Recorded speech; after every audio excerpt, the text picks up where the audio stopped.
I never thought that this would be our end, but it's nothing new.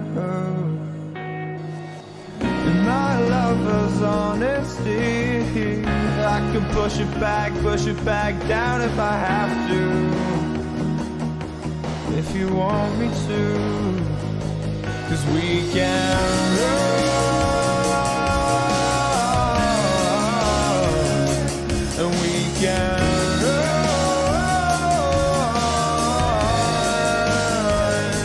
These stars they fall all for you. So tell me now, what's left to lose if we run?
Hello, and welcome to EAE Play, the mid-year showcase for the Entertainment Arts and Engineering program here at the University of Utah.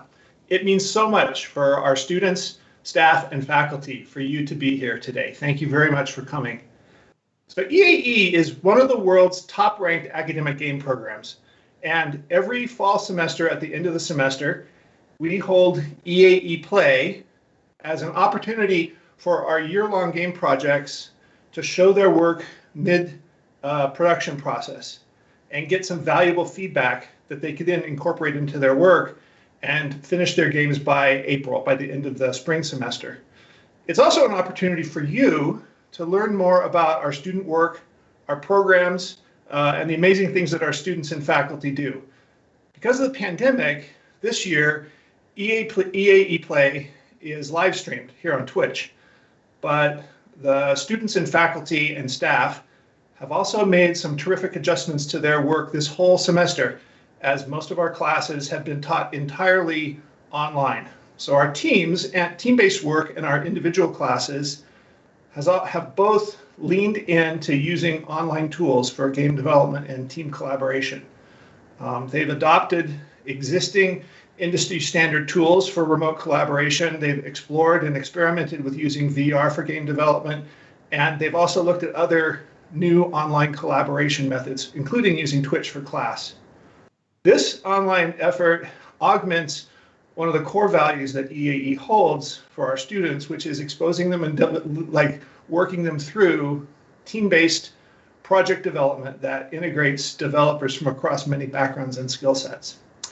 So what you'll see today is a collection of class project work and individual work that highlights the work of our students. There'll be presentations from students, faculty, and faculty that cover the games that are being produced by our undergraduate capstone class, short films produced in our machinima class, our graduate class on rapid prototyping, which, by the way, designed games from the beginning with Twitch integration, so they're prime for today's showcase.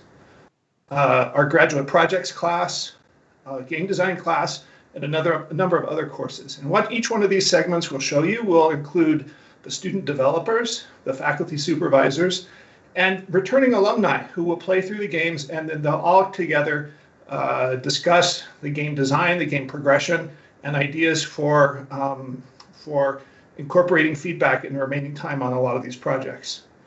We'll also have advisors for those of you who are interested in finding out more about coming here to EAE. Advisors will be in the Twitch chat throughout the day, so please feel free to ask questions. We'll also have the student game developers and faculty who will also be available to answer questions.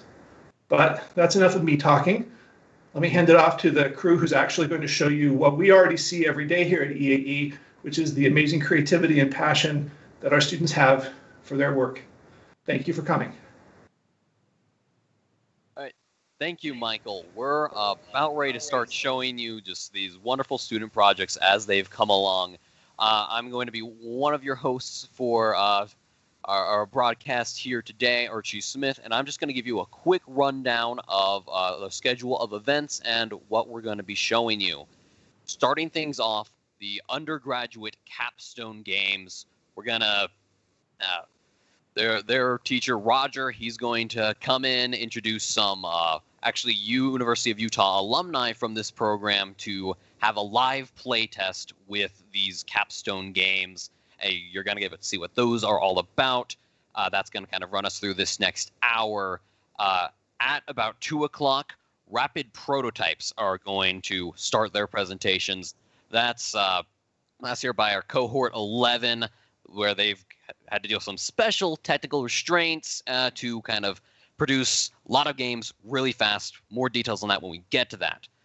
Following that up, right around just before 3 o'clock today, we're going to have some recorded segments on our Intro to Design class, the games that were made there.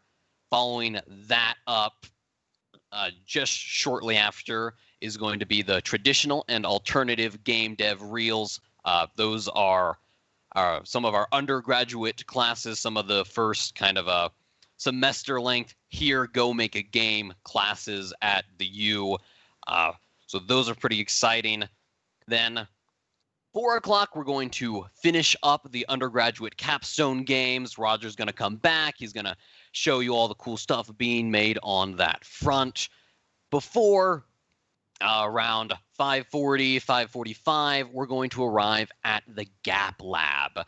The Gap Lab is a lot of things, but those are some graduate projects focused on senior game development. A lot of exciting stuff. Roger will be able to say better than me when we get around to that. That said, after the Gap Lab, we will go into some of those machinima projects that Michael told you about. And after that, we will move to Cohort 10's thesis games to kind of close out the night here. These projects, these are kind of year-long projects where kind of our final year graduate students come together and honestly just make some fantastic products. I wouldn't want to miss any of this. There's so many wonderful things that are being made here.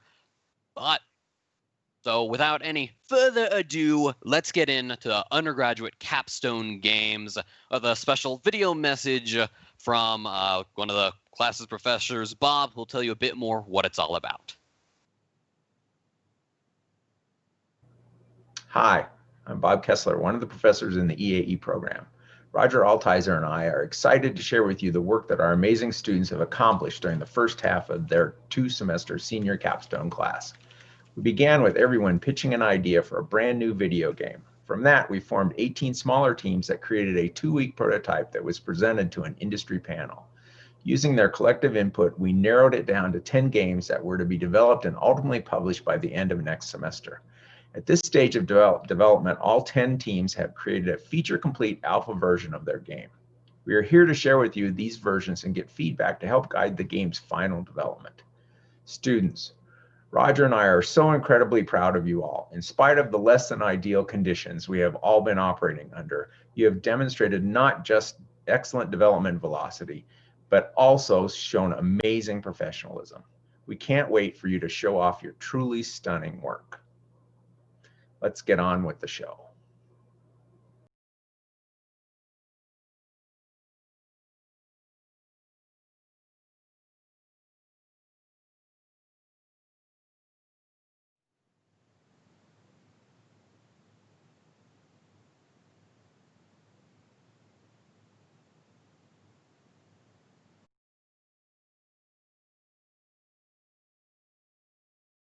Sorry for being muted. That was a bad on my end.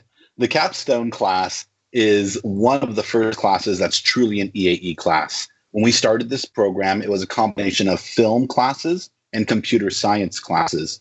But the capstone class was something that we created just for EAE students over a decade ago. And the program has exploded since then with degrees and minors and all sorts of fun stuff. But capstone holds a special place in our heart, and you're going to see a lot of alumni from capstone today. The games that you're going to see were developed over the course of the semester, and they're what we call an alpha stage, meaning that they've gone through a prototype, they've built the games, they did it iteratively, it was a ton of work, but the students really put something together special. And one of the things to keep in mind is that this all happened virtually. Normally, this is an in-person class, but all of the students did all of this via Zoom, Mozilla Hubs, Discord, and lots of other technology that they use to make this thing happen. What's truly special about this is any of you who've made a game before are familiar with this term of velocity, which is how much work you get done in a particular amount of time. The velocity of these students this year was phenomenal. And I think you're going to see that in the games that we're going to be showing today. So we're actually going to start off each game with a little chat with the alumni. Then they will be playing it with the students. And so it's a live play test. I want to encourage you to go ahead and make comments in the chat about the games. So if you have ideas or critiques or suggestions, that chat is going to be a great place to type that information. This is a play test, and so the students are really looking forward to getting feedback from both the studio audience and from the alumni prison that they're going to be working with. So the first game that we're going to be doing is a really cool game called Bite at the Museum. and then we're going to do about 20 minutes for each game. And because we're going first, we're going to do a really good job of watching the clock so that nobody kicks us online, and we get virtual bruises as a result. So let's go ahead and get started with Bite at the Museum. Ben, are you on? Danny, how you doing, man? I'm doing good. How you doing, Roger? Dude, it's good to see you. Good to see you too. It's been some time. It's been a hot minute. Hey, why don't you tell people real quick a little bit of the program, how you got here? Yeah, so I transferred from some colleges in California, and I did finish my undergrad with the film side here at the University of Utah. And then I just barreled on straight through. I did the master's program immediately after my undergrad, and my undergrad game was the game Kickshot. And then my master's program game was We Went Back, which actually yesterday won a ton of awards at the GDA, which we're all just ecstatic about. Yeah, I mean, congratulations on We Went Back. It won the IGDA Game of the Year award. Yes. It was a moment last night. I think it was. I was in shock. We all were. Dude, there wasn't a dry eye on the Slack channel that we were talking about it on. Appreciate it. So congratulations. Hey, we appreciate you helping out with this, and so I'm looking forward to you giving really good feedback. You're a great developer, and so I'm sure you're going to have some really good insight. So let's go ahead and bring in Ben and get this started. Hey, hi, and hello, everyone. Can you hear me all right? Yes. Awesome. My name is Ben Fellows, and welcome to Bite at the Museum, a PC adventure game where you play as the King of Beasts, having just awoken from a 67 million year slumber in your local museum with one goal in mind. I've got to wreck it. I'm joined here by the ever lovely and immensely talented Celine Kavanaugh, one of our lead artists. Hey, Celine, how you doing? Hey, it's great to be here. Celine, we love the t-shirt. Thank you. Gotta represent.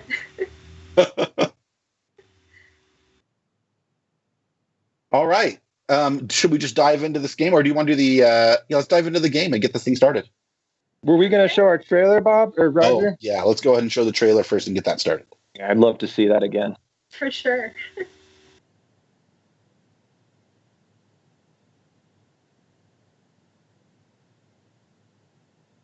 No worries at all. So, Ben, I do have a question while we're getting this trailer queued up. How hard is it to eat in that thing? Well, actually, I've got a really big mouth, as you can see, so easier than you think. That's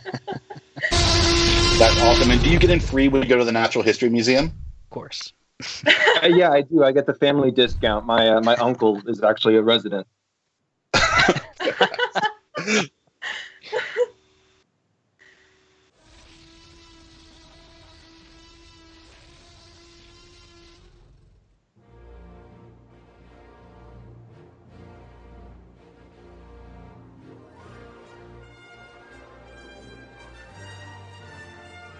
We love your guys' trailer. If there's anything you want to point out, feel free.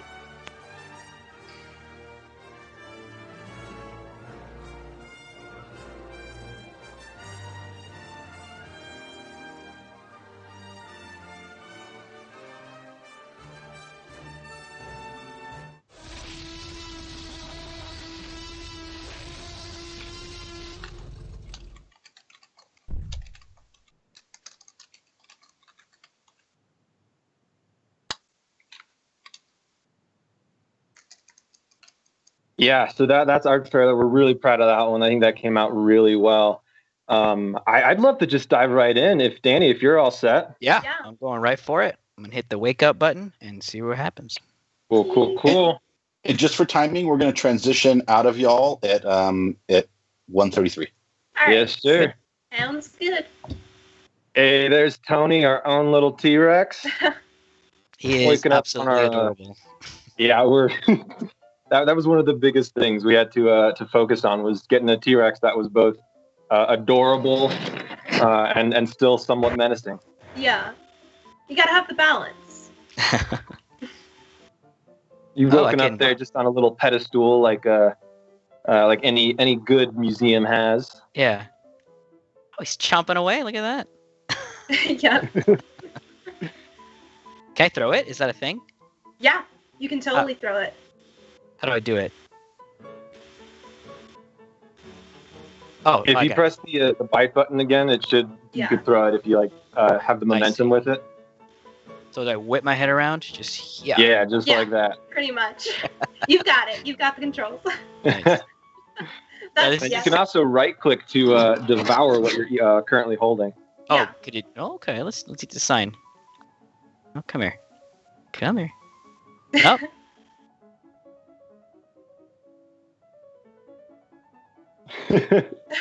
The sign is taunting you. Totally. Oh, it's gone. I ate it. Perfect. Nice. In one fell swoop. Tony must have been hungry. Yeah, the mighty strength of the was. T-Rex's jaws. Oh, I have a lot of things all over me. Oh wow. Yes, you'll have that. It's an alpha. It's all right. It's part of the process. Yeah, we're having a few issues with our hitboxes here, Yeah. but it's nothing that we can't fix in time. Yeah. All right, where shall I go? Wherever you want. Wherever I want. Okay, I gotta just Yeah. destroy things. Is that right? Yeah, that's our Yeah. goal right now. You got to wreck it. Gotta wreck it. All right. Wreck You as should much be as able you to find can. a nice medieval exhibit full of stuff to destroy. Let's see. All right. I somehow. Oh, it's floating. Come here. Ooh. Tony has his hands full. Apparently he does. He's juggling. Oh my gosh, it's all over the place. All right, let's. Oh, is those? Oh, there's people. Come here. I did not expect there to be people. Oh, be careful. The guards will try to spook you. Okay. Yeah, as you can imagine, they're not too fond of you wrecking their museum. No, Yeah. I wouldn't be either. Yeah. I love the wacky physics. That's I've always wanted to make a wacky physics kind of game, and it's pretty nice. Yeah, that's where the fun was, as it turned out. Yeah. It's an interesting story because I don't remember how much you remember from your capstone days, but for everyone who's not involved, one of the first assignments we have to do is to come up with 20 game pitches, Oh, I Just like- remember. one-liner things. And this was actually the second pitch I came up with, was a T-Rex that wrecks a museum, comes to life and wrecks a museum. And initially I thought, I was like, nah, there's not enough there. So I had pivoted to being more of like an Untitled Goose Game. So Yeah. you're gonna have like a bunch of like challenges and tasks to do in the museum. But before we could really do that kind of stuff, we needed to work out the physics and wrecking stuff and biting and grabbing. And we kept getting told, follow the fun. And before we got those tasks implemented, we basically had sandbox rooms. We were working out the physics and whatnot. And and then when we started implementing the tasks, it kind of came to be like, hey, these are interesting little things, but the fun is still in destroying stuff. And so we ended up having to do another pivot back to the original idea, which was a little flattering, just knowing that I had a little bit of a gut instinct right from the get-go. I got to listen to that a bit more. But Yeah. I'm so proud of how well the team's been handling this. Now I'm curious, how large is the team? We've got 14 of us. There's Oh, 14. Wow. about 4 engineers, 2 or 3 core designers, and then the rest are artists. Nice. And they're doing an incredible job. Celine's actually one of our lead artists here. Yes. Yeah. If you want to talk about some of the work you've done. Yeah, for sure. So I worked on a lot of the tech side. So the guard model, I was rigging that up for animation. Worked on our basic lighting that you see in this level. We're going to implement some fixtures so the lights aren't just floating Yes. for the final build. But yeah, and also working on trying to make our items destructible as well. So that's also in the works. Can I joust, or is that? Yes, you can. So You originally should be we able were to go ahead and bite that lance. yes. Oh, bite it. Okay. I believe if you press enter, that I should tried start enter. the match. It didn't quite. Oh. I won. There you go. Come here. Nom, nom, nom. Is someone gonna have wacky voice acting for the dinosaur, or is that gonna be like T-Rex actual Jurassic Park sound effects? I'm curious if you could push the wackiness just a bit further. We are planning on having some voice acting. Yeah. We've talked about doing like a narration style thing, so it's not Tony, the actual Rex, talking. It's sort of a, Tony looked at this inquisitively, and I Tony's see. wrecking stuff, sort of a Stanley Parable-esque. And we do plan on Yeah. getting like the guards' voices and stuff. It's gonna be a lot of fun. Nice. Now, I'm curious the scope of the game. I mean, destructible of this kinds of environments. I mean, they thrive in really good level design. I mean, what's your goal for how many museums or levels, or like what's that going to look like in the final product? So originally we were thinking of having 8 different exhibits total, but we scoped it down a bit more, and I believe we're going to go with 5. Currently in the works, we have an Egyptian exhibit and a space-themed exhibit, and so we're working on those to implement into our museum. Okay. Now that we have a more focused view of what we're doing with the game, I think we'll be able to start knocking out these exhibits a bit faster. Because a lot of work was put into how big do we want these rooms? What do we want to put in them? We were talking more about tasks than the items itself. And yeah, if all goes well, we should be able to finish it off with like a nice dinosaur room. Nice. Now, something about me is I love customization. Will there be dinosaur customization? Yes, Oh, there there's will. going to be so many costumes. Definitely. Okay. I want a top hat. I want like different kind of like. Yes. That was sizes. actually I one want, of the big things when we did the original prototype. After you completed the prototype, you unlocked the top hat, and that was Fancy Tony. Of course. Now, mechanically, beyond just a left and right click, do you guys plan to implement any other types of like? I guess I'm thinking about a tail whip, because every time I turn, I want to like be able to hit something with my tail. Is that something you guys looking at? We are planning on implementing a tail whip as well as some more biting mechanics. So it doesn't just like disappear into the oblivion. But yeah, we are working on implementing some other exciting mechanics for Tony to do.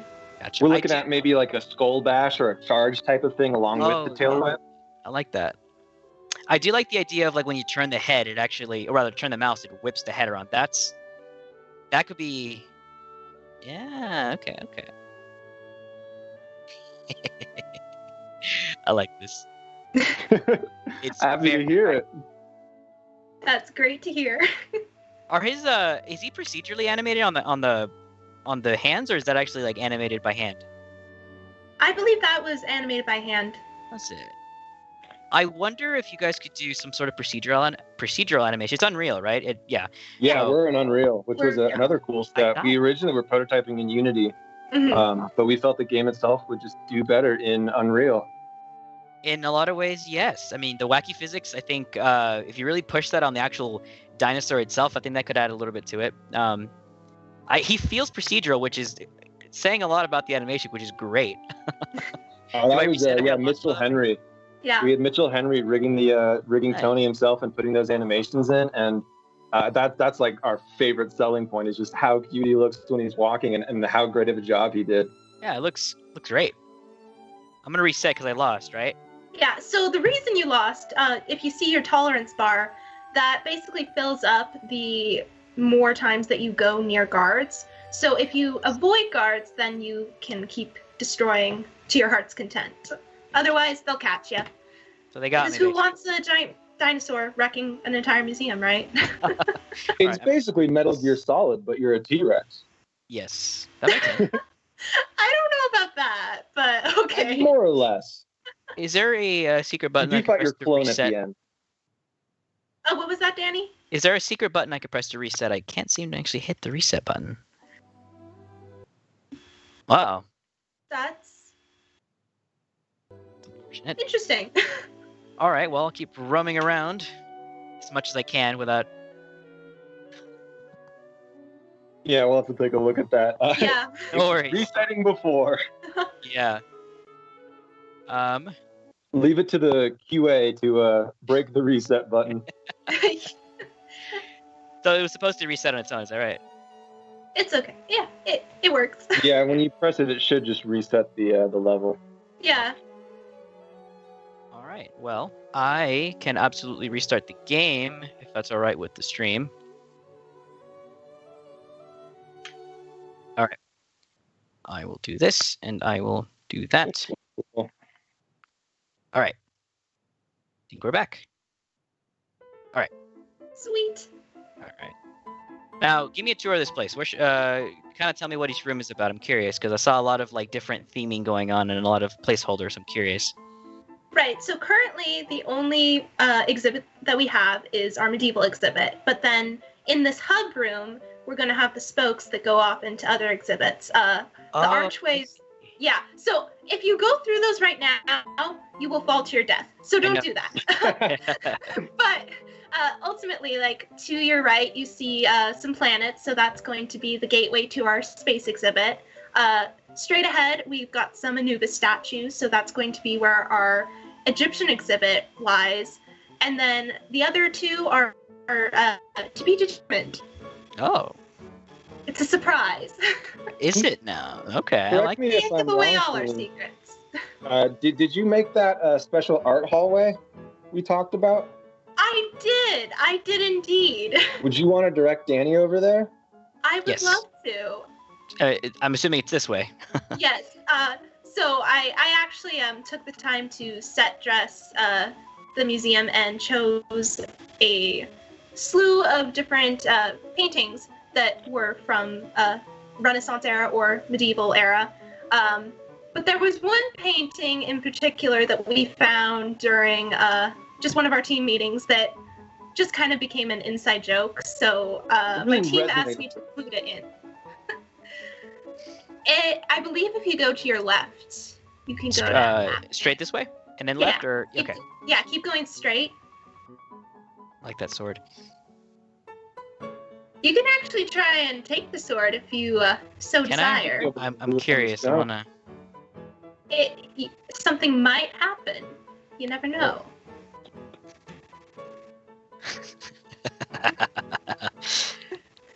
Come here. Yeah. Oh, does that not work? Oh, dang it. And now Tony is invincible. Nice. Yeah.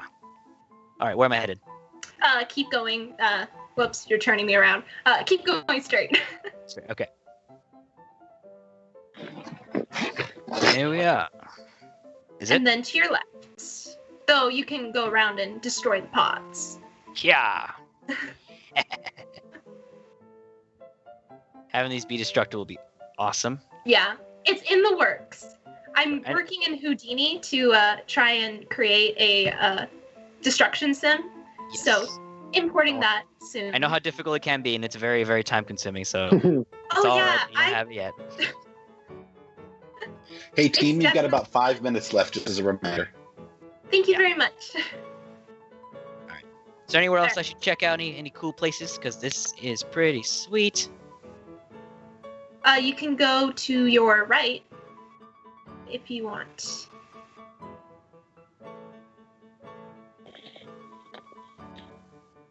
Oh, look at this. Beautiful. We also have our movie playing for all of the guests to see. Now here would be awesome if we see a bunch of guests and just go, yeah, destroy! Oh no. Rah. poor guests. I want Tony's- more. Tony's a friendly dinosaur. He doesn't want to hurt anyone. It's He friendly just now wants- until I play as him. Yeah. It's just the guards that he keeps eating, but I mean, you know. Yeah, that too, but, you know, that's- minor details.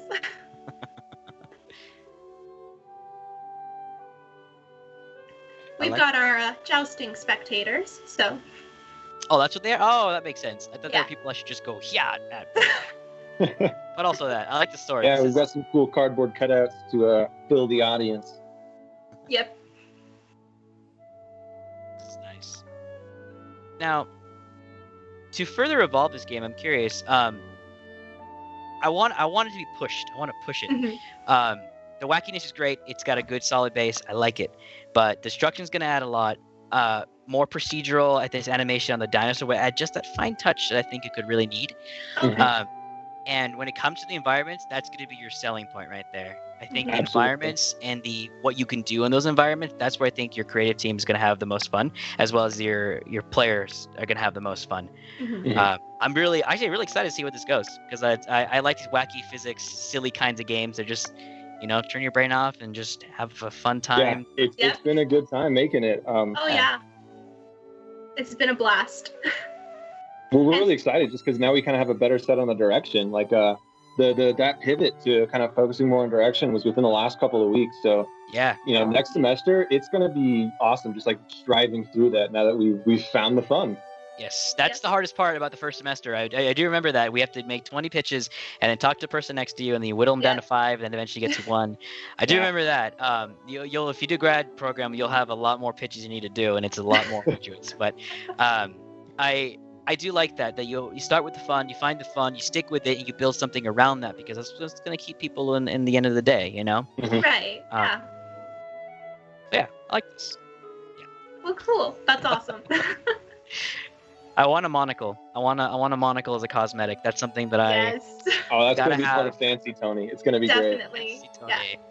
We're thinking top hat, monocle, and the mustache. Yep. Did he have boxing gloves or something in his hands? That'd be kind of cool. Just little gloves. That is a good thing to think about. Sneakers on him. I think. Yes. Write that down. Options. Yes. All right. Definitely going to implement that. And then get weird. Maybe put a traffic cone on his tail or something. That'd be kind of silly. I don't know. Hazardous we're looking Tony. at like a Sir Hazardous Tony. Tony. He's got a little vest going on, Yes. Oh, it's gonna be great. Tony. I like Tony. He could be. I want to personalize it now. That is definitely something that we are going to implement, because we feel that we all would just have fell fun in love with that. Tony. We just want Tony to have everything he can. I love it. That's I like the character. I think you should keep pushing the character further and get sillier and wackier. Take all the fun ideas you can. Now I'm curious. I guess my last question, because I got time for one more. Are you guys considering adding multiplayer of any kind? It hasn't been talked about. No, Okay. but it's not out of the question either. Just Something feel to like- think about. Having a mode of who can destroy the most or destroy the things fastest kind of situation. Absolutely. Yeah, There's- that's a great idea. Write that I down. mean- Write that down. Yes, Right, okay. quick. I will write these things all down. Don't worry. Now, Right now, I mean, considering we just kind of pivoted to a more solid focus, we're still working on getting the museum itself together. But once we're at a further point, it'll be awesome to have different game modes. We can absolutely look at multiplayer. That sounds awesome. It's going to be really exciting. Yeah, I think you have a solid base. I think all those little fine touches.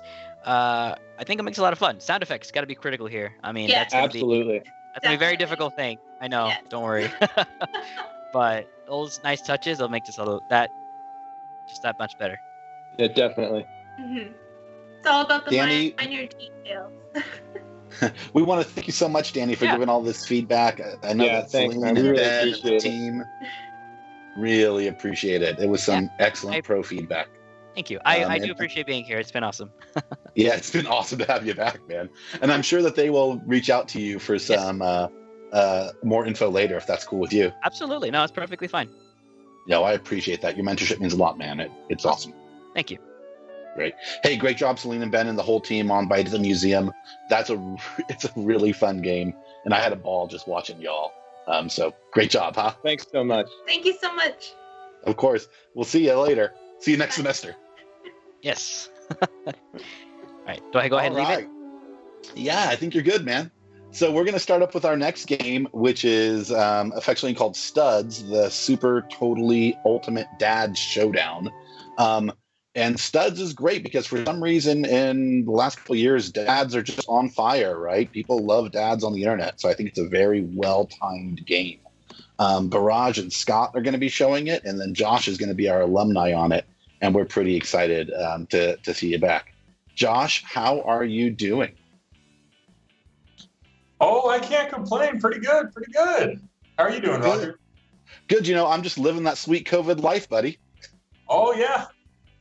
Hey, do you want to tell people real quick about your EAE background? For sure. I got my undergrad in EAE in production, and then I went on to get my master's in production at EAE as well. And then I moved to Sweden and started working at Paradox. That's awesome. How's that been? Oh, it's been great. Dark and cold, but great. That's fantastic. You were amazing in the program, and we're just so excited to hear about the awesome things that you're doing professionally as well. and I can't wait for you to get into this game with the studs and give them some awesome feedback though that you're known for. Yes, I'm very excited for this playtest. It's going to be great. All right, Scott and B-Raj, are you with us? Yep, right here. All right, let's. Do you guys want to start off with the trailer, or do you want to do your elevator pitch and then the trailer? We can start with the elevator pitch. So, Fantastic. hey everyone, welcome to Super Totally Ultimate Dad Showdown. Studs is a 3D couch co-op party game where players compete in a series of dadly events to be crowned the ultimate dad. Let's talk more about the mini game that we have with Scott.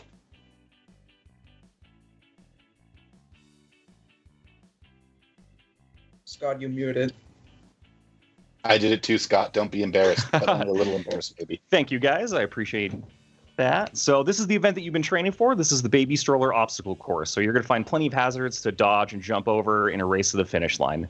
So the whole neighborhood wants to know, are you ready to test your dad reflexes? Oh, sure. Yeah, let's let the whole world see my dad reflex. All right, awesome. Yeah, so we can go to the trailer now, just get a little preview.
Oh, that was pretty cool.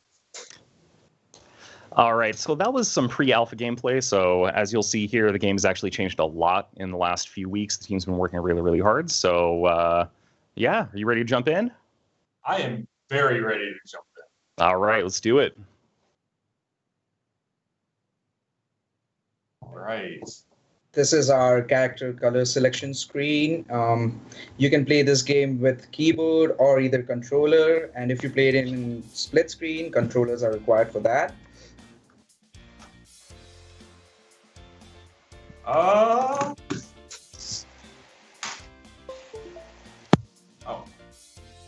that would be okay. There we go. All right, so do you have a favorite color that you want to choose? Oh, I get to choose my color. Ooh, I'm liking the green a lot. Green, all right. Going with the classy dad. All right, so yeah, let's just get started. Yeah, we got some dad dad jokes jokes to to entertain. in the load screen. I love it. As you- so All right, so if you need a refresher on the controls, there's some screens there on your left. oh, fantastic. Okay. And then whenever you're ready, as soon as you cross that start line, the other dads are going to get going. They've been the heat is on. Yeah, they've been training all year for this, so I hope you're ready. Okay. Let's do this. Okay. So, okay. Sorry. Is there a baby in there? No. Okay, good. I wouldn't be a very good dad if I, like that. Ooh. No, they're They're being very safe about this. So That's good. Even though they're getting knocked over, they're really full on those Thanksgiving leftovers. So they're super bouncy right now. So I noticed that currently you have the button mapping. You have on the controller. You have square, or well, you have a face button as holding the car or the buggy, the carriage. That's the word. And then you also have you've mapped the right stick to camera control. Yes. So if I need to move my camera, I have to actually let go of that button. Oh, it's a toggle, but basically, you don't need to hold the square button to keep holding the stroller. Okay, gotcha. Okay, so okay, where did my buggy go? I've been looking for it. I think you lost it at some point. I am not a very good dad. I mean, shoot, they may take my dog away after you see this. So do I need to restart then? Yeah, if you need to restart, you can press the top left bumper on your controller and it will reset the game. Oh, perfect. Okay. Okay, so let's go with pink. Maybe that'll be more lucky for me. Okay, so it's a toggle to hold the buggy. Perfect. Okay, Yes. so while this is loading in, what was the inspiration for the game?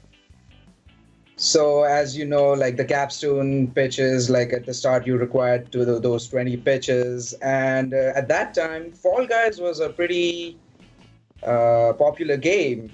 And I was thinking, what can I do to make something related to dads? Because dads are still in fashion right now. They can't go out of fashion. So basically, I wanted to make a game pitch where dads were an inspiration. People want to connect more with dads, the dad culture. And yeah, basically just pitched the game, and so many people love the idea. I got some good feedback on it, and we also went with the wacky physics. So, is it going to have multiplayer when it launches? For sure. Right now it has a split screen multiplayer for up to 4 players. You can use any of the controllers that you have access to, and then later one of our engineers, Kieran, he's working on some networking. So you very can cool. Yep. And how many? What sorts of courses are you looking at for the whole game?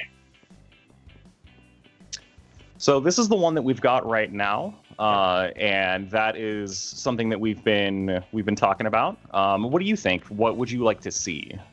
Oh, that's a great question.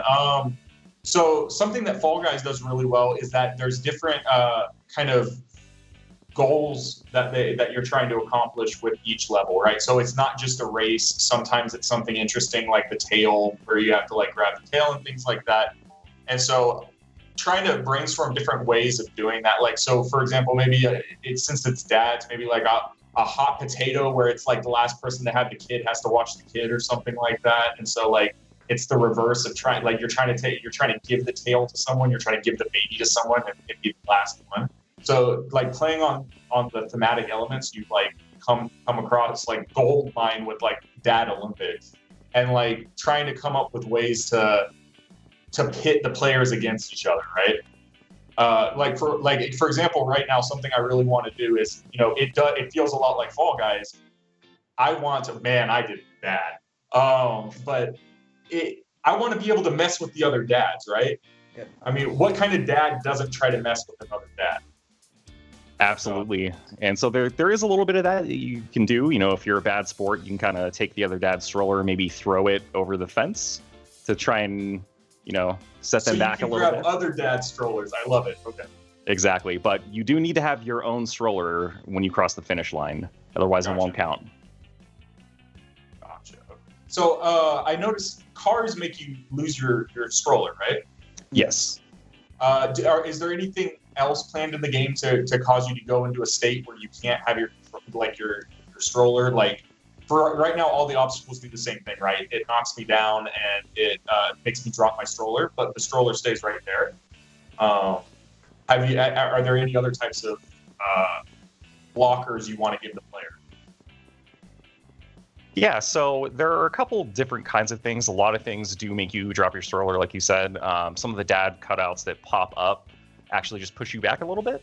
And so kind of what we noticed early on in playtesting was people had a lot of fun just knocking things over. And so we implemented a lot of things that actually have no negative penalty whatsoever. They're just there to either jump over or just knock over completely. And so what kinds of things would you like to see? Like, what would make you feel either more competitive in this or just more like a dad? So, when I think of, something like this, like, you have the thematic element with the stroller of, you're not, there's no baby in it, but the whole point is like, to being a good dad is to keep track of your baby and things like that. So maybe like a little, like, I don't know, a bird trying to steal the stroller from you or something, and then you have to go get it back, or something that makes you go away from your goal, right? Like it pulls you away from your goal. But at the same time, I think it's more important to stick kind of the flow of what you want to do with the level itself and what the overall goal is. So it might be a level by level thing. So, like, for example, this might not work if you do a different type of level, right? Like, if the only form of blocker you put in front of the player is knocking them down and knocking the stroller out, if it's not about winning a race, then that no longer does anything, right? Yep. So it may be something you want to do on a level-to-level basis. But talking about what you have so far, something you may want to consider is, have you done any play testing currently with a focus on difficulty of the game? Yes, we actually have. And what's been the results of that? Some people think that the obstacles might be too clumped up together, and we need to like space them out a little bit more. And yeah, I know that with your experience in user research, you might have a little more insight in this. So I feel like that might have been a little bit of a leading question. What do you think about the difficulty? Well, it's definitely not a leading question. I wanted to know what you guys have done before I said anything, because I don't want to give you data that you already have, right? Like if it's something you already know, I guess I can give you data you already have, but and it just validates things you already know. But so what I would say is spreading it out is good, but try varying it a lot too. So right now it feels like the things were thrown in just in the way of the player instead of there being like a specific purpose, right? So like with level design, try to determine, and I'm going to go completely off the rails here just to show what I mean, but like if you're standing right here, how do you want the player to solve this, right? So, and if the answer is multiple ways, that's fine, but the level design should really kind of gear the player towards that way of solving. Because right now, as the player, I just am trying to hope for the best when I'm right. Like, so if you want the player to go left, then potentially leave one of these open, right? So just do something to like step back with the level design so that you can be a little, what's the word?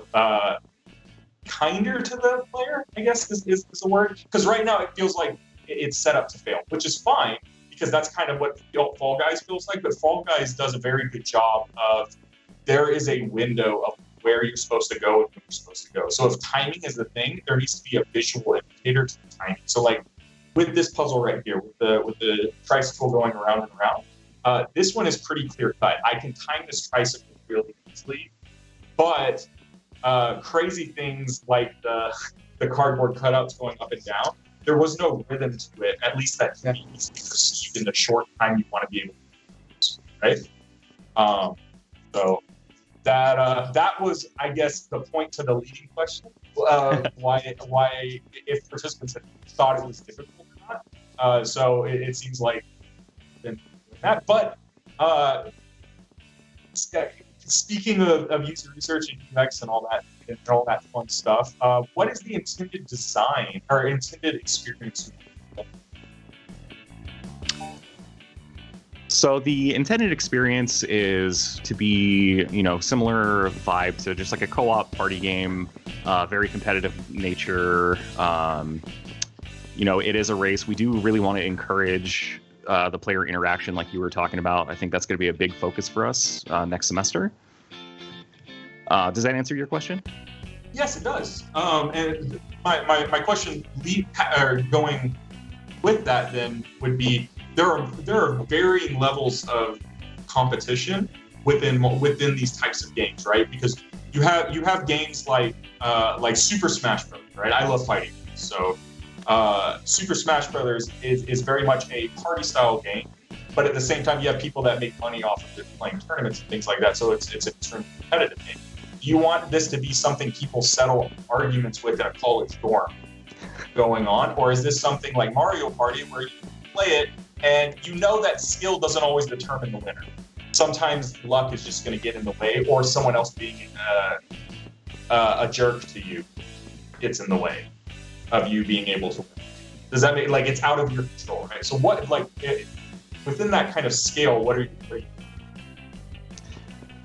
I think probably somewhere in the middle. I don't know if we want to go as hardcore as like Super Smash Bros. And, settle arguments and things like that. But I think the initial design, a lot of it was kind of inspired by things like you said, like Mario Party, where there is an element of randomness to it. There's a pretty significant element of randomness to it.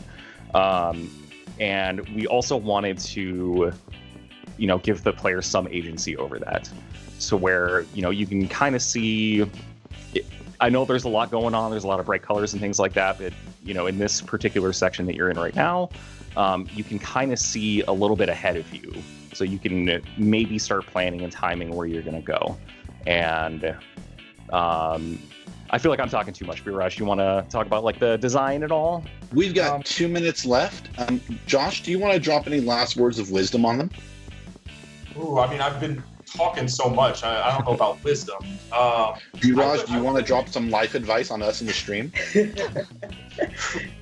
Basically, what I would say with what you just said, which is really important towards what you want to do, really look at the level design further out, right? So right now it's very flat, or it's hard to see past that, right? So if what you're talking about, really look at the level design of Fall Guys and try to understand why they put things where they put them and why they put them at the height they put them. Does that make sense? Absolutely. yes. And so I would definitely play into the Fall Guys thing, look at what went right, but don't just imitate them. Try to internalize what went right and use it with your special game, not just make Fall Guys with things. Yeah. Absolutely. And if anyone in the chat wants to check out our game, someone from our team will link the website to our game and you can check it out. It's on itch. And Josh, you just gave some tremendous advice, I think, not just for this team, but for developers in general. So thank you for that. Is it okay if the team contacts you later? Oh, absolutely. Please do. All right. They have a GoFundMe. I've volunteered you for 500, but I appreciate that very much. Well, 500 krona or 500 US? Oh, yeah, that's a good question. That's pretty good. Hey, thank you all so much. I really appreciate it. And Dads, Studs, you showed really well. Great job, huh? Thank you. Yeah, huge thank you to Josh. I know that you gave up your Friday nights and you're all the way in Sweden, so we really appreciate you being here. Yeah, what time is it in I'm Sweden? Extremely happy. Plus, the sun's been down since 2. What am I going to do it? Hey, thank you all so much. We really appreciate it. All right. So up next is hands down the best cat Yakuza narratively driven game that you've ever seen in your life. And presenting it is going to be Anmol and oh my gosh, I'm going to mess up your name again. I can't believe I'm going to say it. I didn't even practice it. Aliana and Noelle is going to be our panelist today. Noelle, it has been far too long. How the heck are you? It has been. I'm doing pretty good. I'm doing great, actually. For awesome. All circumstances aside. Yeah, everything considering, right? Everything considering. Yeah. Hey, it is awesome to see you. We've missed you in the program and in the lab for sure. Why don't you tell us a little bit about your EAE experience? Cool. So I actually did not go to the EAE undergrad program. I'm I have a slightly different upbringing in my academic career. I actually studied I have a random digital media degree from Washington State University. Go Cougs. And then I actually ended up working at a hospital after I graduated, which is not related to games at all, but I still wanted to work in games. So I took a chance and decided to go to the grad program at the University of Utah. And for the master's, I was in cohort 8. So it was a good time. And oh my gosh, there's so much going on. Sorry, I'm trying to I'm trying to talk and there's messages. There's like pop-ups everywhere.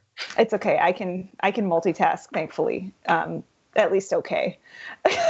But yeah, so in the grad program, I was on the team that made Sky Shepherd, Box Castle Games. I think it's still up on Steam, but I have since dissolved the company, so hopefully they haven't taken it down for that reason. But yeah, and I was also the TA for a lot of the students or for a lot of the other alumni in here. Josh is nodding his head, and Danny actually. So I'm like, I'm only in the cohort above, but I've worked with a lot of y'all. So, and I've worked with Roger at the Gap Lab and Greg, and I don't know who else is in this call, but yes. So I did a lot of stuff. Awesome. It is so good to have you back. It is unbelievable, and I think you're going to have some really good insights for this game. So I know that I'm looking forward to your feedback as well. All right, so Nyakuza, do you want to do the elevator pitch and then the trailer? Does that sound good? That sounds great. Can you hear me?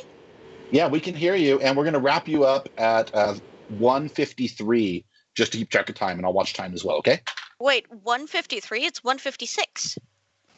I'm in the past. How about we give you until 2:13? Would that make you happier? If I show my cats, can I get extra time? You know what? You'll have to ask Presidium about that. All right, let's go ahead and get your pitch going. All right. Hello, everyone. Thank you for taking out the time to be here. My name is Anmol, and Roger, her name is Alina. Alina, geez Louise. We are Katsuka Studios, and we're here to show you the game that we have been working on. Nyakuza is a story-driven game where you play as an ex-Yakuza cat. Let's go to the trailer.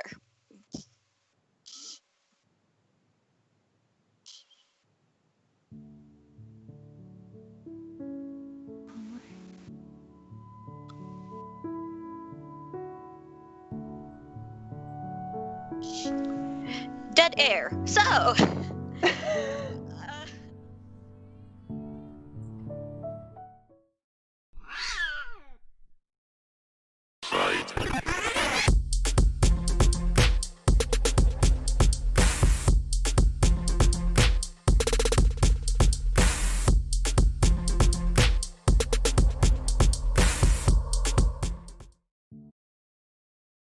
we got an excuse to just look at cats because inspiration, and that was a good thing to have.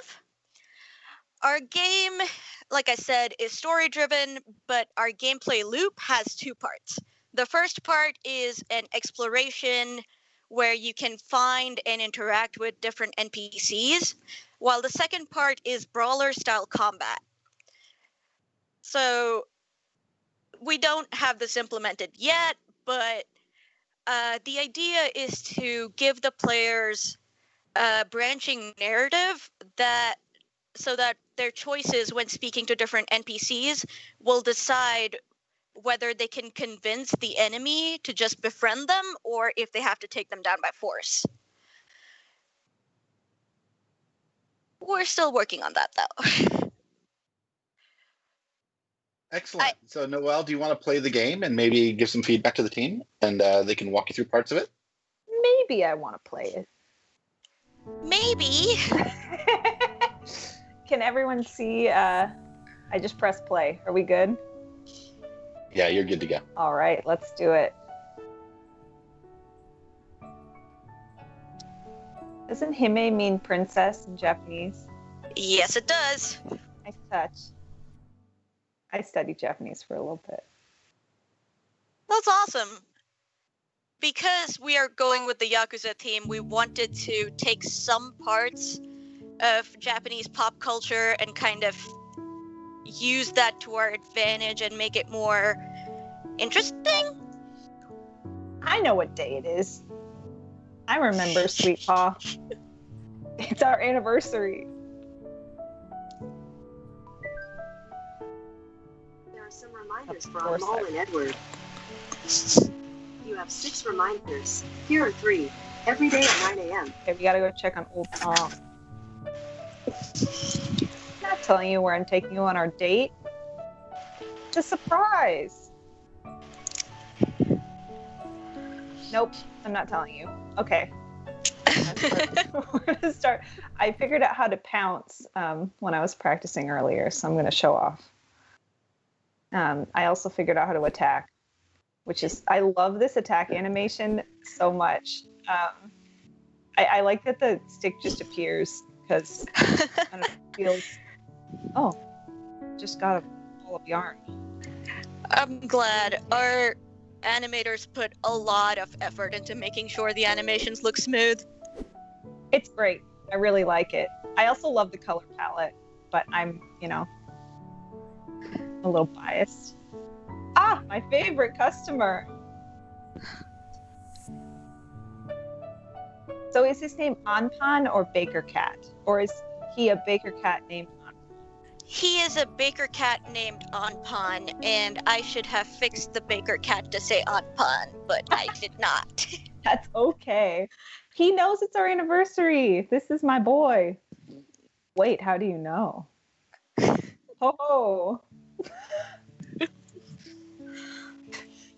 Are you stalking me, Anpan?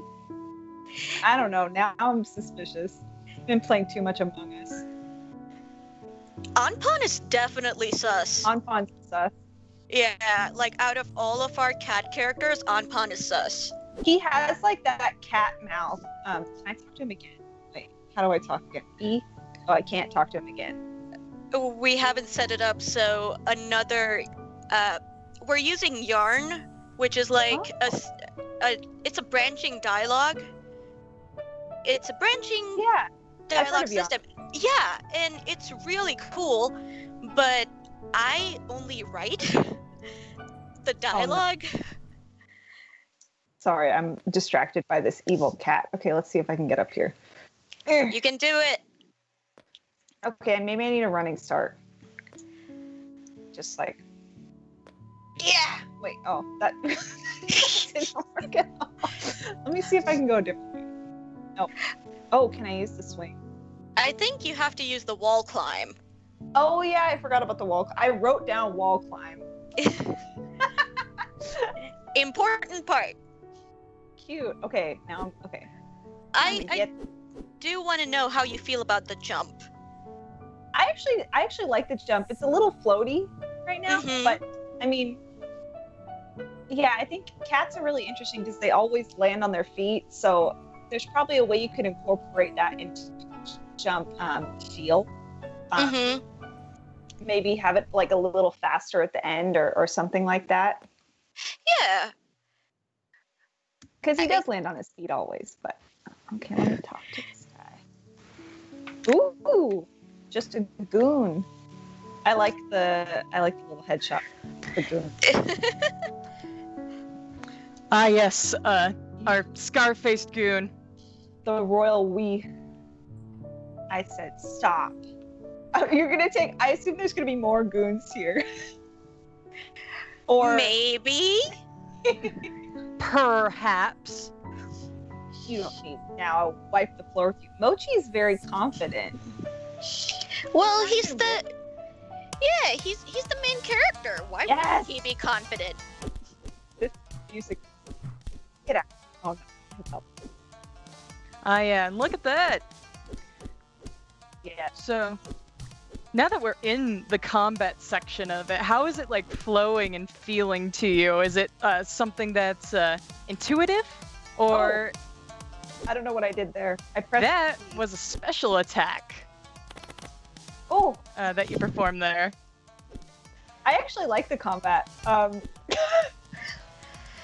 It's interesting because a 2D brawler kind of sounds like it could be like fighting games or 2D brawlers, I guess. But yeah, that was. Is this the cutscene? Did I get to the cutscene? Yeah. Yes, you did. It's the pretty one that I wanted to show you. Okay, I'm gonna really take it in. Ooh, get them voice acting chops out. I've always wanted to look at fireworks like this. I know. You always talked about it when we were back in the city. I thought you'd be listening. Okay, I'll stop now. Hire me as the voice actor. Do you think voice acting for this game would be a good idea? Absolutely. I think that it adds depth to any visual novel style thing. I think the only problem is making sure that, you know, the sound files are small enough that they don't bog down the game, and that you have the resources available to get some nice voice acting. Right. But Just going back. I'm sorry, please go. No, a lot of them, a lot of studios have been doing voice acting. Like, people have been doing voice acting in their like closets because there's no like studios open right now. So I actually think there's probably a lot of resources out there to figure out a good method for getting that with remote stuff. I really like that idea.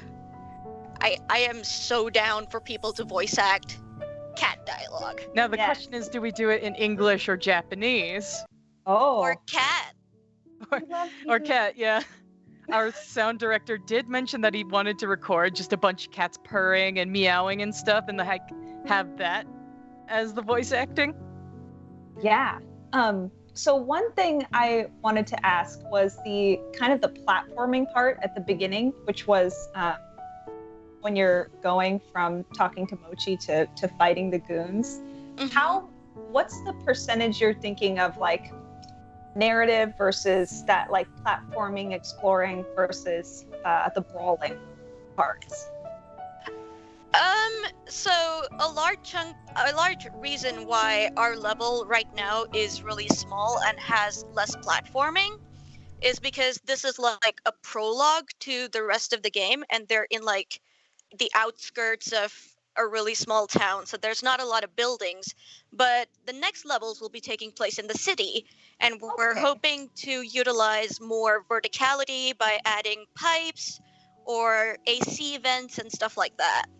Yeah, some climbing. And when it comes to the city, what would be something interesting as you as a player would want to see a cat exploring in the city?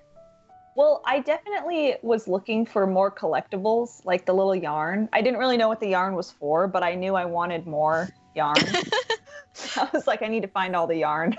So having some sort of collectible that you could then turn in for something else, and maybe that's more narrative. Like, I think players playing these games are going to be driven by not only, exploring and seeing as much of the game as they can, but also getting those narrative moments that they're looking for. So you could even use narrative as an incentive for players to collect stuff or explore.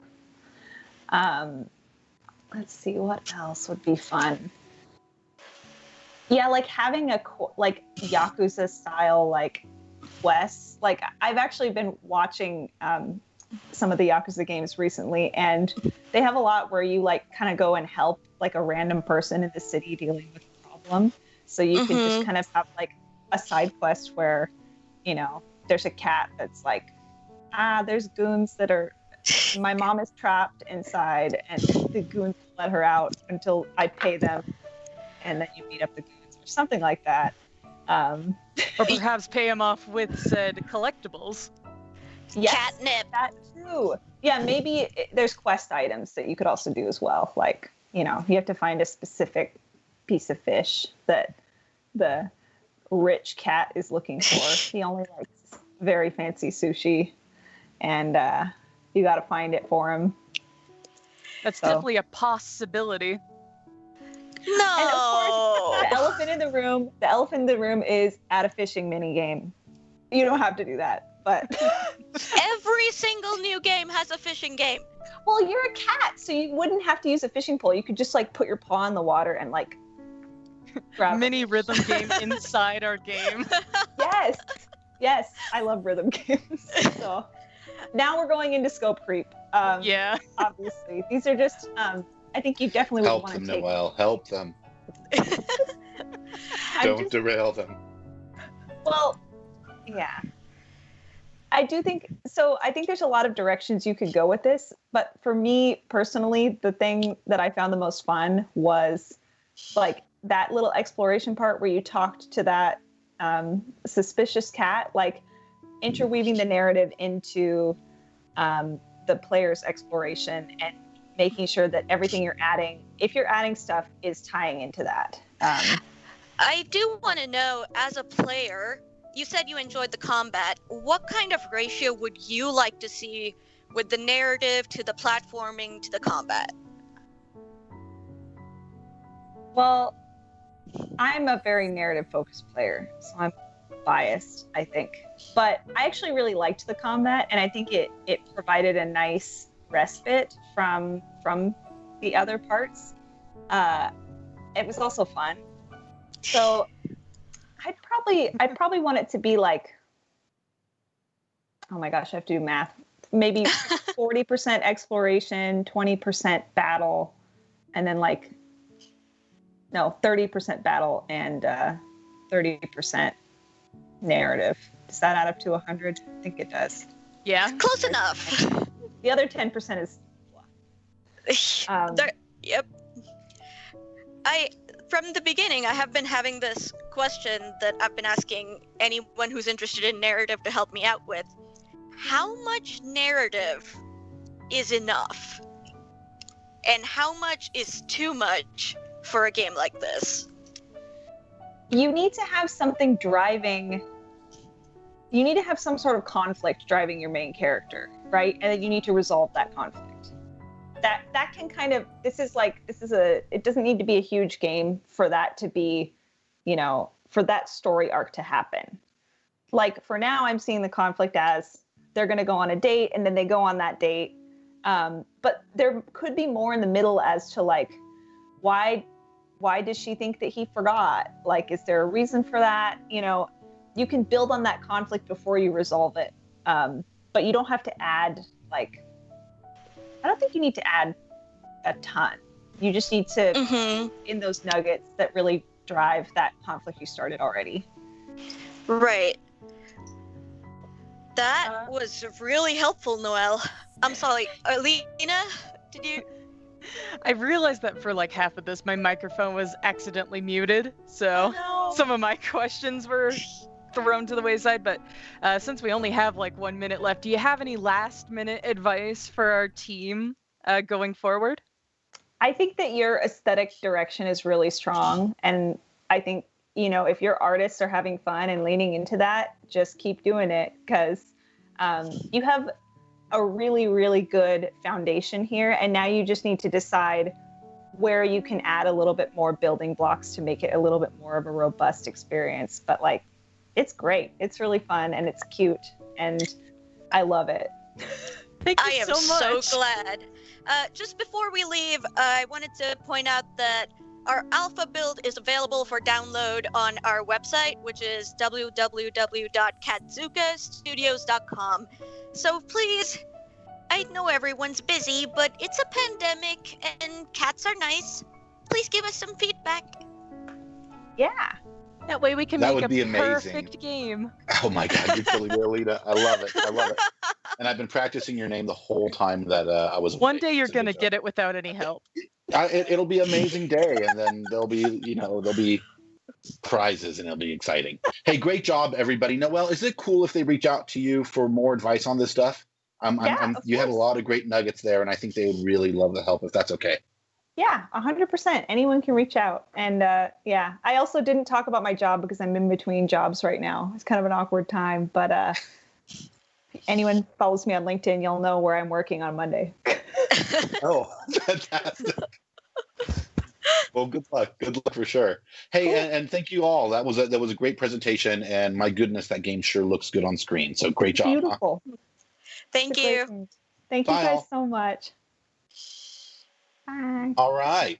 So next up is Presidium, which is a really a fun to watch game. It's a very lively game. It's about shield throwing and action, and it's gonna be a good time. Dylan and Ben are going to be presenting it, and Diana is our alumni that's going to be helping out. Diana, are you here? Yes, I'm here. Hello, Roger. Hey, long time no see. How the heck are you? Yeah, it's good. So it's very dark. I'm in Sweden right now, so it's good time to play the game, I guess. What time is it in Sweden? It's already over 10 p.m. Oh, geez Louise. So, yeah. But yeah, it's fine. It's like just like what Josh said. The suns go down around 2 and 3, so it's already been like the long night. Oh, that is, geez Louise, that is a long night. Hey, could you do us a favor and just tell people real quick about your history at EAE and maybe what you're up to now? Yeah, sure. So I joined master degrees for an engineering track in CFI, and right now I'm doing game design in Avalanche Studios Group in Sweden. So yeah. That's awesome. That's awesome. We're seriously proud of you, and as much as we miss having you around here, we love seeing what you're doing out there. So congratulations on all your success, huh? Thanks. Are you ready to give some talented students some advice on an awesome game? Yeah, let's do it. All right. Dylan and Ben, it's your show. Do you guys want to go ahead and start off? I'll go ahead and start introducing myself. I'm Ben Blackburn. I'm one of the producers, designers on the game. And I'm Dylan Christian. I'm also one of the producers and designers. We're part of Shieldworks Studios, and this is our game Presidium. We could probably start showing the trailer if we've got it ready. Yeah, I'm ready. Yeah, I think it's good to go.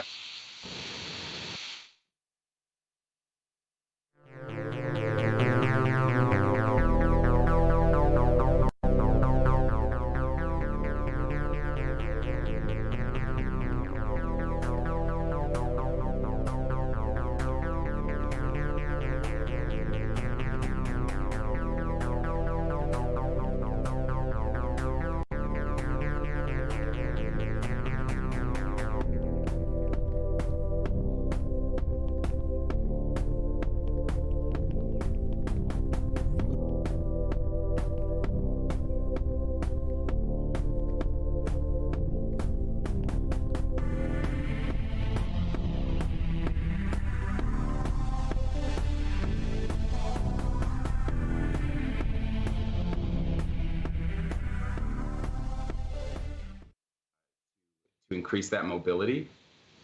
So yeah, we can totally jump right into gameplay if you'd like. Okay. So one thing we can start off with is if you press the button P, the key press P, it should bring up the pause menu, and you can see the control scheme here. Okay. Oh, So, see. Yep, standard WASD for movement. If you hold shift, you can sprint. Space bar is to jump, and control is going to crouch. And if you double press control, you can roll. Or C. Or C. Yep. Okay. Okay, now we'll try this. So.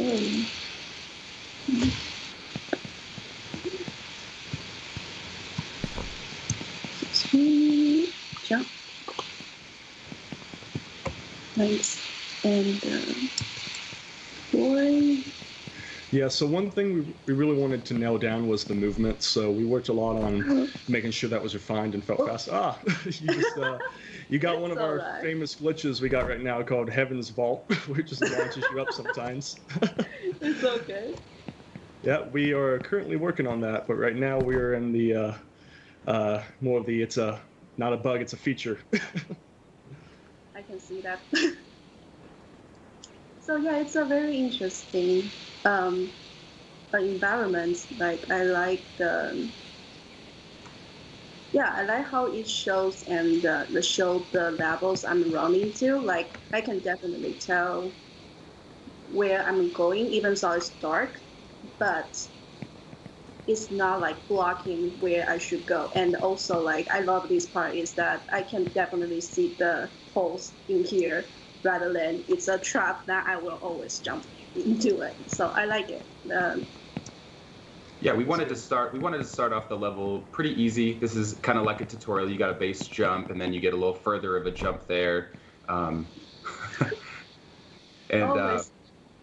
hopefully we are allowing you to slowly learn it and slowly get accustomed to the jumping mechanic as you move forward. Okay, let me try it. Yeah, and we had a lot of work done this. Actually, Archie was one of the ones who white boxed out this whole level for us, and we had an artist named James who did this entire environment and just did a great job on it.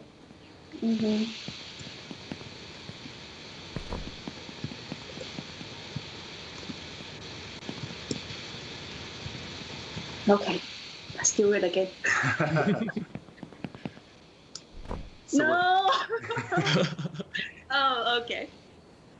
So one thing that we have not implemented yet, but we're planning on to implement, is to allow the player to jump just slightly after they hit the edge of that the edge of the platform. That way, it gives you an extra second to jump over that in case you miss it. Okay. Okay, I see what's happened here. So there's probably something I click too fast, or it doesn't really respond to my space. So right now I go through it.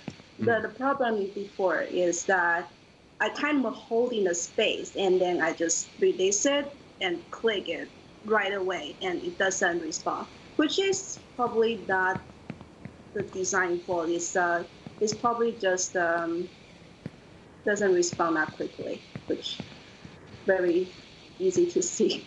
But anyway, I go through it.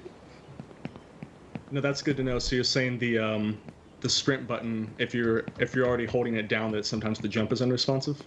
Yes. Okay. But it's good to know. And right now I can. And it's also interesting to see the boxes have a different colors, right? So that's one thing we worked on, is we wanted to have the game really focus on speedrunning and timing and a type of risk versus reward system. So if you notice on this path you're going on, it's differently colored than the side on the left. The side on the left is safer, you're not as likely to fall, but it's going to take longer, it's slower. This side, it's a lot faster, but there's more risk of falling off. Nice. Yeah, it's a good design. Oh. That's totally my fault. Okay, then let me try this way, since I never been here. So how do you feel about the jumping mechanic and the vaulting, maybe the movement in general? Do you have any, how do you feel about it? I feel really good with the running, and like if I want to run, it's very easy, and when you stop, it's easy to stop as well.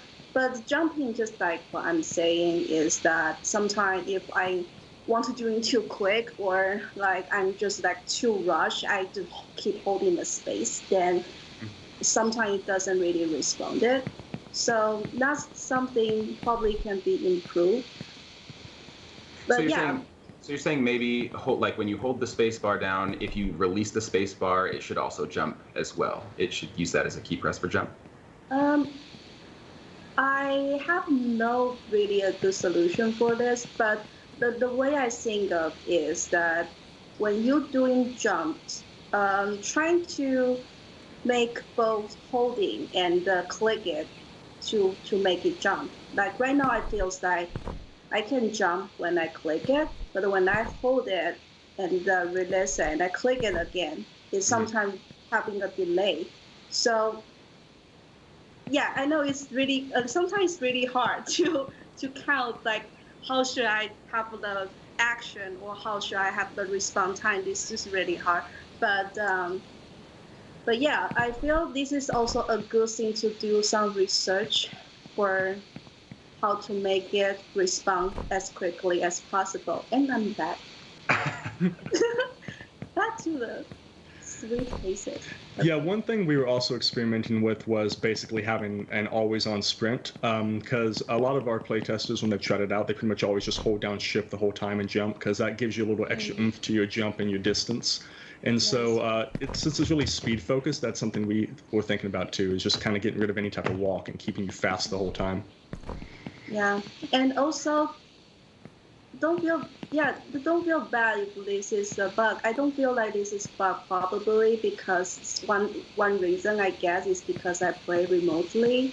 So remote sometimes will slow down the gameplay. So just like another possible reason. So don't push too much the pressures on you if I say that. How do you feel about the protagonist character here, the model and the colors and everything about that?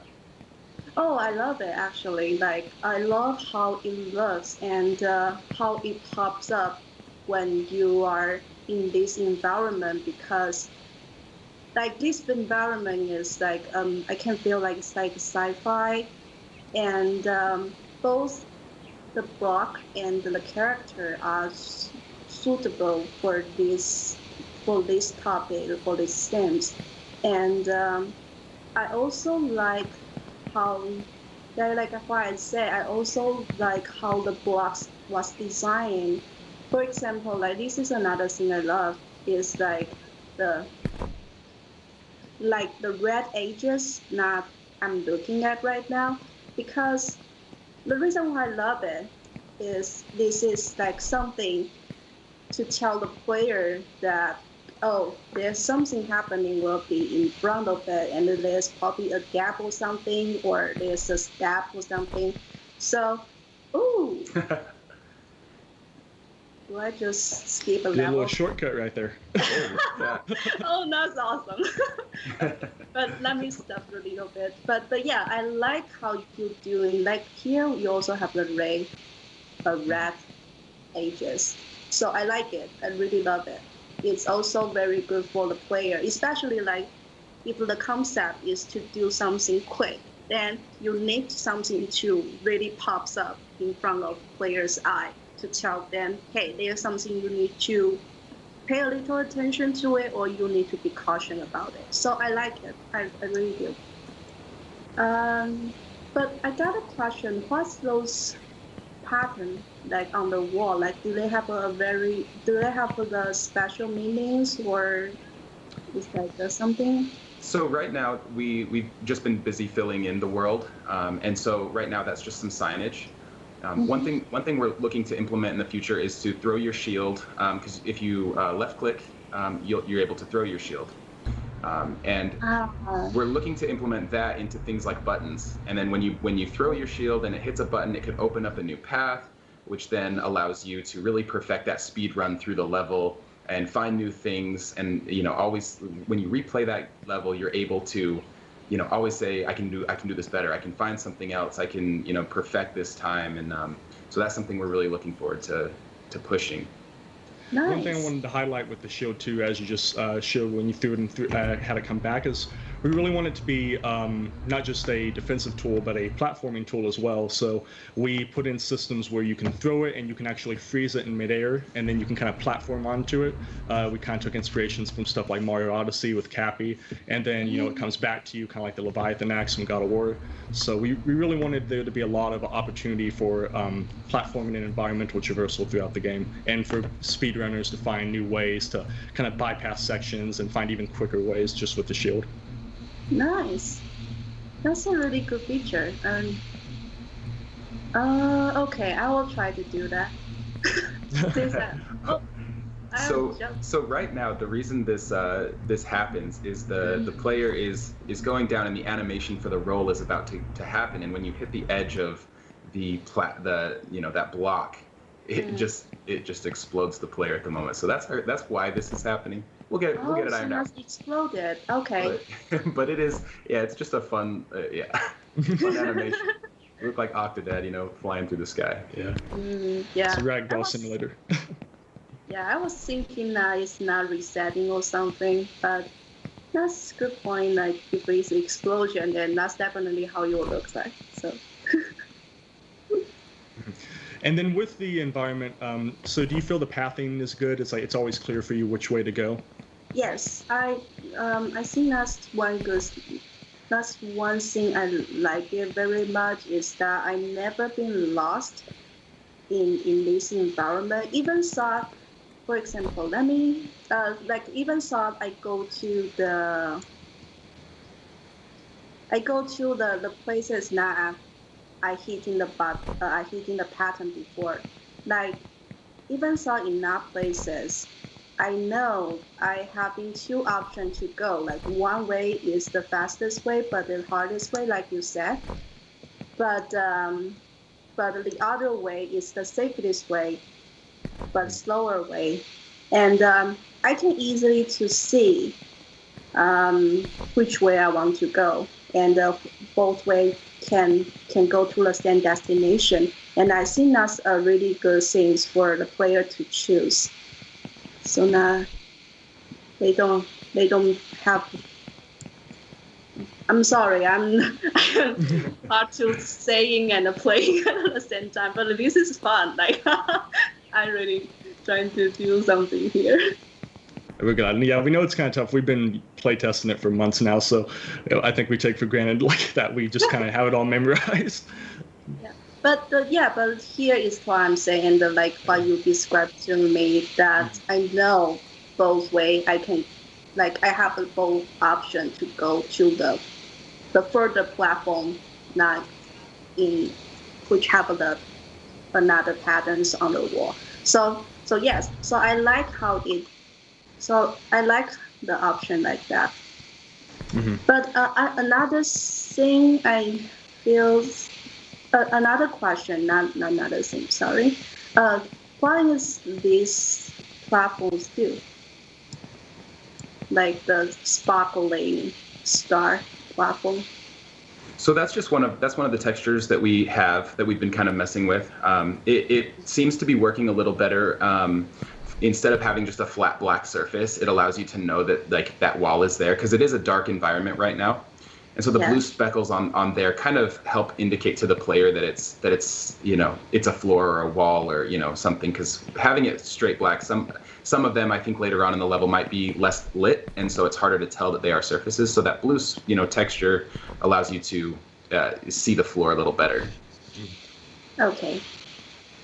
Yeah, and then one thing we also wanted to highlight was we wanted a good blend between not necessarily combat, but more evasion and momentum. So as you move further into the level, we also have some turrets, and we're going to eventually have some humanoid enemies that will be shooting at you, and then you'll be using your shield to block those incoming attacks, and that will be a fun little balance as you're trying to get there. And that might also be a more dangerous path, as one path might have more enemies that you have to time your blocks to dodge bullets.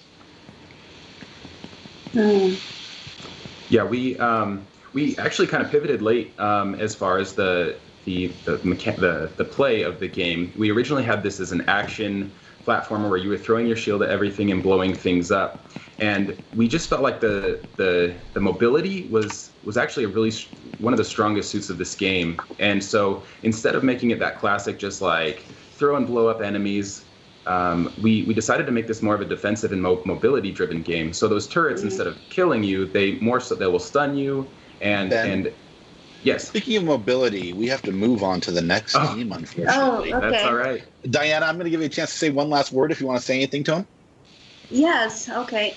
So I really love the concept, and I agree with the direction you guys put in first, which is like defenses rather than attacking, because you have a limited time, then focus on one thing rather than doing all of them, but just touch a little bit. I love the first. So I like the direction you guys putting in, which to make the defenses better first. So I looking forward to see the whole game and the way to play the whole thing. Well, thank you so much. Thanks, Diana. Presidium, your game looks great. The chat was blowing up. I think that you got a lot of really good feedback there as well. Diana, you had amazing feedback. Is it cool if they follow up with you later? Yeah, sure. Yeah, I think you had some really good, discrete, actionable feedback. So thank you so much. And it's awesome to see you again. We'll see y'all later. Thanks. Bye. See you guys. All right, so Capstone's being split into 2 sections right now, and then again at 4. And so this is the last game of the first half of Capstone before we go into the awesome rapid prototyping games. So Deadly Daycare is going to be the next game. It's our only VR game this year in Capstone. Penny is going to be presenting it with Ethan, and then Joshua is going to be talking about it as well and give us some feedback. Josh, how you doing? I'm well, healthy, which is good during these times. Thank you. It's really good during these times. Hey, do you want to give everyone a little bit of just like a micro history of you and EAE, and then maybe talk about what you're up to now? Sure. I went through the EAE undergrad program through this very same capstone, and then I went through the graduate program here. And then after I graduated, I was lucky enough to find a job at Respawn Entertainment as a technical artist, and that's where I am. That's awesome. Still. Do you want to remind people what your capstone game was? My capstone game was called Overclocked the O'Clockalypse. It's a little bit of a mouthful, but it was a fun bullet hell shooter.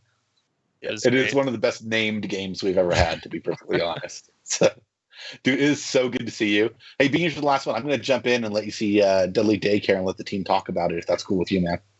That's great. Let's do it. All right, let's do it. Deadly Daycare, you want to start with the elevator pitch and maybe show a trailer? Yeah, sure. We are Deadly Daycare. It's a VR game where you care for a cast of chaotic creatures while they try to destroy you and your daycare.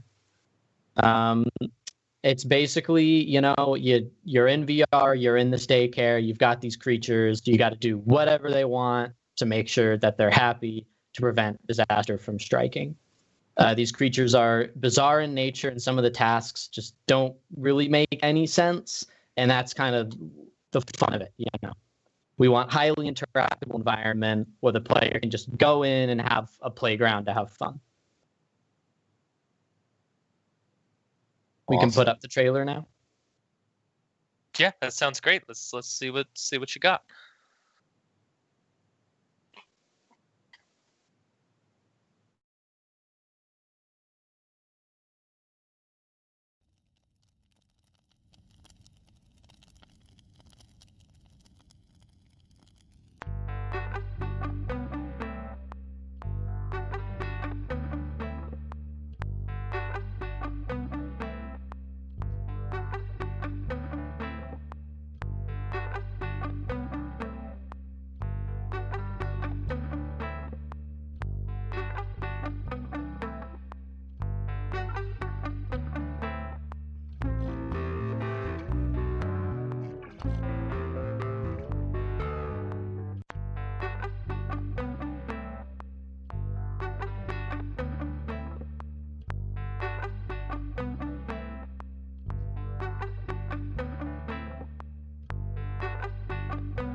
That was our trailer.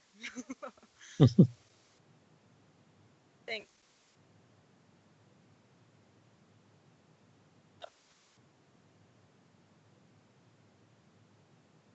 Yep.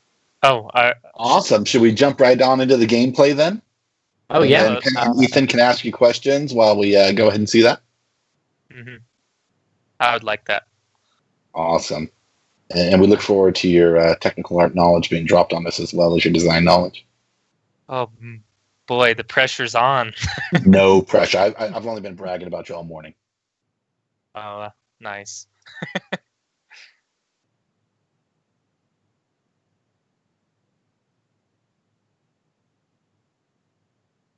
So, this being a VR game, I'm just going to be watching it in this example. Yes. Unfortunately, we couldn't get the live gameplay set up. So in lieu, we have just a demo of us showing off some of the features of the game. The whole idea, or like the primary goal with this, was to create a playground for the player. That was sort of what we wanted to make most of our design decisions on, was just the interactability of objects that the player were surrounded by. So this actually is not quite the game yet. This is our intro room. The player spawns into this room, and it just gives them time to play around with some of the objects that we have, familiarize themselves before they're thrown into the thick, you know.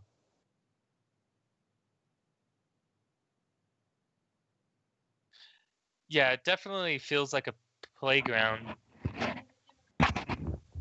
It definitely feels like a playground, and being able to interact with these objects are going to be super fun to do in game.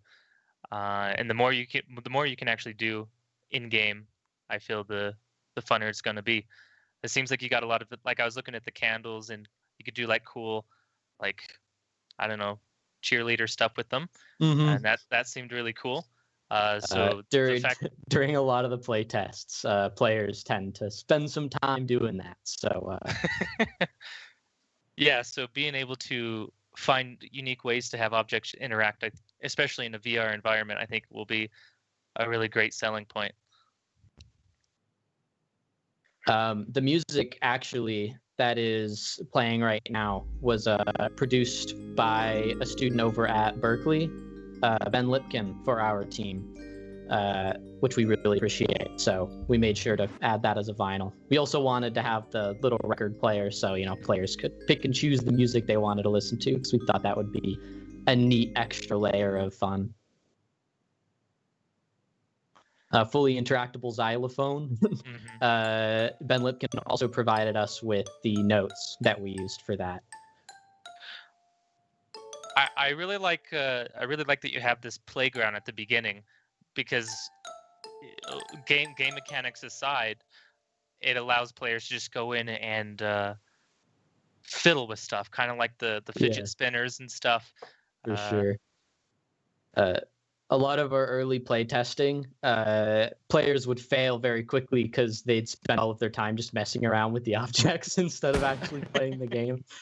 So we were like, well, we'll go all in on that. So we'll give them their time to play, familiarize themselves, and then they can get into it. So what's deadly about the daycare? Well, I believe I'm about to warp in. Well, I'm going to play with this button a little bit first, but afterwards I will be going in. Is that why there's the broken word at the bottom? Yeah. I was really proud of that button, and I wanted players to get a chance to play with it without immediately getting moved around. So this is the daycare. You've got...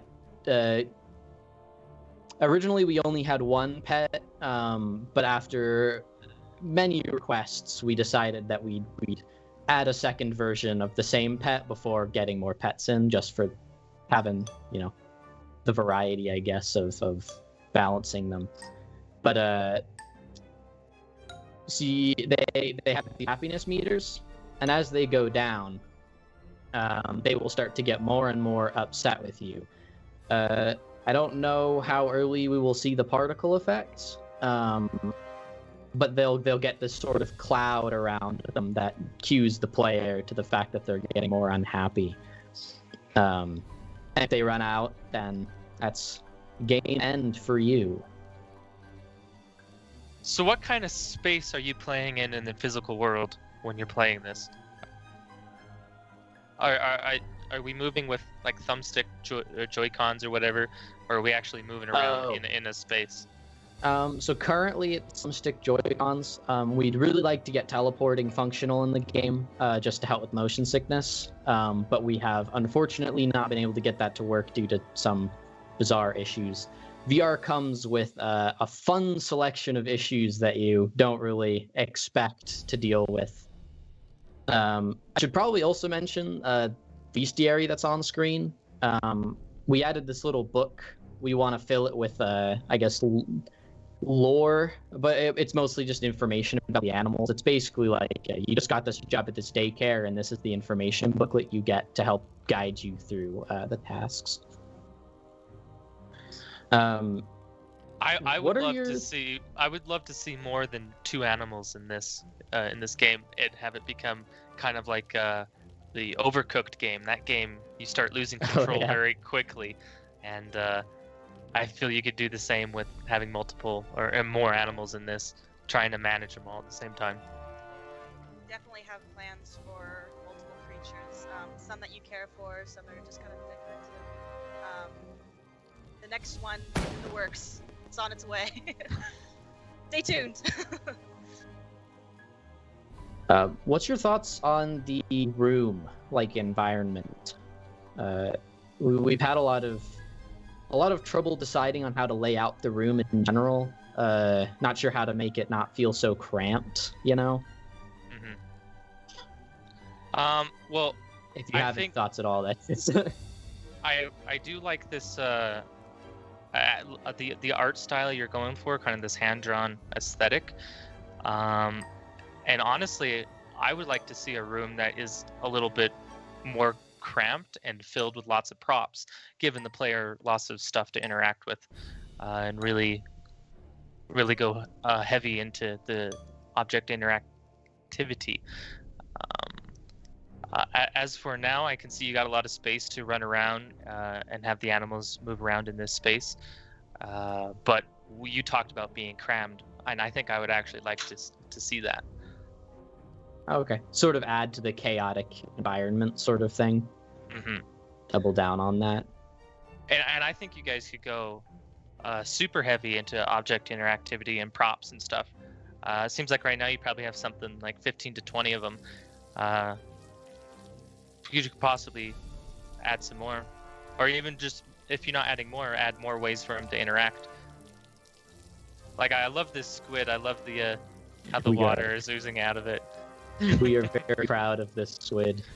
It's so fun to stool around and toss. I'll admit this encounter doesn't always work the best. You will see I actually fail this encounter because I just can't quite get it to work for me. But, you know, it happens. We're working on it. It was a good excuse to show off the end condition, which I would like to know your thoughts on, in fact. Once I'm done looking at this, you'll see how Chubby is sort of clouded up. I don't know if you have any thoughts on, I don't know, how that is as player feedback. Well, so player feedback, at the beginning you mentioned they have these red bars above their head to show their happiness. Yes. And right now, from what I see, I can't see the red bar, and I see you keep looking up at this board showing like soap water, and I'm not sure if that's exactly what I'm supposed to be following. Yes. That board sort of walks you through the encounter. I probably should have spent more time on that. My apologies. Gotcha. Because I almost feel like you have that book that tells you what you're doing. That information should be in that book, so everything's in one place. Continuity. Oh, sure. Oh no, it says big failure up there. yeah. Chubby got a little upset. Wasn't washed properly.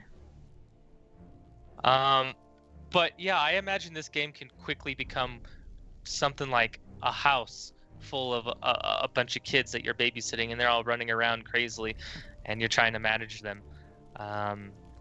So similar to what I said, having more than 2 animals would be fun. Their angry bars could fill up slower, so you can actually manage it.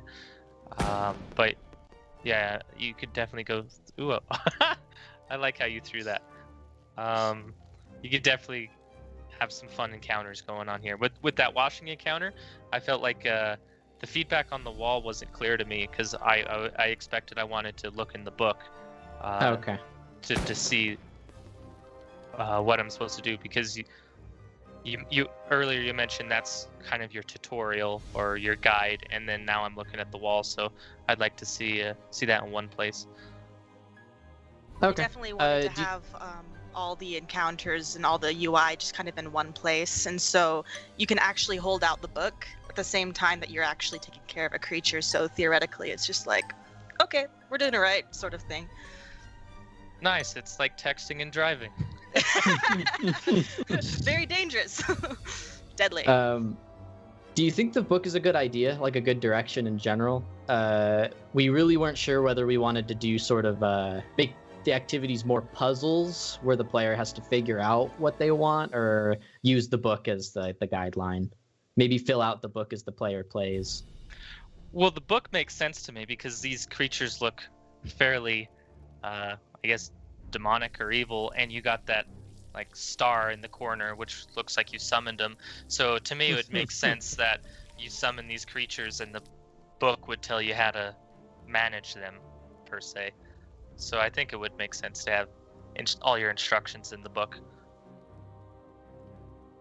Okay, thank you. We will continue then. I hope you pass the washing this time. I do get it this time. I figure out the pro strats. I metagame a little bit by knowing how the encounter works, and I do actually make it through this time. Yeah, I feel. But thank you for doing this. Honestly. Yeah, no worries. So you got about 2 minutes left. Joshua, do you have any like high-level advice or anything you'd really like them to know as sort of your nice wrap-up speech? Or last-minute question from Penny or Ethan? Well, as for what you want to know, I feel your scope right now is in a good place, being on just one room, a couple of animals and a couple of props, and having another semester to polish that. I think you're in a really good place. And I think going more heavy into the prop interaction won't blow up your scope at all. So I feel you guys are in a very good place. Thank you. Awesome. Ethan or Penny, do you have another question, or are you good? I think I'm good. I'd like to make one last note, if that's okay. Please. For anyone interested, check out our game. You've got a VR set. We'd love you to play test our game and give us some feedback. We've got a survey online, littlechair.itch.io/deadlydaycarevr. We'd love to hear your thoughts on our game. Give us some ideas. We're open for it. Awesome. Hey, you guys did great. The Deadly Daycare game is just getting charming and more charming every time I take a peek at it. So congratulations on a terrific project. And Joshua, thank you for being awesome. Is it cool if they reach out to you later and get some advice? Absolutely. They should have my email and whatnot.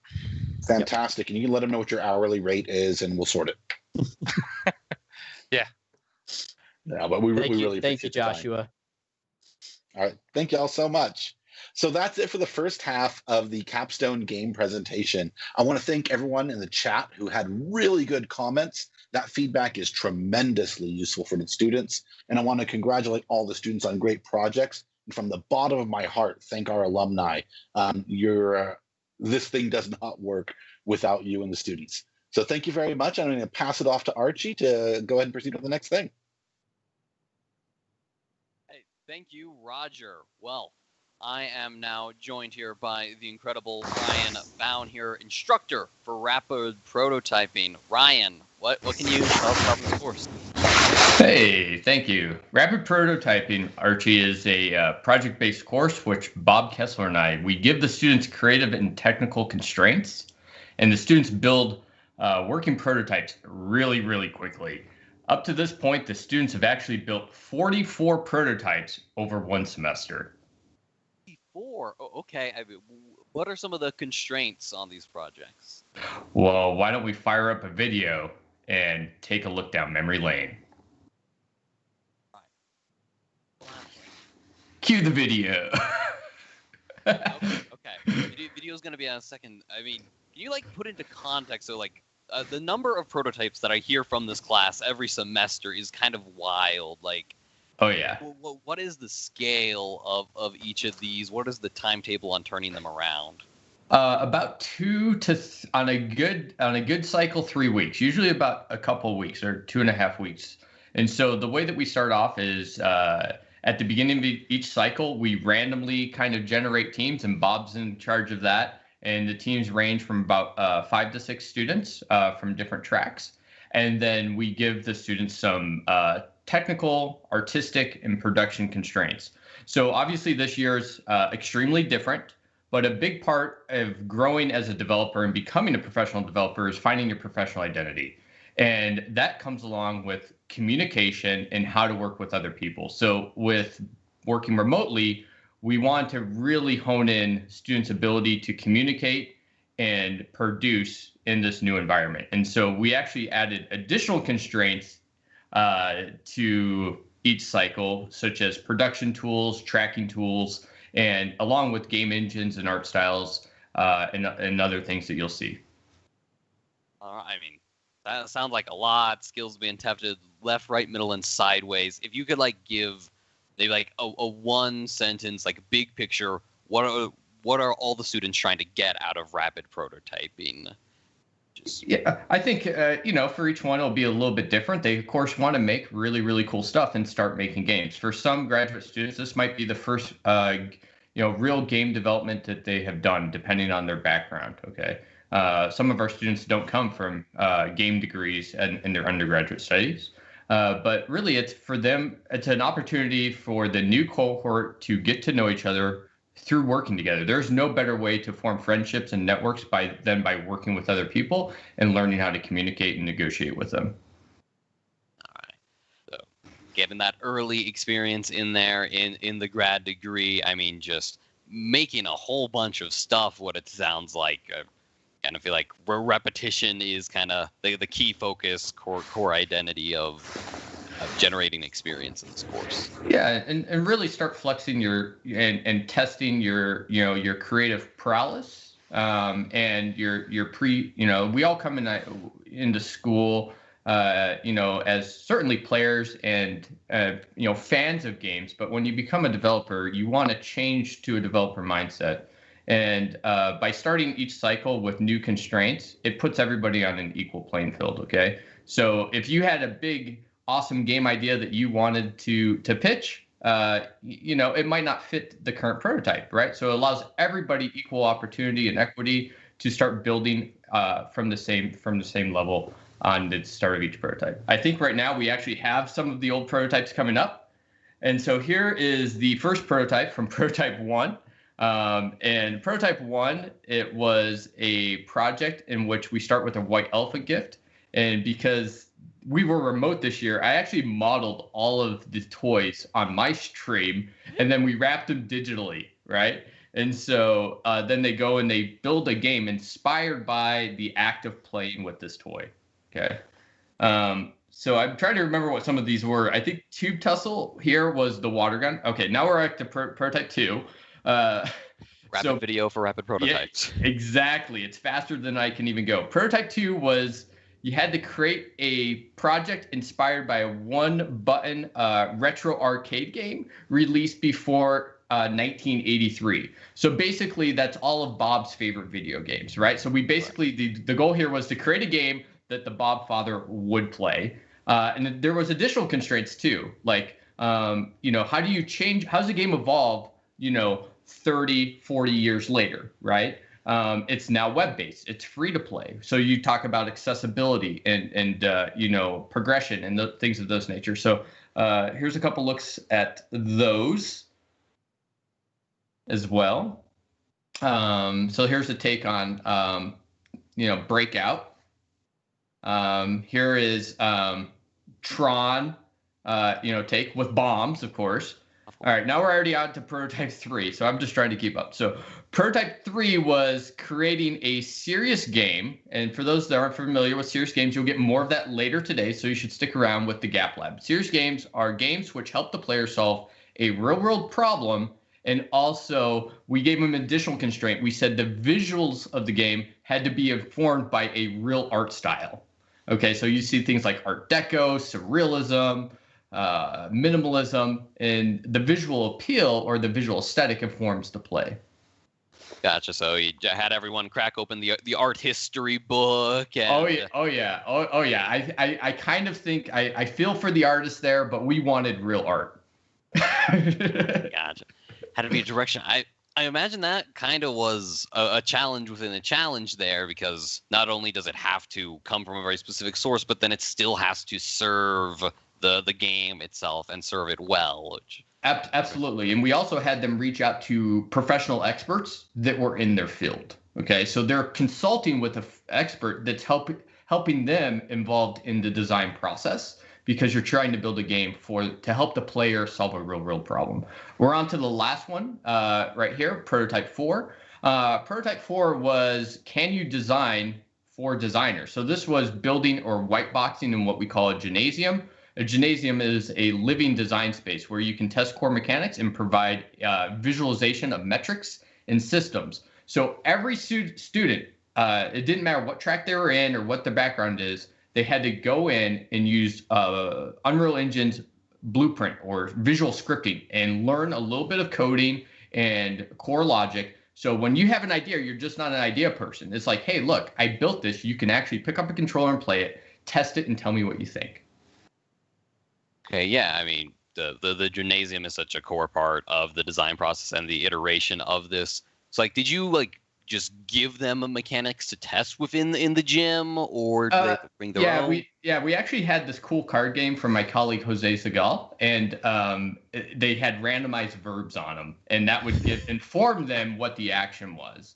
And it was a good reminder during quarantine. I need to go to the gym a little bit more often. Of course. So, and then now we're sort of on to the fifth, the final, the current prototype. Yeah. What is the crescendo we've been building to here? Basically a world premiere, chat. This is, we have to embrace the opportunity. We're 100% remote. We're 100% online. And so the last challenge was we wanted to present them with something that was timely and unique. And we said, you know what? We're live on Twitch. Build a game specifically with Twitch integration, and that can be Twitch Let's Plays, Twitch influences, or an esport. That's honestly incredible. So will Twitch chat here for EAE Play get to mess with these games? Yeah. So you'll want to make sure that ask each developer if they have full Twitch integration, what their Twitch commands are, and then you want to make sure that in chat you're typing those commands, because you could influence the next world champion. Okay. Well, thank you very much, Ryan. And chat, I hope you're ready, because we're bringing in our first game here, and it's going to be your collective turn to play here pretty fast. Representing it is G1 Studios, Will and Jones, the creators of Familiar Souls. Welcome, and tell us, what's your prototype all about? Jones, looks like you're muted, man. I just pulled a Bob. I'm sorry. He has taught you well. I'm Jones. I'm the producer of the game. Hi, guys. I'm Will. I'm Jones' co-producer of Familiar Soul. So yeah, let's get right into it. So Familiar Soul is a 3D streamer audience puzzle game. Somehow I can't hear you guys. Where the player is the witch and their audience are their guides. Showing different perspectives of the in-game environment for their streamer and their viewers. So we're going to travel through our winding forest maze and solve puzzles that only you guys can help us with. All right, so what? Go ahead. Okay, so yeah, so what we are going to do right now is now we're in this forest, and I cannot see the top left screen, so I need chat to help me through this maze. Please type the command to navigate me through this maze, I guess. So as you guys can see, we're about to get like a top-down view of the maze here. And it's up to you guys to use the commands to influence where Jones heads. So is those kind of like inspired by like those blind playthrough style streams you see where they just take instructions from Twitch chat and the streamer has to like go on that? Is that? Yeah, and we just saw a huge cat. Should I touch him, chat? So Okay, yeah, I'm touching it right now. Oh no! I just fly away, and you guys get some sneak peek of the game, but that's fine.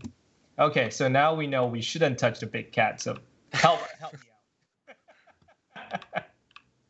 So as you can see, it wouldn't be a Twitch demonstration if there weren't a way to totally mess up the player. Yeah, just to answer your question, Archie, definitely. Co-op was at the heart of our design. We were really inspired by Keep Talking and Nobody Explodes. We love the sort of chaotic, timed chaos that goes between the player and their partners, and that's something that we were glad to keep in this game. Yeah, so as you were building this Twitch integration, what were some of the challenges that emerged from that?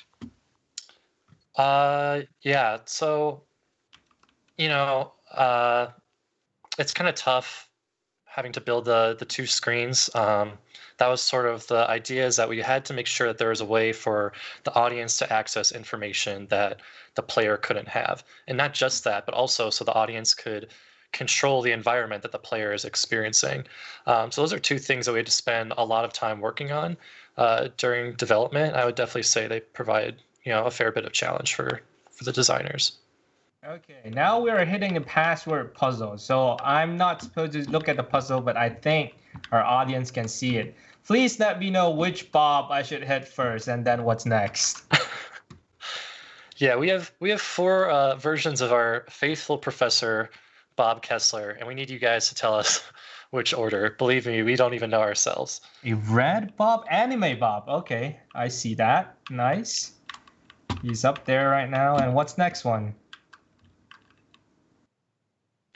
Bob with the Y. Thank you. Thank you. And what's next? Sunglasses Bob. Okay. Kind of curious, as you're getting the instructions, would you account for the possibility that Twitch trolls the player in here? Is there anything that? So at first we didn't, but upon playtest we realized that this wouldn't be the same if there weren't some way for Twitch to mess with us. So that's sort of why we have the giant cat that resets the player in the game. If Twitch is feeling up for it, you can lead Jones right to it, and it'll reset us back to the beginning of the level. Please don't do that. Oh no. Oh no. Okay. Now I need you guys to help me which way is the right way. Please, you can type in the corresponding color of door on the command you can see on the screen and help me open doors. Right, so here we got to figure out, first of all, which door is the correct one, and then use the chat to open it the correct way.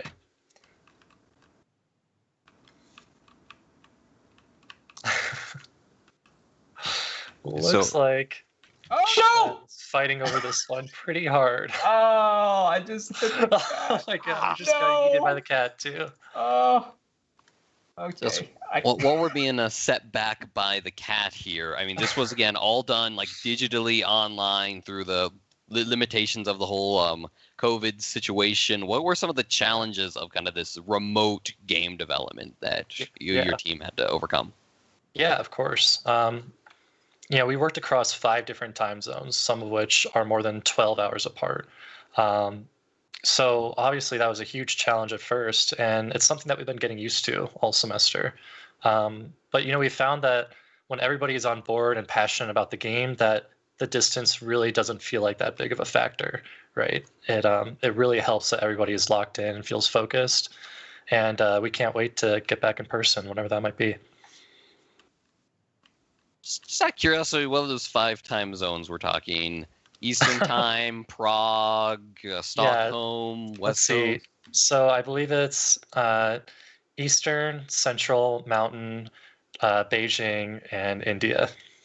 Oh, so not even 5 adjacent time zones.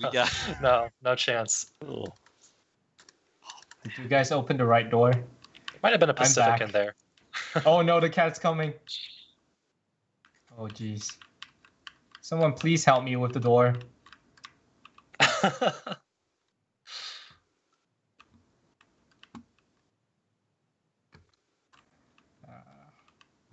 Jeez, none of the doors opening.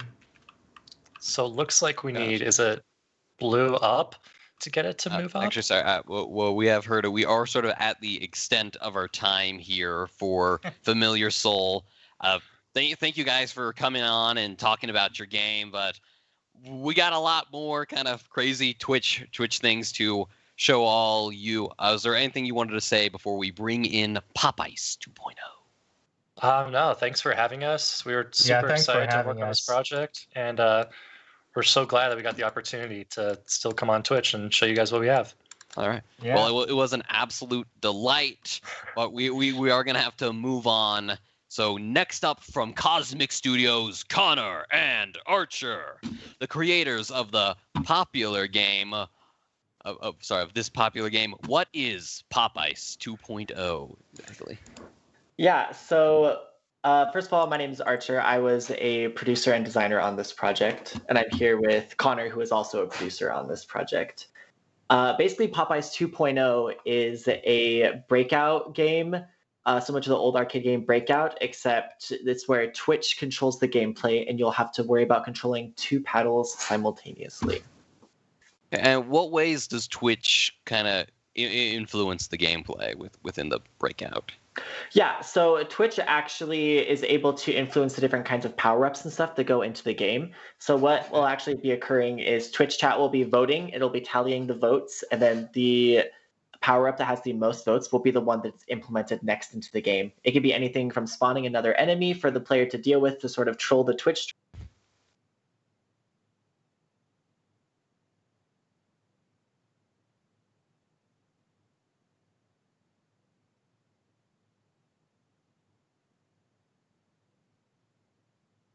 Should still be here, right?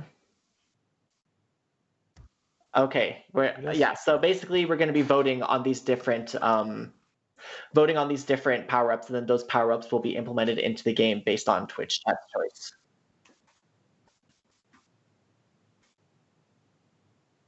Should we maybe start off by showing what it looks like now, Archer? Oh yes, please do. Sure.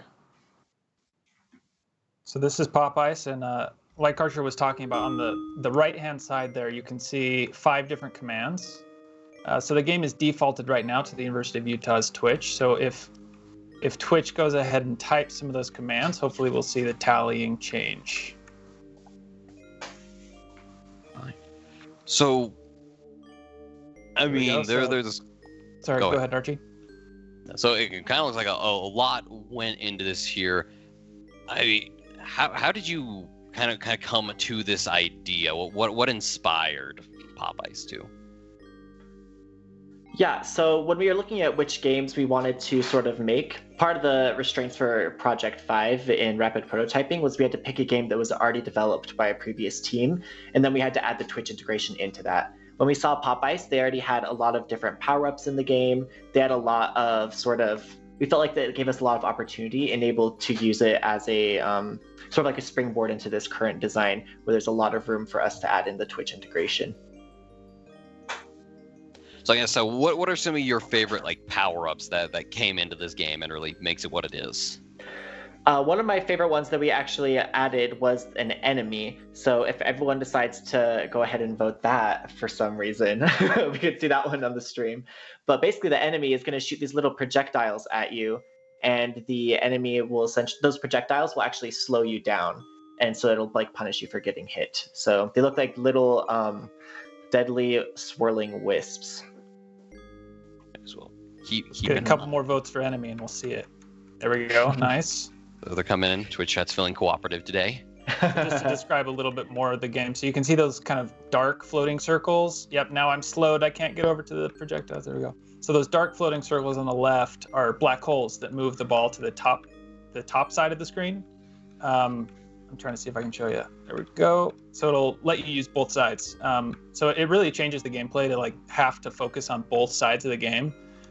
You'll see that I, even after hours of playing, still prioritize the bottom screen. But it really changes the game up quite a bit. Mm-hmm. Certainly does. So I guess again, so a lot of this was developed remotely. How did you kind of account for that as you built this out in Unreal? What challenges did you have to overcome with all that? Yeah, so it was one thing to have a lot of teammates going on in like different time zones all over the entire world. That's something that a lot of people in our program have been dealing with. But personally, when I, as a designer, and I was like trying to use like some way to visualize like these ideas and everything, our team decided to go and try to answer this problem of like, how do we visualize our concepts and everything when we can't just draw on paper right in front of us? So that was a really big challenge that we had, was just figuring out a way in order to like get it out onto paper and get it out into like, this is like, we're all on the same page. We can all see the same concept or idea now, but that was a really tough challenge. So.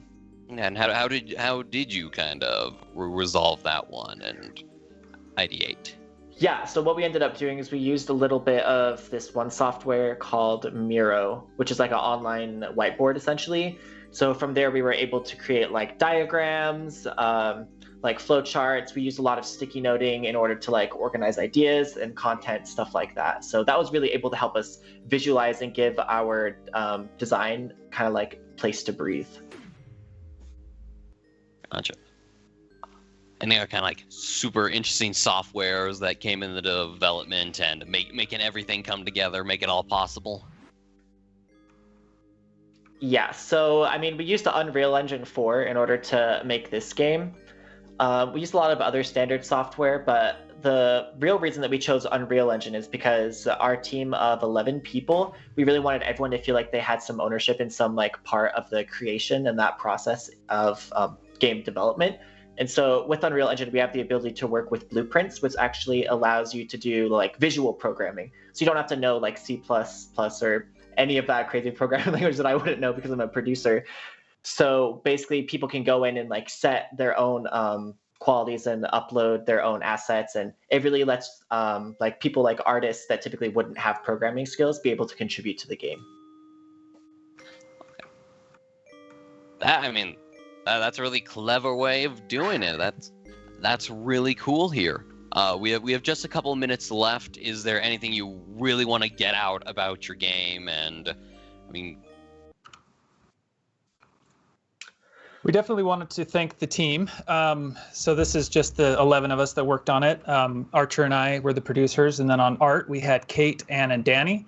Engineering was Jonah, Gabe, Randy, and Alvin, and tech art, Andre and Joshua. So wanted to make sure we gave a shout out to everybody there. But as far as for me, thank you for having us. It's been fun to show the prototype. Oh yeah, your game just looks like a delight. I got to play some of these when we were getting the show all together. Just a definite highlight. Real joy to get at it here. And well, yes, thank you for bringing it on. It was really great to have you and hear about it. But unless you have anything else to say, let's just put something in. We might have to move on here. I feel like we're good. Thank you so much for okay. All right. Thank you all. All right. Well, have a great day, you guys, and we're now ready to bring in our next team. Coming in here from Tube Tussle Studios, Dylan and Nicholas, creators of the aptly named Tube Tussle for your properly socially distanced beach fun, as it were, the focus. What can you guys tell me about your game? Yeah, absolutely. So real quick, so I'm Dylan Mehmet. I'm the designer and producer. And I'm Nicholas Panelides. I'm also one of the producers and designers on Tube Tussle. Yeah, and so Tube Tussle, we're super excited to show that to you guys today. It's mainly a game where you prove your pool party prowess in a family-friendly battle royale. And we actually brought something super special for everyone here today.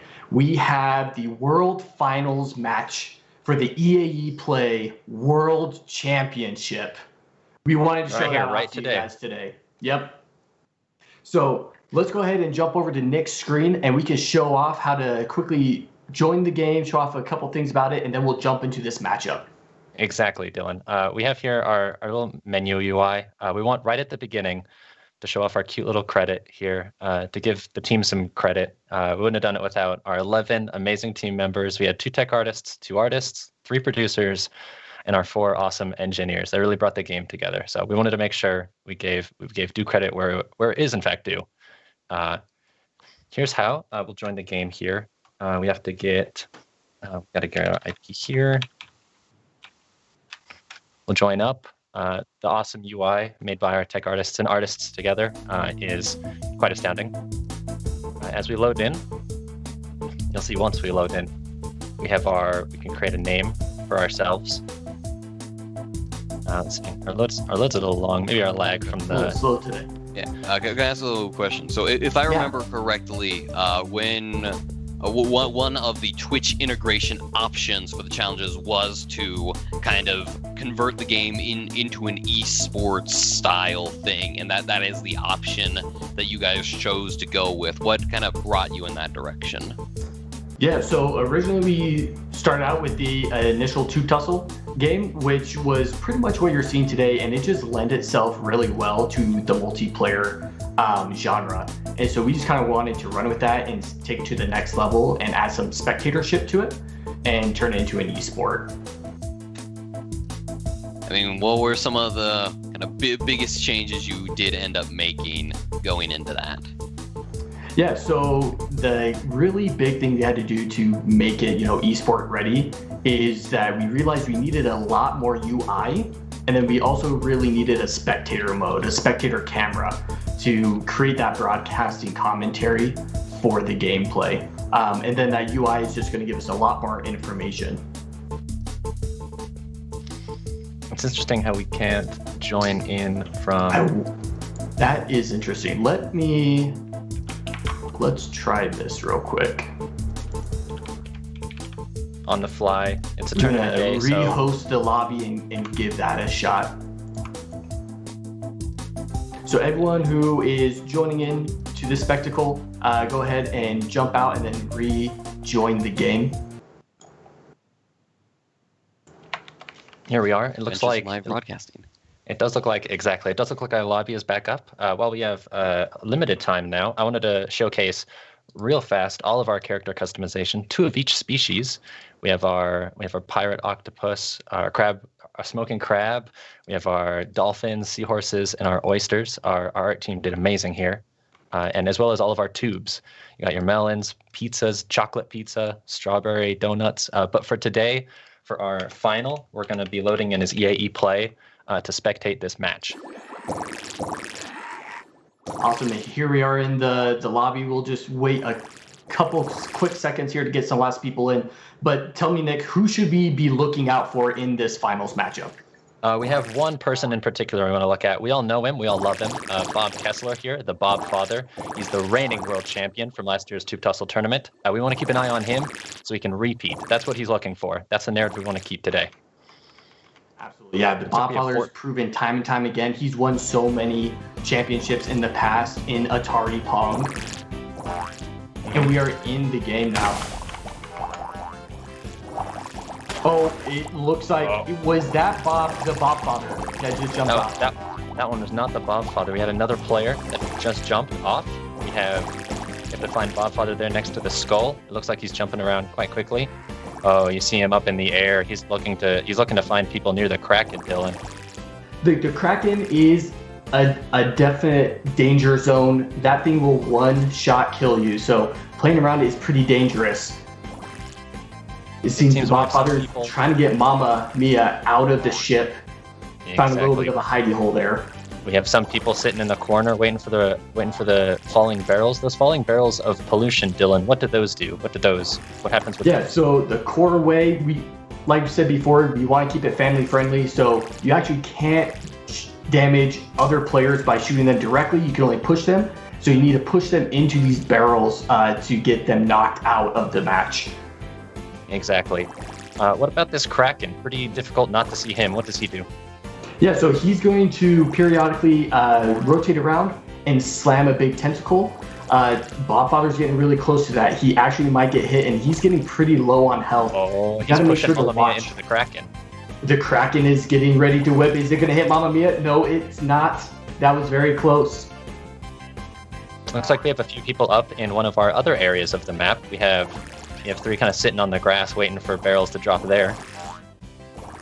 And another key way, which I'm really surprised to see, not a lot of people are shooting these barrels and moving around the poison. That's a key way to knock out your opponents, is pushing those barrels, creating more danger zones. Exactly. Bobfather here sitting at not a lot of HP, but that's how he likes to play, isn't it? He likes to play loose and on the fly. He's always so aggressive, and he's starting to lose a lot of health. He's getting very low. This is getting dangerous here. Oh, it looks like we have 2 back here in the main menu, or main side, but we have a lot in this top right, kind of playing around that pollution there. This is getting tricky. Pretty wild up here in this top right. It looks like we have 6 left in our match here. This is going to get close. That main area is getting filled with pollution. Oh, we have another bucket that's been drifted around, and someone jumped off the map there. Bobfather's really playing it. It looks like the Bobfather is tricking others into trying to get to him, and instead they're just being a little sloppy and jumping off the map. Oh, we're down to 4. Bobfather in the middle of that ring, close to the Kraken. Bobfather just went out, Dylan. Bobfather's out. No way. This is unbelievable. The Kraken just took the Bobfather out. Doesn't look like it's a repeat now. We're down to our final 2, Mamma Mia and Stabrina. Stabrina and Mamma Mia, it looks like we have another... Stabrina just got pushed. It's getting pretty wild here.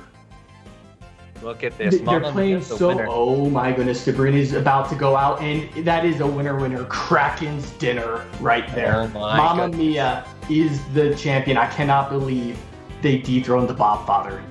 This is history in the making. This is Bobfather losing to... We know Bobfather is the god gamer, but him losing, it's not something you see every day. Blows my mind. And let's go ahead and do a pickup match, and we'll let Archie ask us some questions while that pickup match is going. Yeah, for sure. Thank you for the beautiful commentary, guys. Very, very riveting match we got to see there. Bit of a heartbreaker towards the end, but a delight all the same. And so, what are some of the core, most important aspects of what makes Tube Tussle a fun experience? Yeah, so we feel that it's super fun because it is that family-friendly genre, and it's not your typical battle royale of a closing circle and just shooting opponents to be the last one. You really have to play towards the map and the obstacles around the map. I was particularly a fan of the poison barrel mechanic. I felt just the way that it permanently spread a hazard across the arena that could only grow helped put a bit of like a clock on the match itself to force things to eventually reach their conclusion. I mean, how did you come up with the ideas for some of these obstacles? Yeah, so was we just kind of chose our original theme of doing a pool party and playing with water guns and the ocean and the sea, and we started thinking about that and iterating on that. So we have kelp zones that slow you, we have the big kraken, we have sharks that will drag you into the poison, a lot of things like that.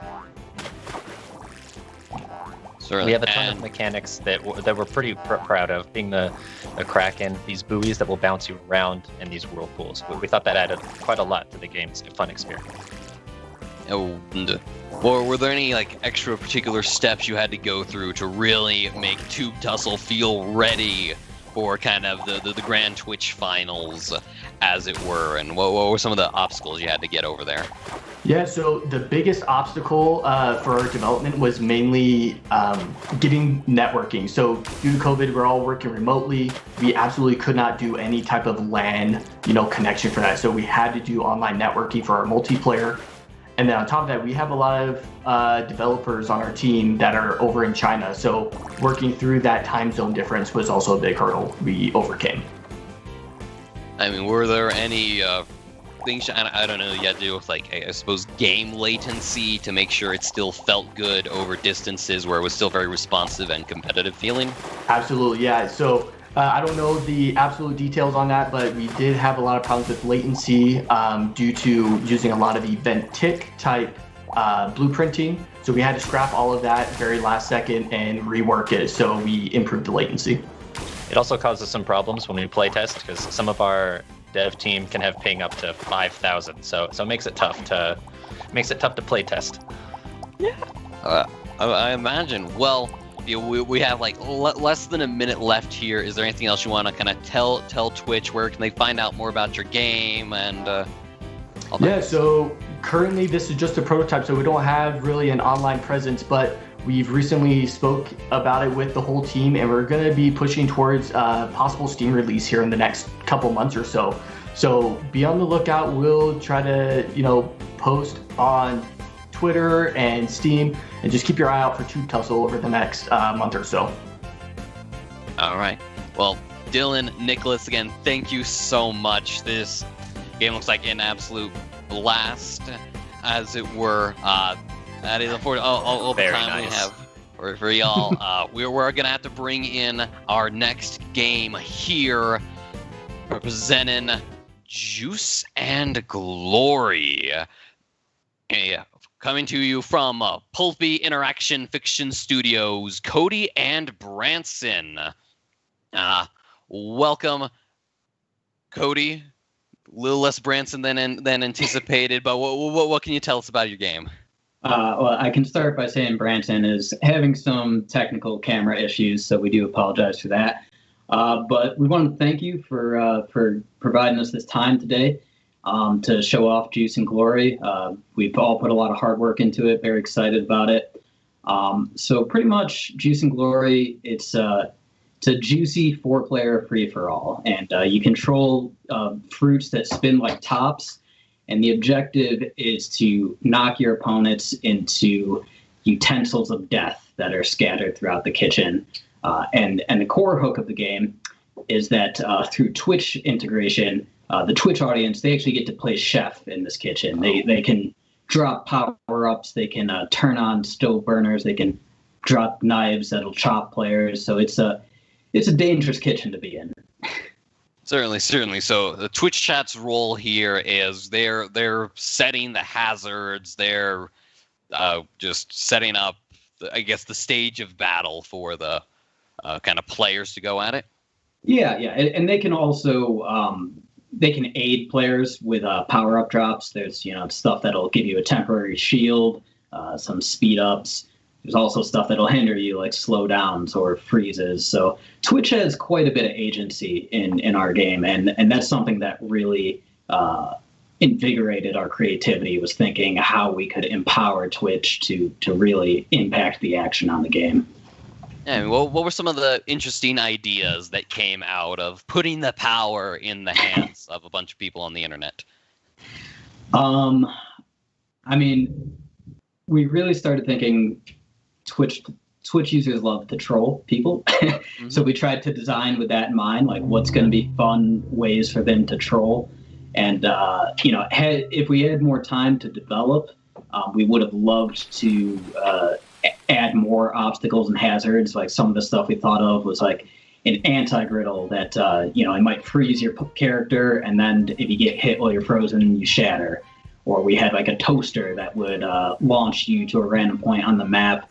We had multiple different ideas on stuff that we just unfortunately ran out of time with. But yeah, it was very exciting to think of different ways that Twitch users could influence the action, and different tools that we could provide to them. All right. Well, I mean, you kind of hit my next question already with that one. I know normally I follow my question list very kind of like fast and loose here, but this one stood out to me. I guess I have to ask. Apparently, I'm supposed to inquire, what fruit are you? That's a very important question to ask yourself when you're playing Juice and Glory. As the producer on the project, I would say I'm probably a lemon. I kind of have to pull all the other fruits together, squeeze here, squeeze there, keep them fresh. Sometimes, depending on the production pipeline, I might get a little sour. But I got it. Preserve the efforts of what's all going on, and yeah, just tie everything together. A little dash of lemon. That brings everything together. Okay. I mean, as we started off our little bit here with some kind of remote communication difficulties, what were some of those that your team had to overcome in the development of Juice and Glory? Yeah, so well, and actually, if we wanted to start gameplay in the background while we talk, we're good to do that. But yeah, like all the other teams, we have a multicultural team over multiple time zones. We have members on the East Coast, here in Utah, over in China. So those standard time zone issues. But really, I think the remote development environment, the biggest issue is you don't get to read body language. Voice chats and video conferences just aren't the same. So, you have to be really careful about your communication and make sure everyone's on the same page. Which right now, Branson, are you good to start the game up and show it in action?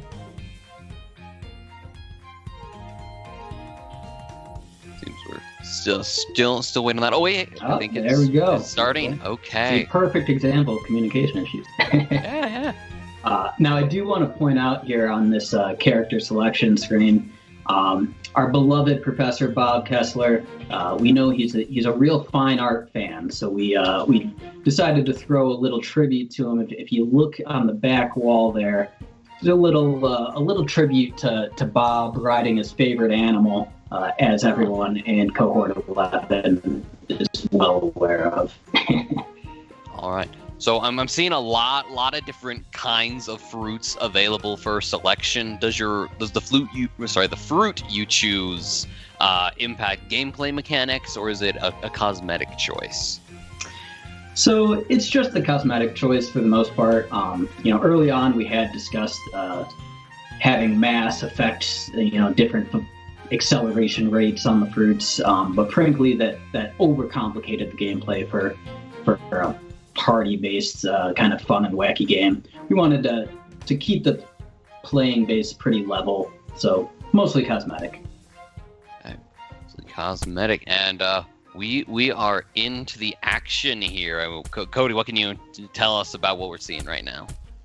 Yeah, so as you can see here, our little fruits are bashing into each other, and they're just spewing juice out like anime characters. It's bleeding. I hope these poor guys have health insurance. I think there's at least half a cup of juice on the table there. But as you can see on the playing field, we got a few obstacles going on. And I do see in the Twitch chat right now that someone's trying to turn the stovetop burner on with our burn command. There's also a blender in the corner, which if players get sucked into it, that will instantly blend them into a smoothie. But thankfully, our players, they do have 3 lives per piece, so the action isn't over if you have a tough run with the blender. But I do want to go over the Twitch commands real quick, just because we had a slide that looks like it didn't get put up there. So for our Twitch audience, the way that you guys can influence this, probably the 2 most popular are going to be !knife, which is going to drop a knife into the arena that can chop players, and then !stove, that'll turn on the stovetop burner and set players on fire. But we also have speed, slow, freeze, shield, and I'm sure one of my team members in my chat can help me out with the last one that's slipping my mind right now. But all of those will drop different power-ups that can affect the players. And looks like we're getting back into a new match here. That sometimes these matches go pretty quick, depending on how chaotic the action gets. Cody, I am going to have to kind of stop you there. We are sort of running out of time for Juice and Glory real fast here. Maybe like less than 30 seconds here. Do you have any future plans for going anywhere with this prototype, or? Oh, well, the vegetable DLC is on the way, RT. Oh, man. Okay. Vegetable DLC. Well, That is very exciting. Anyway, thank you for coming on, Cody, showing us this awesome prototype your team has come together. It looks like it's pretty sweet, as it were. It is. The time has come for our final of the rapid prototype projects for today's stream here. It's going to be Twitch Adapts. Over the years, Twitch as a platform has grown, evolved, but has the chat adapted. With me now from Electric Baba Boo Boo Studios, Yang and Joe, to show their latest project, Twitch Adapts.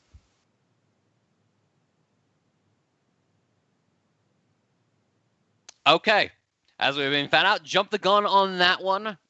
They're not quite ready to join us just yet, but they will, ideally, in a short little bit of time here. I will take this moment to give us a little recap of the schedule and what's going to happen after this, since we are at the end of our Rapid Prototypes segment. After Twitch Adapts, we will move into segments on our Intro to Design class, the traditional and alternative game development classes, both undergraduate programs designed to kind of like introduce students into what EAE is all about and really developing their skills. I believe each of those are one semester classes as opposed to like the undergraduate capstone. And hey, well, welcome, Twitch Adapts guys. You tell us about your project.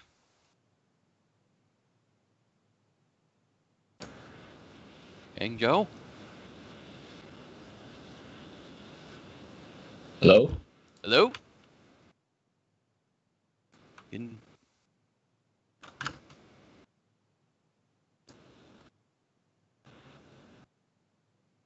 Hello? Hi there. Sorry, I think I had some connection issues there a second ago. So Twitch Adapts, it's a creature creation game meets turn-based combat in a Twitch integrated game in which your chat is going to create a creature before turning it loose to the streamer to control against your opponent. That is exciting. How did this idea come together? Or sorry, how does Twitch influence this really? Yeah, so Twitch is going to be able to vote on the different parts of the creature, as should be shown on your screen soon. Just through typing exclamation A, B, and C, you're going to be able to choose the head, the body, the legs, and the tail of your creature, each of which is going to give it different abilities and, obviously a different appearance. When we went about designing this, we wanted to make sure that the streamer and their audience were kind of on the same page, and we made it a collaborative effort between the two of them against their opponent. So the idea would be that there are two streamers going head-to-head, and so the Twitch chats themselves are competing against one another. Not necessarily. Not necessarily. We want to create this monster with Twitch, right? And Twitch get to pick what part to use and what part to put in as whatever that they want. I think that's very exciting, and that kind of interaction is awesome. So I guess, what brought you all to this idea? So I think our inspiration for this came from a project that was worked on earlier in the semester called Adaptability. That was kind of this serious game that taught you to build different creatures. And we thought the interactability and just how variable the creatures you could build was something that was really interesting. And so we wanted to iterate upon that and add this Twitch functionality in which you have abilities related to each body part that you then can control kind of in this turn-based combat against your opponent. And from all this, what are some of your favorite features that have emerged into the product?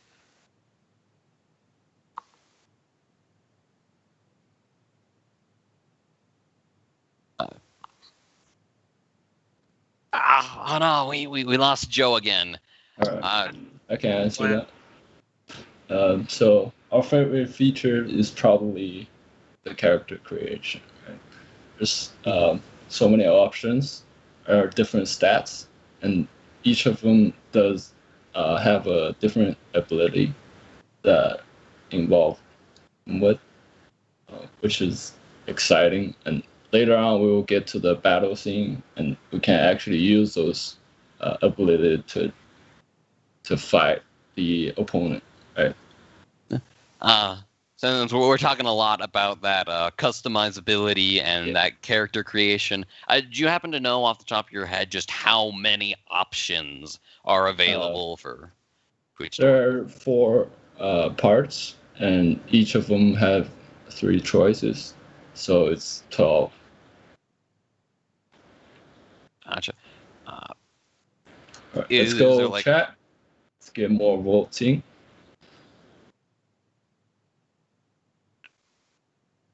Do you have any particular like a favorite creation and any combo that sings to you personally? My personal favorite is the tentacle one, just because somebody brought it up and we said it would be really cool to put it in, and the skill it does is very random and kind of Cthulhu-like, so that's my favorite. Okay. So you mentioned that particular creature had some randomness to its abilities. Is randomness a significant portion of this game at all, or no? Random is not a very significant that we want to put in, and it's only fit to that part. That's why I like it so much. Okay. It doesn't fit anywhere else, just like any of the other body parts. Gotcha. I enjoy it because it is such sort of a deviation from the norm. Yeah, that's right. So I guess with all of these options and the great number of permutations of creatures that could be assembled out of this, how did you handle game balance throughout? Oh, game balance is quite important and kind of hard to do, and we did a lot of math and calculate values and such in a way that it doesn't break anything or seems too powerful. And anyway, here is our creation. What do you guys think we should name it? It looks like a Tim to me. Tim? Tim. Mithio? What do you guys all think? Bobzilla? I'm liking that one. No, we do just have kind of 2 minutes left here. Are there anything in particular that you want to talk about in your game, and what all has to offer? Let's show the battle scene real quick. We'll call it Bobzilla.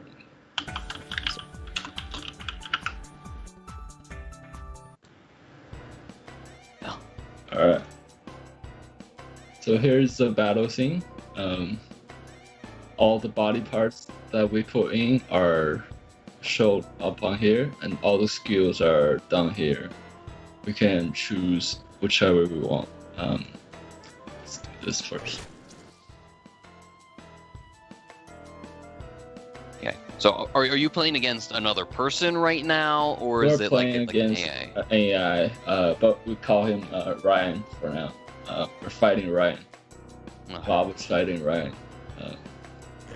I assume any any resemblances to professors living or dead is entirely coincidental. Yeah, that's it's just a reference. On. Okay. We are just about at the end of our time here for Twitch Adapt. So again, thank you for coming on and telling us all about this really exciting game. Anything else you want to say for Twitch chat before we let you go? So, I'm glad all of you participated and hope you had a fun time creating this Bobzilla. And I'll see you all later. All right. Thank you again. Now, that is going to conclude it here for our rapid prototypes again, those were all turned around in a highly limited time frame under some very kind of interesting conditions from the professors, and I think they were honestly just so incredibly charming and wonderful experiences, and just happy to be able to see them for myself. But we are going to throw it here to a short break. When we come back, we will have a recorded video segment on our Intro to Design class. So don't go anywhere. You're not going to want to miss it.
Hi, I'm Roger Altizer, and it's a pleasure to be back with you here today. Unfortunately, Bob Kessler couldn't be here. He's too busy with his esports championship award reception, but he promises to be here at the next one. Bob and I have been teaching this class for about a decade, and it's incredible what these students have done, especially when you consider they weren't in a classroom for a single day, but on Zoom the entire time. We're going to dive right into it to keep things on track for us today.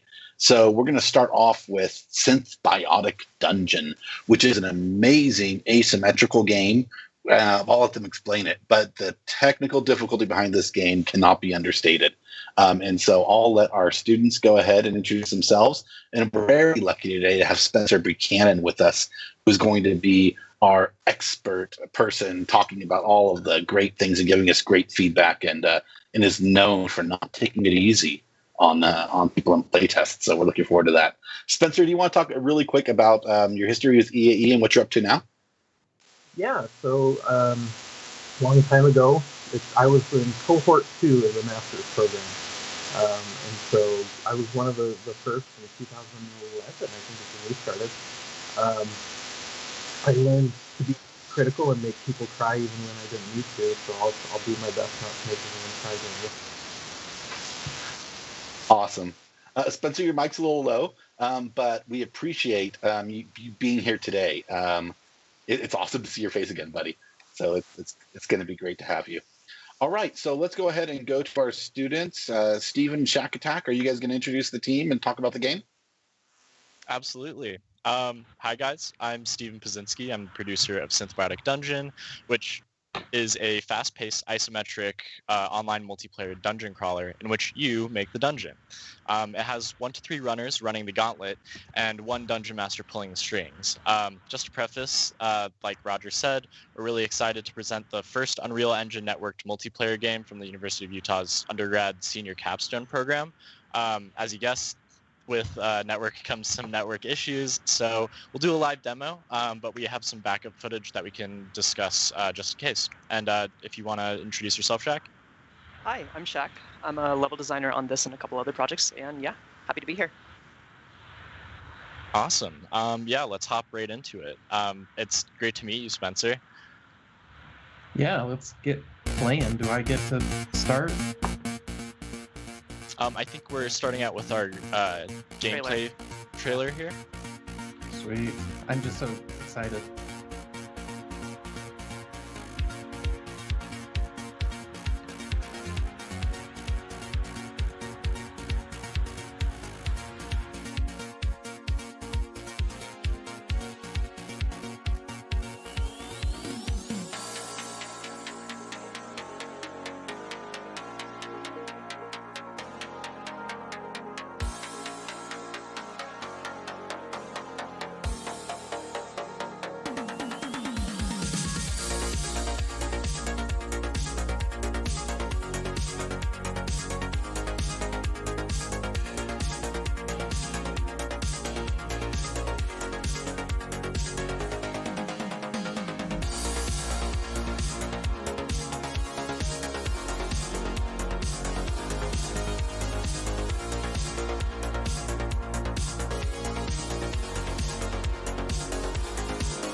All right.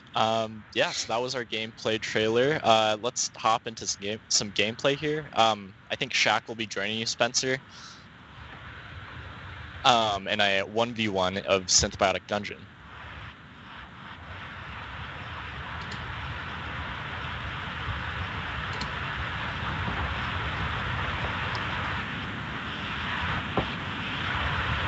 Are you? Which one You'll should I want to join? go ahead and click on host, Spencer, from the main menu. Oh, you want me to host first? Yeah, let's have you host first. Yeah, just click host again. This is our server lobby. Oh, I started too early, didn't I? yeah, just a tad. broke It's it. okay though. It's good. If you press escape and hit main menu, you should be able to start over here. Okay. Awesome. And then in just a second, you should see Shaq be able to join your game here.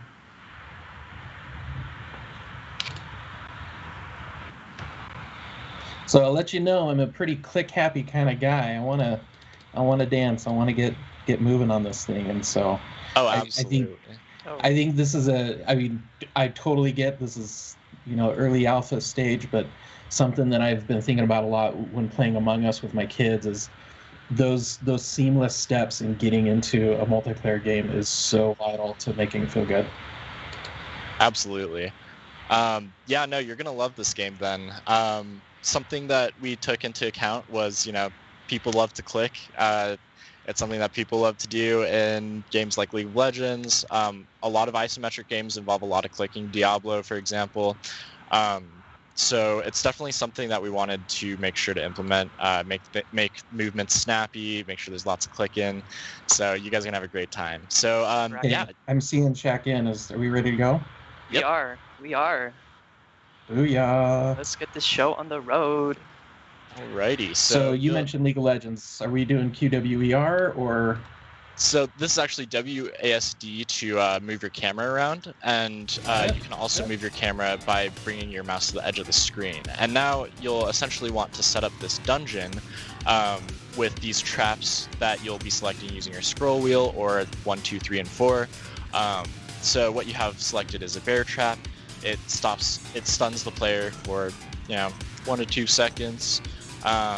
We also have some enemies programmed in there, and once about a minute is up, then it'll go into the possession phase, where Shaq will try to run the dungeon, and you'll try to stop him.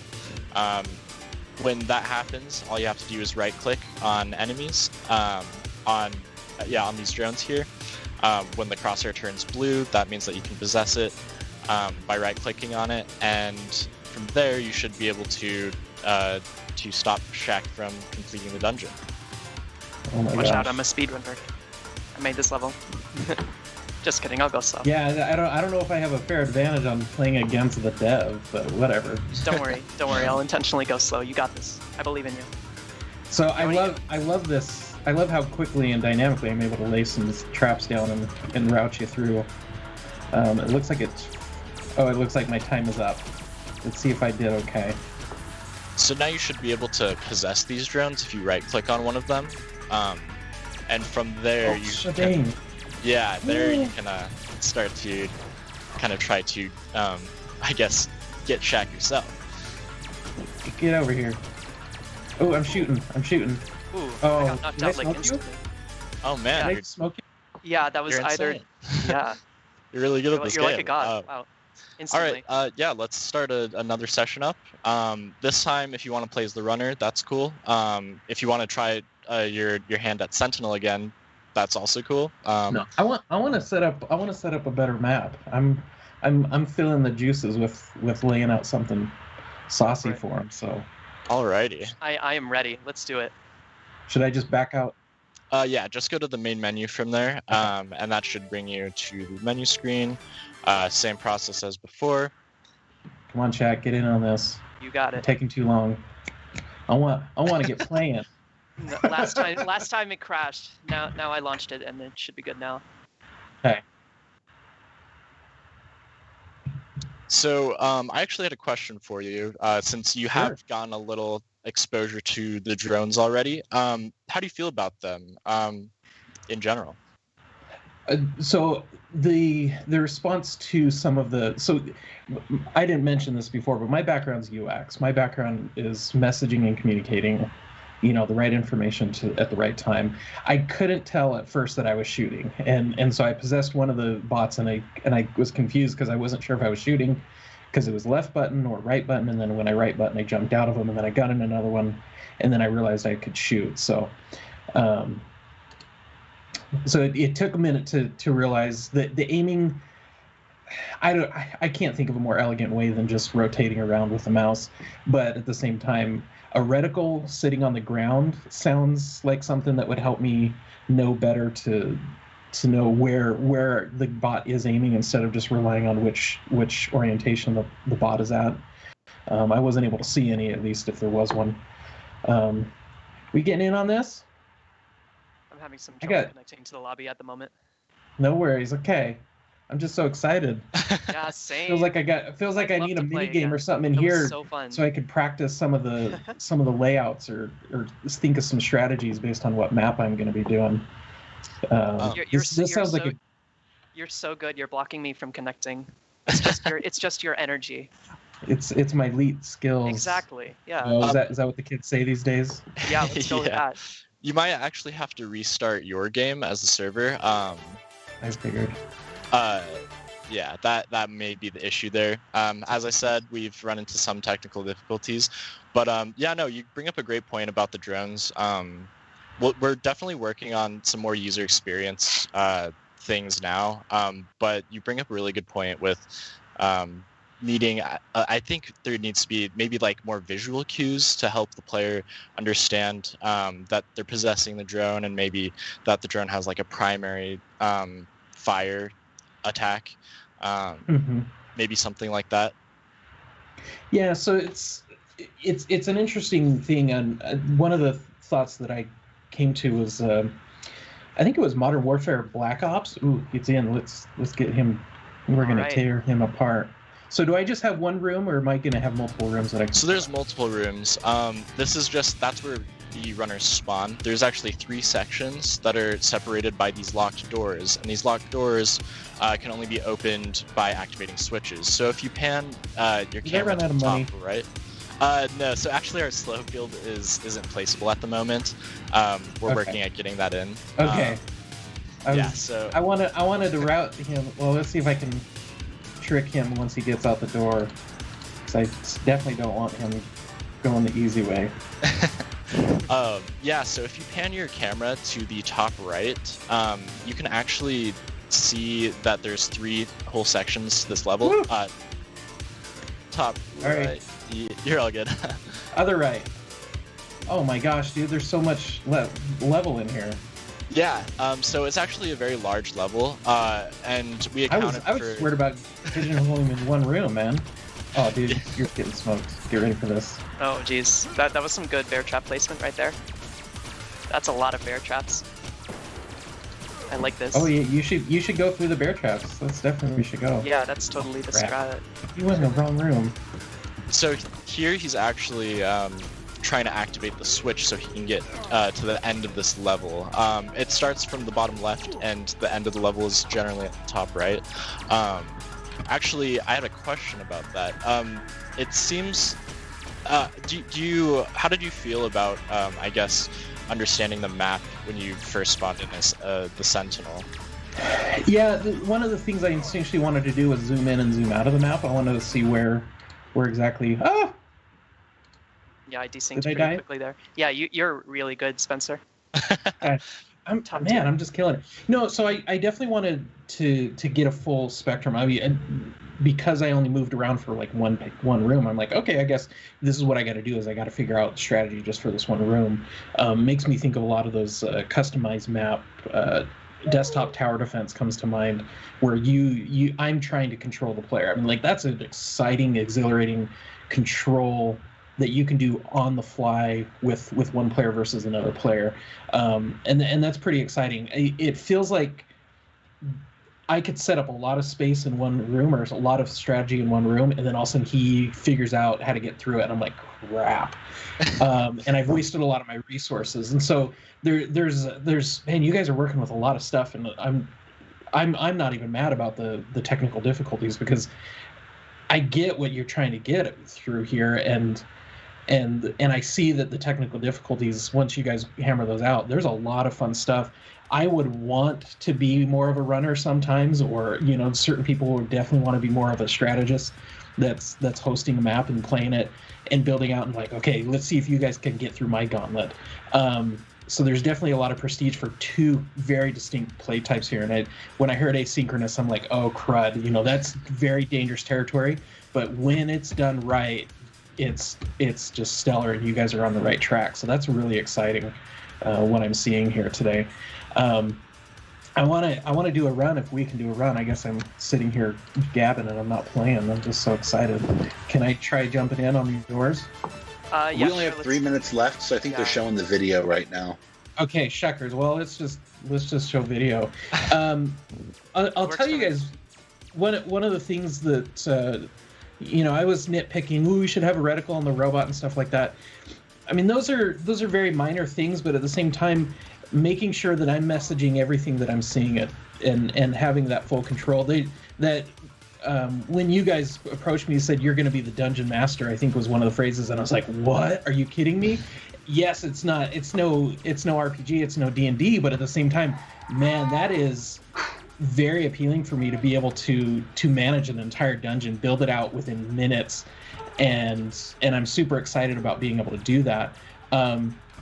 Having those controls, having zooming in and zooming out, I guess, is the thing that keeps coming to mind, of being able to feel like I control the whole map. But something I as a DM for D&D, I've learned very quickly, man, all your plans can go to crap. How can I recoup? I think is a huge question that I have. How can I, if I put all these resources in one room or in one part of the map, and of course, classic game design, of course they're gonna do exactly what I want them to do, and then they don't do it, and you're just like, shoot, they won.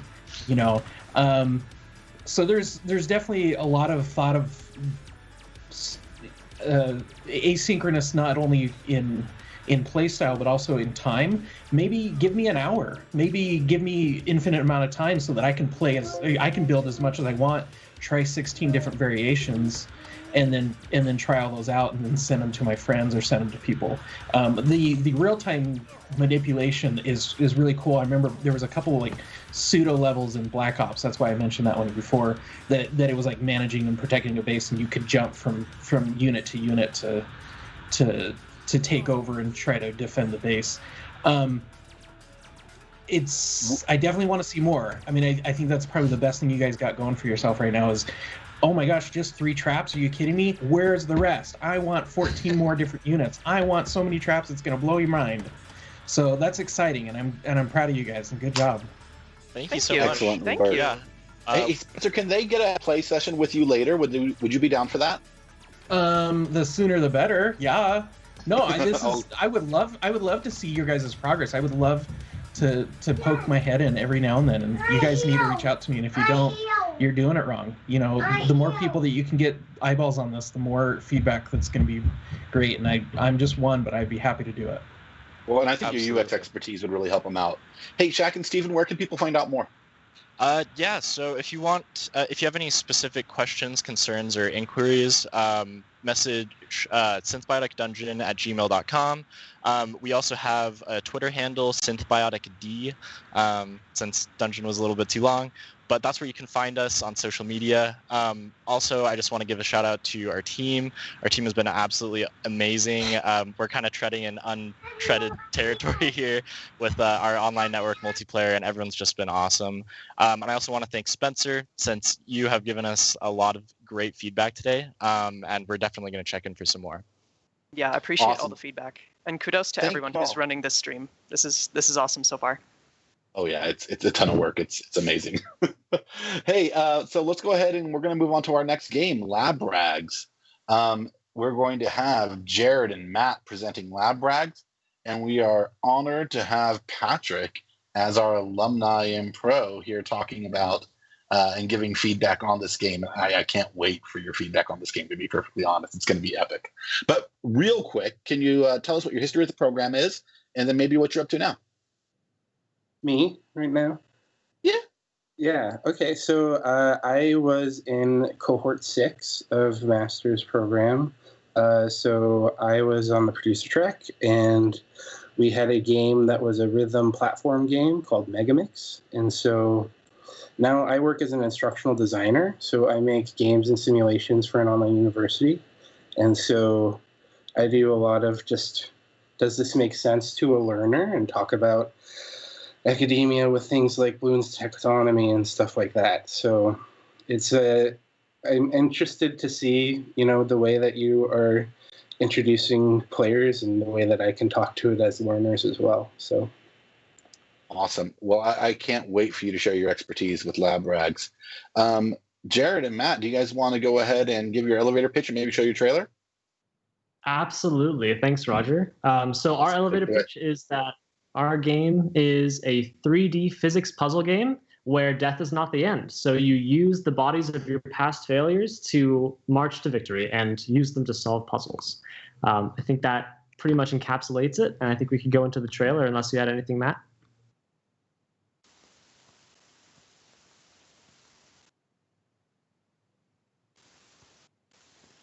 Seems like we're good to go.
I got it.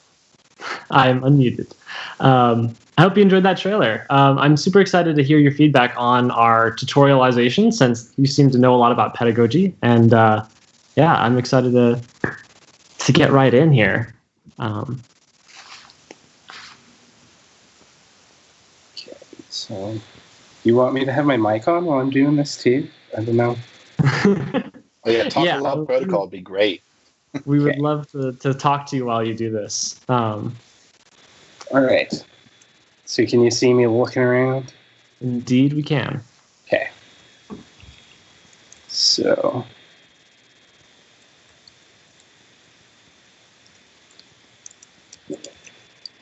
Okay. Wow. I died. You're going to press any button to respawn. So, this player that I had before, I can jump on like a platform, right? Mm-hmm. And then I died.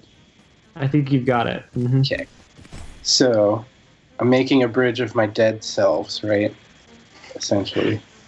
Essentially, yeah, and that's kind of the main focus of the game. We wanted to really emphasize how you can try to utilize your past failures in order to get through the obstacles and the puzzles. So, with that, what was the atmosphere that you're going for? Like, what's your art side? Yeah, that's a great question. Yeah, sorry, I had some mic issues just a second ago, but hopefully we got all those ironed out. But yeah, no, that's a great question. We wanted to find some unique art style that kind of stepped away from the stereotypical just white lab aesthetic, and we really found what we were looking for in the 1920s. We figured as 20s go, 1920s are looking a lot better than 2020 so far. So yeah, we just really love that Art Deco. But we're curious, what are your thoughts on that? So I like the style.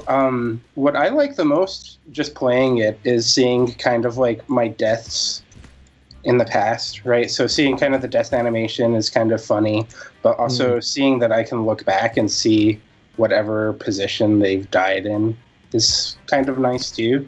I don't know if that's something you might want to zhuzh up a little bit, just in terms of like making it more, I don't know, because right now it is interactive in that I see that I can walk on these, but if there was a clearer way that also really illustrated that, like maybe they are like wailing or something that adds to when they're dead, just in terms of like that fun, because it seems like this is silly, right? This is a little silly kind of game. Absolutely. And I'd say you have a good aesthetic to play that up even more. Like the drones have mustaches or whatever, the dummies, So we do love our mustaches. Yeah. Oh, yes. Would you say like adding like a particle effect to the bodies, or having them crumple in like a really, or like instead of just ragdolling and like kind of falling to the floor, if they did an animation or something like that, something to emphasize that action, is that what you're kind of looking for? I think if I'm looking at this as a learner, right, it isn't immediately obvious that these are interacted with in a way that they're like a platform, right, or something that I can like walk on because of the ragged dolledness of them. It might be nice if they could see how you have like a grid-based kind of like structure here. If they like snapped, like if they like chunked into just like, oh, like they died and I can see they're died, but they're like a block that I can walk on or use. I see. Something that like indicates this looks like a surface now, right? Like, I like that. That's a good idea. Also something that definitely harkens on the, oh, that was me before. That's me dead, I think you want to play up that a little bit with what you've got. And so I see that there's these goals here that I have with the circular buttons. I'm curious, like what inspired like their placement, like in their size and their color? I'm not sure I can speak to that. Matt, you got anything? Yeah, absolutely. That's a great question. So I think initially we just kind of slapped them on the wall for prototyping purposes. But then eventually we ended up, like specifically for their vertical placement, I know part of it was to kind of give players a choice as to you can just jump into it if you'd like, but also if you're holding the body at that point in time, it's kind of at a good height to really press that button. But that's definitely something that we would love any feedback on if you feel like there's a better way to convey, like that this is a pressable button. Yeah, I think that it's, I'm always trying to think about the accessibility side, right? And so Red and Greed sometimes have accessibility issues with different types of players. I think that if you wanted, it could be something that you could explore thematically, right? Because you've got a theme going on already with the whole style of everything. It could be something where, you're killing yourself, right? These little dummies that you have.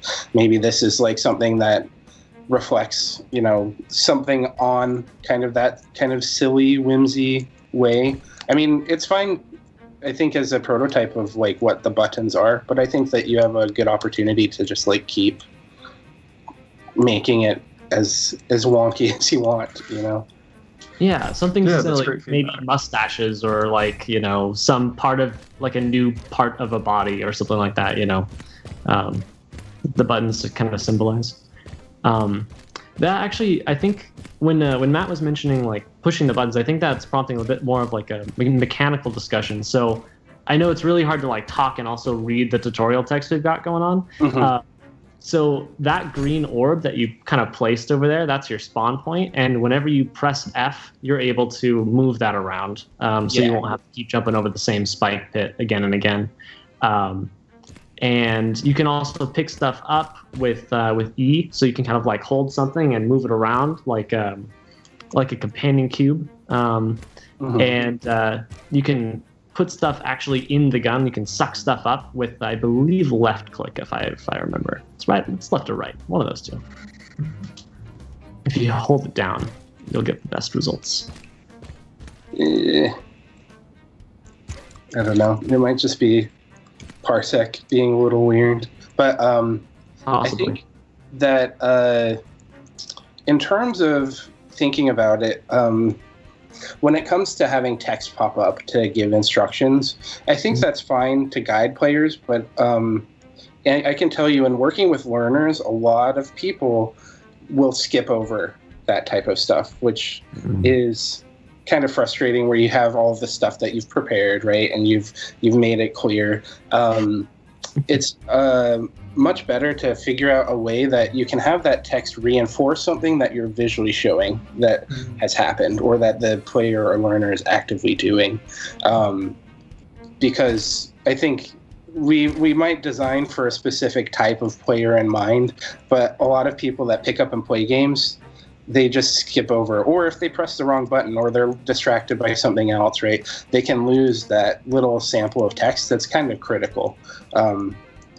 But it is up to you how you want to implement that. I think that there are a few other ways that, we can always explore interacting with something. But if there's something that allows me to say, some visual reminder that maybe I should press F in an area, right, that can help me to reinvigorate that small little snippet as a player that's learning kind of the core pieces of the game.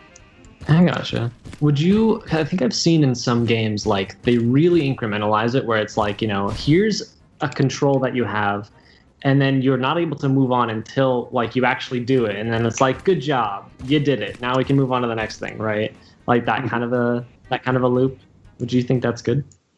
I think it depends on the learner. I think that a lot of people, that's the hard thing when you're designing for, I mean, I guess I should ask what your audience is, but when you're designing for anything in a game or an experience, you kind of have to find out, like, what assumptions are you making and, like, what players are going to do. Because I can tell you, like, if I'm designing a simulation where somebody has to get something exactly right, they will hate having to keep on doing it over and over until the game registers that they did it right. But there's some people where, like, that's the game they want to play, is they want to play Operation. They want to know that they're doing it exactly right. So it's actually a really, like a hilariously critical point about target audience, right? I think at this point in the capstone, with getting to alpha and everything, that may have been something our team hasn't talked about enough, like, exactly what kinds of players are we aiming this game at? And I think that'll help us a lot in the future. So thanks for bringing that up.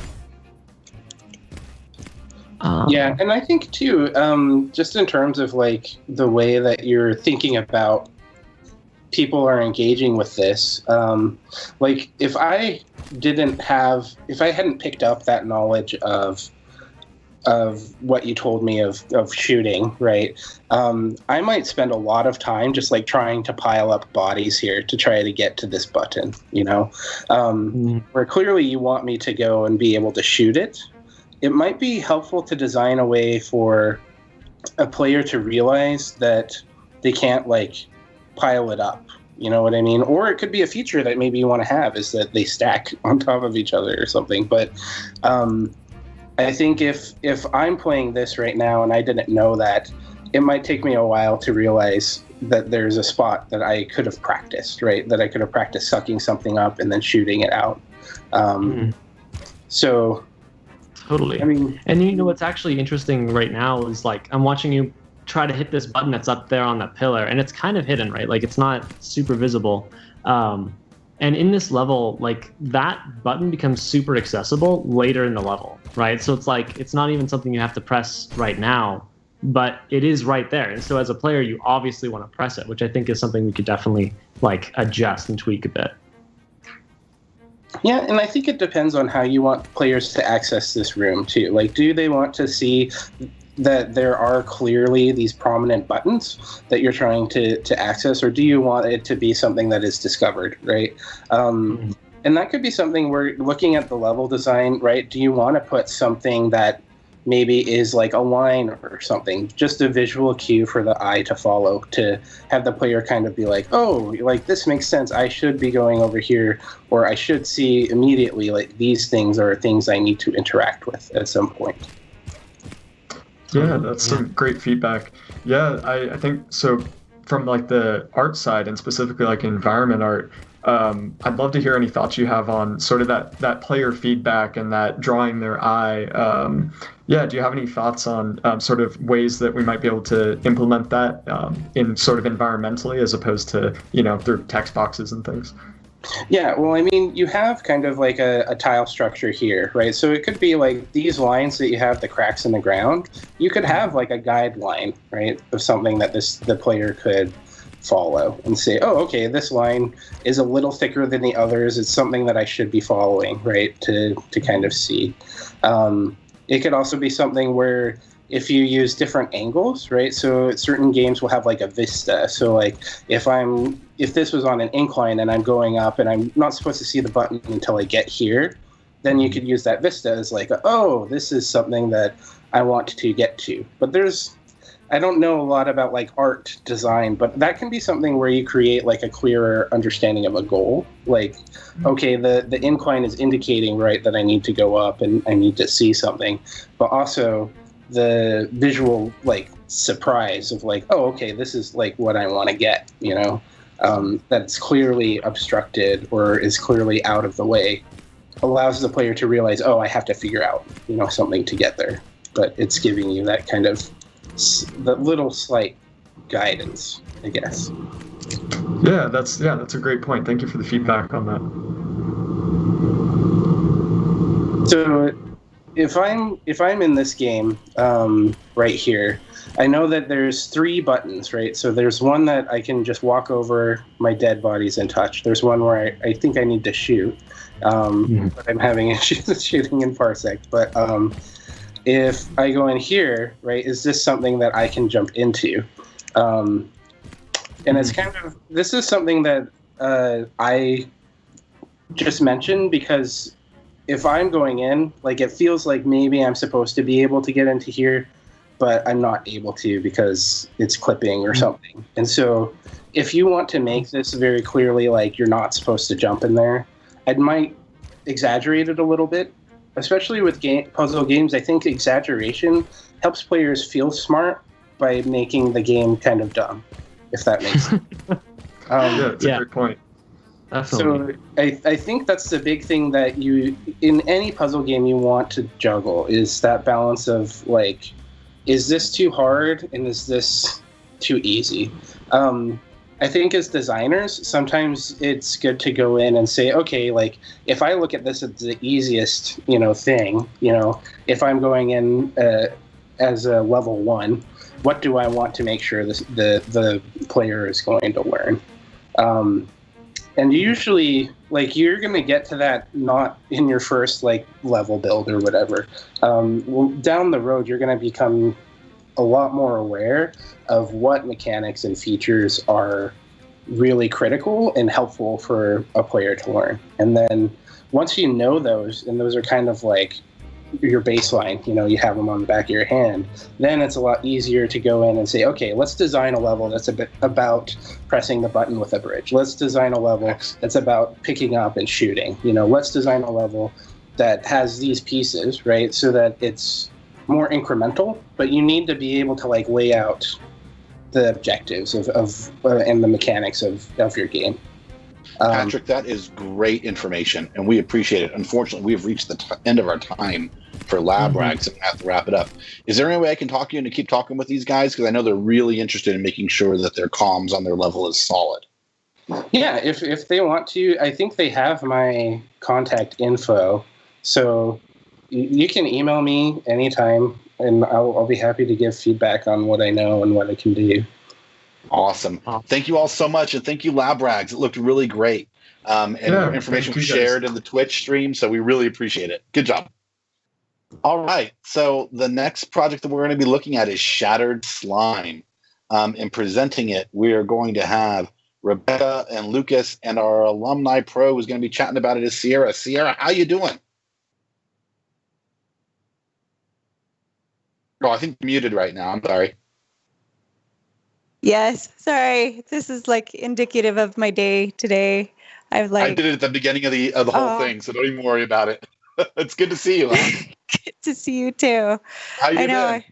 Pretty good. Pretty good. I had a lot of fun this year, so it's all been good. Awesome. Hey, can you do us a quick favor and just tell us real quick a little bit about your history at the U and maybe what you're up to now, Sure. and then we'll jump into Shattered Slime. Yeah. So I was a graduate from the U in the EAE program, the Tech Art track.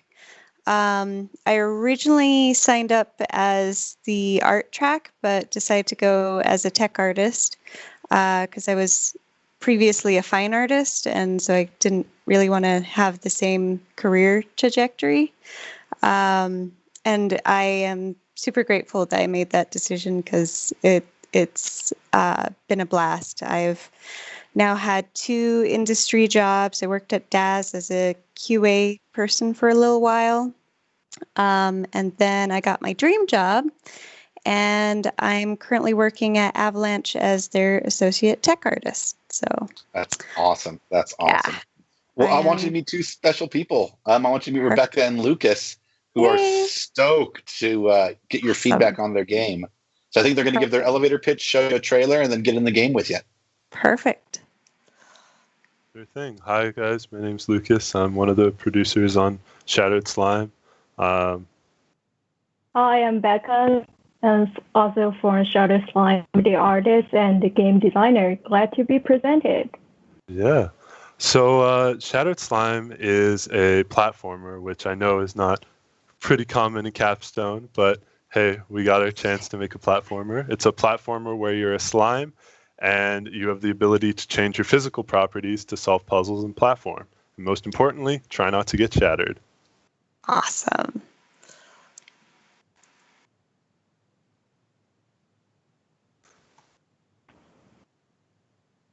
Yes, please. Yes, please.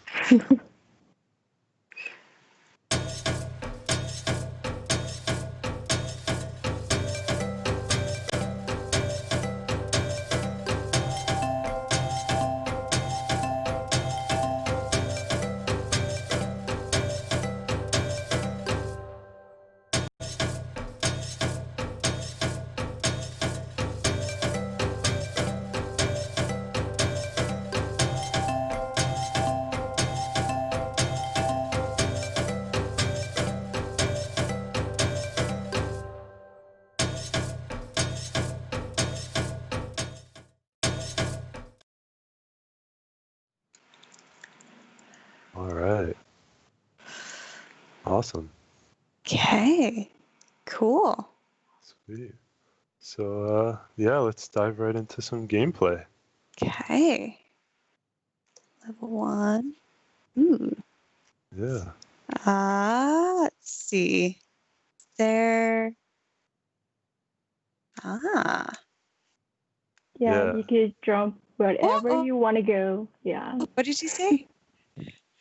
Well, I mean, you could go wherever you want to go. Yeah, you could go on it. Yeah, you got Jump this. that. All right. Yeah. I'm always so terrible at platformers. I'm like, All right, yeah. This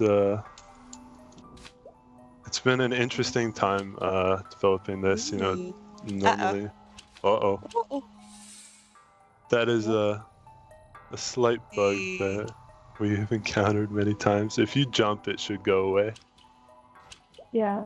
oh, There you go. That is. It's not moving. Oh, there we go. Give So what's one of the first things you notice about the game? It's. I like the graphics. Like the character is very cute. And it makes you not want to shatter him. Yeah. Let's see. I think I'm so bad at platformers, but I sure do love them. Yeah. I noticed Sorry, what was the that? way I noticed that the way that the platforms are curved are not like they're a little difficult to get. Ooh, sorry. To no, Oh no! Ah, yeah. so close. Yeah. But just the way they're shaped, they're hard to get around. Mm. And they're not like friendly shaped. Like you have a very friendly looking. No. Oh no! Uh-oh. Oh no. No. Oh. So close! Oh my god! Oh. It's okay. It's okay. Sorry. Yeah. No worries. No worries at all. No worries. This is the challenging bit. Yeah. But there's a definite contrast between like the character and the platforms. They're not friendly shaped. They don't like me at all, obviously. Yeah. Let's see. And I always seem to hit that edge. Oh. Yeah, there we you go. Yeah. Ooh. What do you think of this 2D 3D contrast? It's something that a lot of people have said you either love it or hate it. Oh, it's interesting. I don't think it detracts. I think it adds a layer of interest, but I do think that there's a disconnect between the 2D figure and the 3D environment. Okay. Maybe if you could like stylize the 3D environment a little bit more to match what the character is like. That might help with the congruency. Because right now you have a very stark contrast. Like the environment is like solid colors and very hard edges, and your character is none of those things.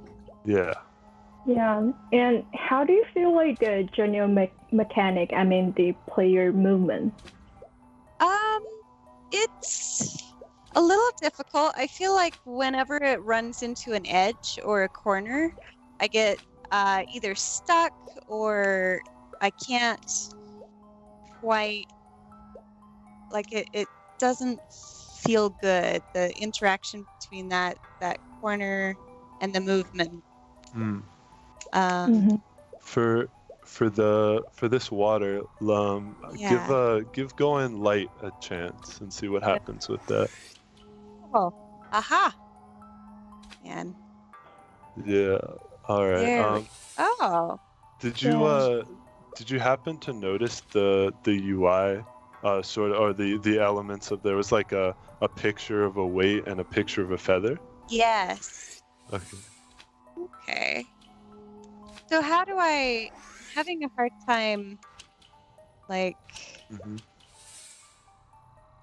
so what changes, so what makes it so that you become a feather, and what makes it change like a weight? Because, like, okay. That's, okay, I think I'm trying to get. Oh, okay. It's just, okay. Interesting. Yeah, you could go just sink to the water, and it will just like let you jump more higher. Yeah. You can try that.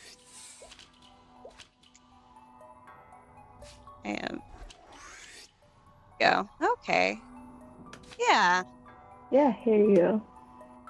All right, not bad. So, in this room, was the objective clear to you? I think it was a little fuzzy. Like I knew it was a platformer. But maybe if you could like, I mean, because it's a platformer, you only really have one way to go.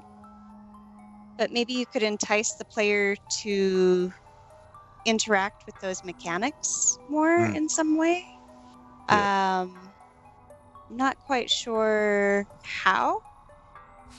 But maybe, What is there? As you kind of play with the mechanics, is there anything that you kind of comes to mind, or something that you'd like to see the slime do? So in the title it says shatter. How does the shatter come into play? I haven't quite seen that yet. Yeah, Right? that's not implemented yet. It is a question that we get all the time, and it's completely understandable. Right now, the idea is that when the player dies, they shatter.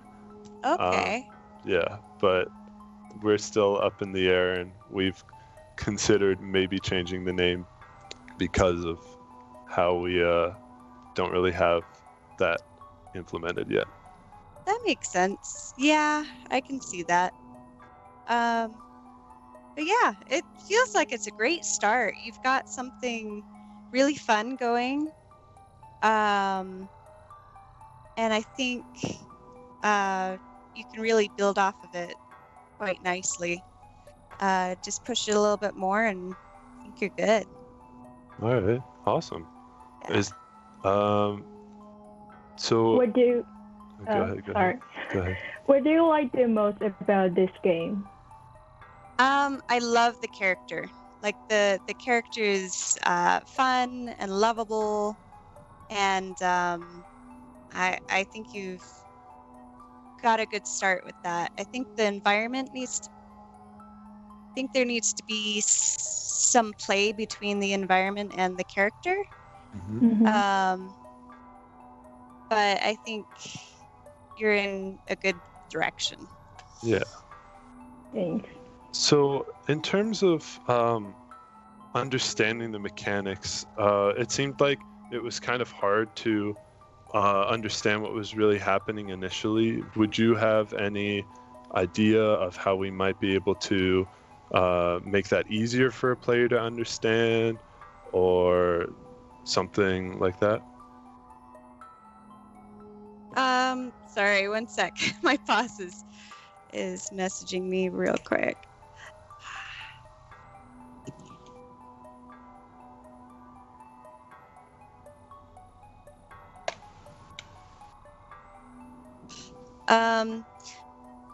Maybe if you had like collectibles, and maybe if you made those collectibles identifiable that you want the player to accomplish. So maybe if you like had feathers in the air, or I don't know, something like that might help. So collectibles kind of on par with like Mario coins sort of thing? Yeah. Yeah. Okay. That makes sense. Yeah. Just kind of lead the character not only in direction, but also in action. Mm-hmm. Yeah. Yeah, for sure. Is there anything that, so as the levels move on, we also have like a few other things that you can interact with. Would you be interested in seeing any other sort of interactable thing? We have a wind tunnel at some point. Sure. And how do I? Yeah, if you go to level 3. Let's see. Escape should bring you back to the main menu. There we go. Play level 3? Yes. Yeah. Okay. So, yeah. Ooh. Oh, okay. This one's a bit of a challenging one. Yeah, this one is most like challenge level. But you can do it. Oh no. Yeah, you got this. You got this. A little. That was awesome. You had it. It was amazing. So sorry. A little speed running dev trick. If you hold right in light state, it will help you just. Hold right. Yeah, or wait. Yeah. Yeah. I don't know my left or right. Ow. Oh. Okay. Bye. Oh. Oh. Oh. No. Oh. Oh. Oh. Oh no. Oh. Goodness. Okay. Oh. Oh. Razor's edge right there. Oh my goodness. You got this.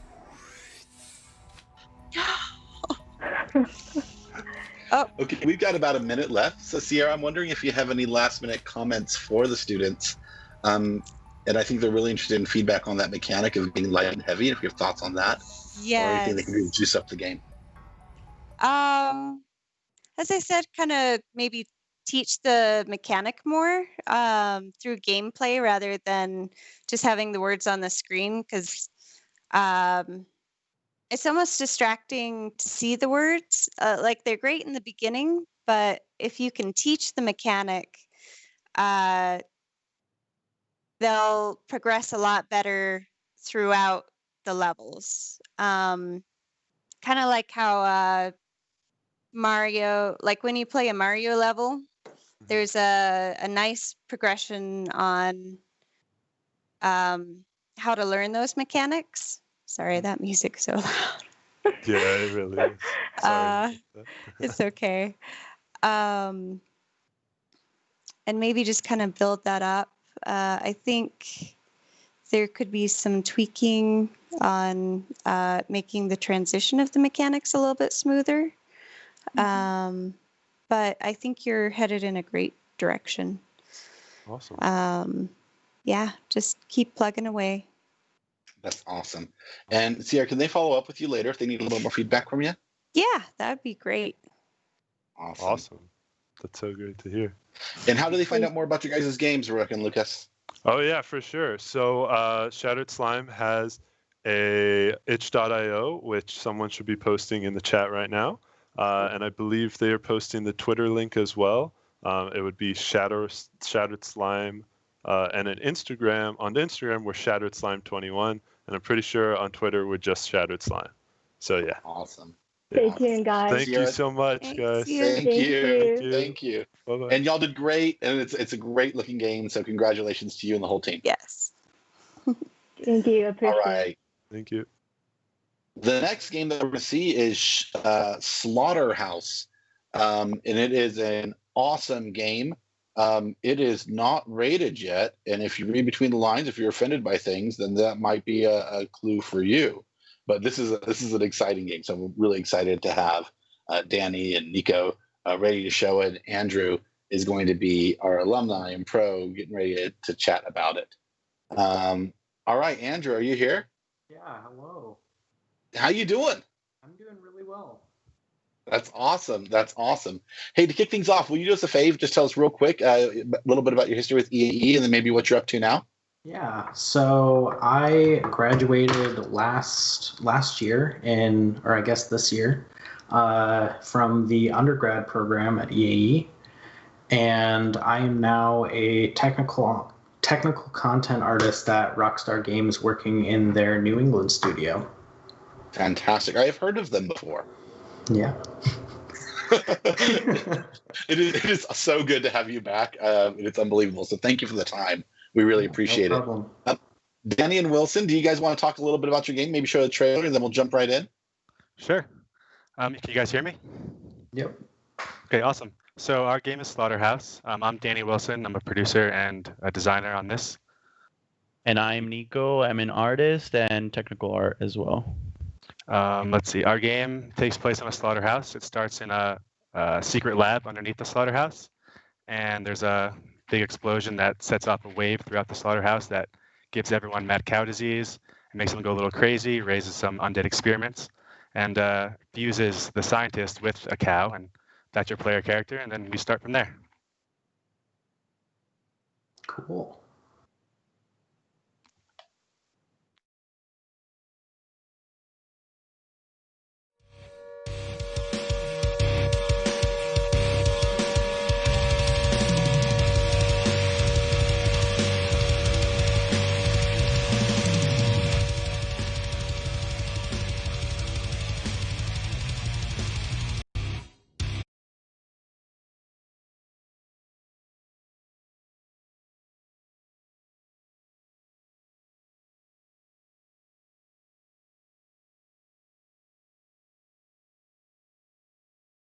Have you ever played Dark Souls?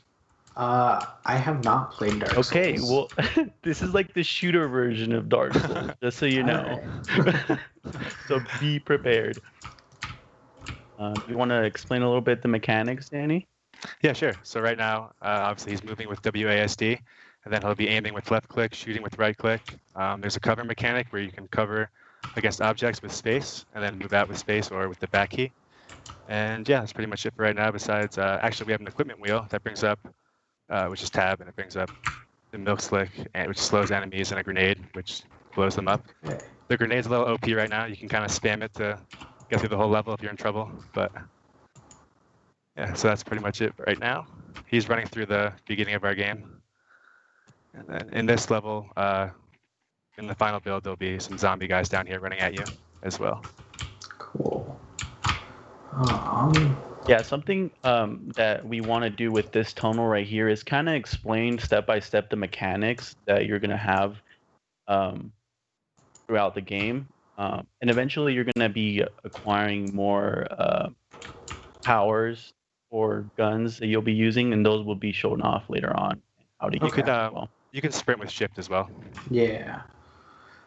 So one piece of feedback that I had, because I've played this a little bit before, is this elevator, it triggers really, really quickly. And so if you're not able to get onto the elevator or you move out of the elevator, it never comes back down. True. That's a great point. I've actually never experienced like not getting on the elevator, but that's because I built the game. So yeah, that makes sense though. That happened to me once while I was playing. And then in this area, I would love like maybe some what are they called, like plywood barriers or something right here, maybe just to provide a cover opportunity while you're still up on the ramp, right, or up on the platform. I think yeah, that's a great idea actually, because then you can cover from those guys on the catwalks up there. Yeah, very smart. And then eventually, if you've noticed, when you aim, the ADS is the same speed as like the regular aim, so we're gonna slow that down eventually. And then also we'll have some like magnetized bullets, so if you're missing slightly to the left or right, it'll hit the target anyway. Make it a little easier for you. Yeah. Okay. So I know you're pretty adept at environment art and stuff like that. So what do you think of the assets that we have so far? And do you have any tips on adding more or adding kind of like a player pathway for the player to follow within the environmental assets? Yeah, I think that. One sec, let me take care of this guy so I can no worries. think. That guy is definitely trouble. Yeah, he's lots of trouble. All right. So I think that you're doing a pretty good job of leading your player. I think the biggest area that I've had a problem being led is in that, actually like that second room where it's really, really dark and you have the tunnel that goes off into the right. Finding that tunnel is a little bit tricky just because you have the light that's on the opposite side, right? That is really drawing my attention. And so I almost want to go left, but when I go left, I think that if you had maybe a door or something that would receive the light that's being projected, then maybe the player would look towards that area a little bit more and be able to into that. Yeah, that makes a lot of sense actually. But I mean, right now the level is it's pretty linear, so I think that you're doing fine. And these red strobes really help. I like that they're there, leading you into a new room. Thank you. Yeah, our guy Nathan, or our teammate Nathan, our guy, he did really good with the lighting. He's working really hard on that. So yeah. So I guess we'll see it here because I died and right. Yeah, true. I would like to see the light in the tunnel and stuff. Cool. Yeah. So, is there any sort of like mechanic that you would like to be able to use this character? I think I like all the mechanics that you have right now. I guess maybe if you could find a way to transition your cover system like around corners, that would be really nice. Another thing that I've noticed is I really want to use the A and D keys when I'm sprinting. But Yes. so that would be really nice. But yeah, here, when you're coming down this hallway, I'm really drawn to this light right here, and there's nothing really picking up that light that points me in this direction. Yeah, so I true. find myself coming over here and then seeing nothing, and then finding the way over here. And if the Nice shot. if the enemy's like target range was a little bit longer, that might surprise me, you know. And I'm walking out into the open, not looking the right way. Right. Another thing I noticed right here is you guys have a big seam line. Yeah. So that's probably I'm guessing two pieces of geometry are split right down the middle of your hallway. So, okay. Or just make sure your texture's tiling correctly. Right. And nice. So, would you think we need to address the environment a little more, add more props to like catch the player's eye? Yeah, I think that adding just more clusters, you know, to kind of break up straight lines. So if you had like a little barrel or something here just to give a little bit of height to break up that hard straight line that's leading you in a direction, I think might just add a little bit of interest. Yeah. Definitely. So we were considering and are talking about changing the health and ammo drops to be dropped from the enemies when you kill them. Do you think that would play better? I think it might. I like your kind of checkpoint system with them though, so I don't really think it's necessary. Okay, great. I think that health and ammo currently is a little bit scarce for how difficult it is to aim, but then again, as you can see right now, like I have all the time in the world just because they're not targeting me yet. So I think they should target at a longer distance. Yeah, I agree. I think if you're gonna have decals like this, maybe put a normal on the decal or have it affect the normal so that you have a flat surface. Just so it doesn't pick up the texture of the concrete wall. Yeah, so it doesn't, Cool. And then maybe on the concrete wall, I would make a non-cracked concrete wall and have that be your base, and then vertex blend in the cracks just so that they're not as obvious or as Veroni noise-y. That's a great idea, actually. And then, as you can tell, we only have one enemy right now, but eventually we're going to add an enemy that's melee, a brute enemy that charges you and causes higher damage and takes higher damage to kill and stuff like that. So kind of like more Doom Mask. So it should be a little bit we also have dynamic. We have also thought about adding a boss that has a two-part sequence. So it would be like his human form and then a more monster-like. That would be the way to the game. Yep. Is there? Okay. Is there anything else that you see like the environment that would really pop it up or make it look a little bit more on the realistic side? I really trying to think. I think this room is actually your best room in terms of like how everything looks. I think your floor and your roughness values overall are just a little bit too shiny. Yeah. Okay. So I think that like you're getting a lot of reflections here and it's pretty uniform. So toning down the roughness overall and just reducing the glare in spots that would be a little bit more rough is gonna help a lot. Yeah. But I think your texel density is really good. So in that department, you're doing pretty well. Yeah, but it just reads like it would be a really, really rough floor with all the scratch marks, but there's some really high like highlight streaks. Yeah, so. At the beginning of the semester, we were trying to go for a little bit more darker environment. We got a couple feedback, and they thought that it would be best to have a more lit up slaughterhouse in a sense. What do you think in that aspect? I think it's fine. I think that, I mean, in your scenario that you've posed in the lore in the world, I think that it might not be as well lit up, with the kind of like apocalyptic scenario that you've described. But I don't think that the lighting really detracts from that, I think that if you have some areas of the slaughterhouse that are like that beginning level, where you have a contrast of light and dark, I think that could actually help the game a little bit more. But I think that having these kind of clean areas doesn't really hurt it. So we also had a suggestion of using black fog. So like when the player gets closer to something, the black fog dissipates and it shows it. I think that's a good idea. I don't really know.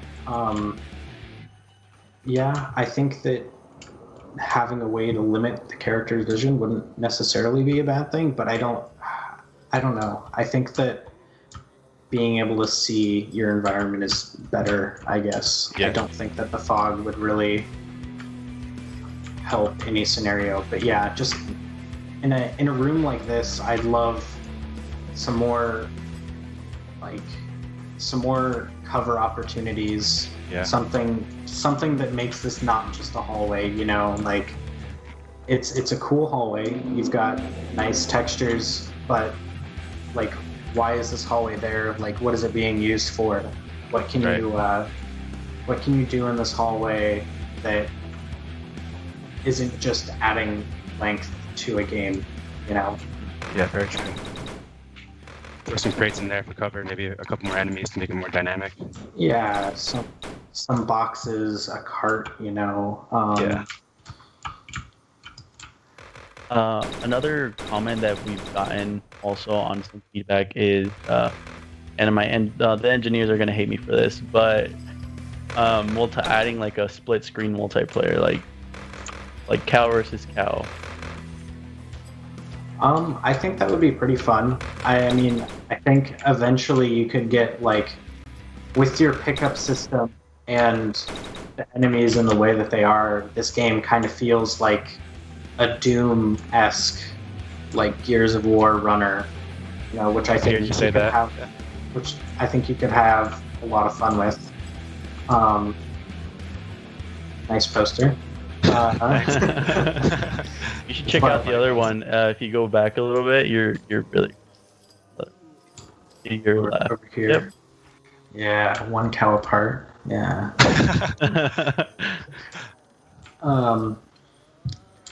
Another thing is, do you remember, I guess the kind of processing conveyor belts that you had in the second, or in the first really big room? Yep. Yeah. I think that some of the places you could just have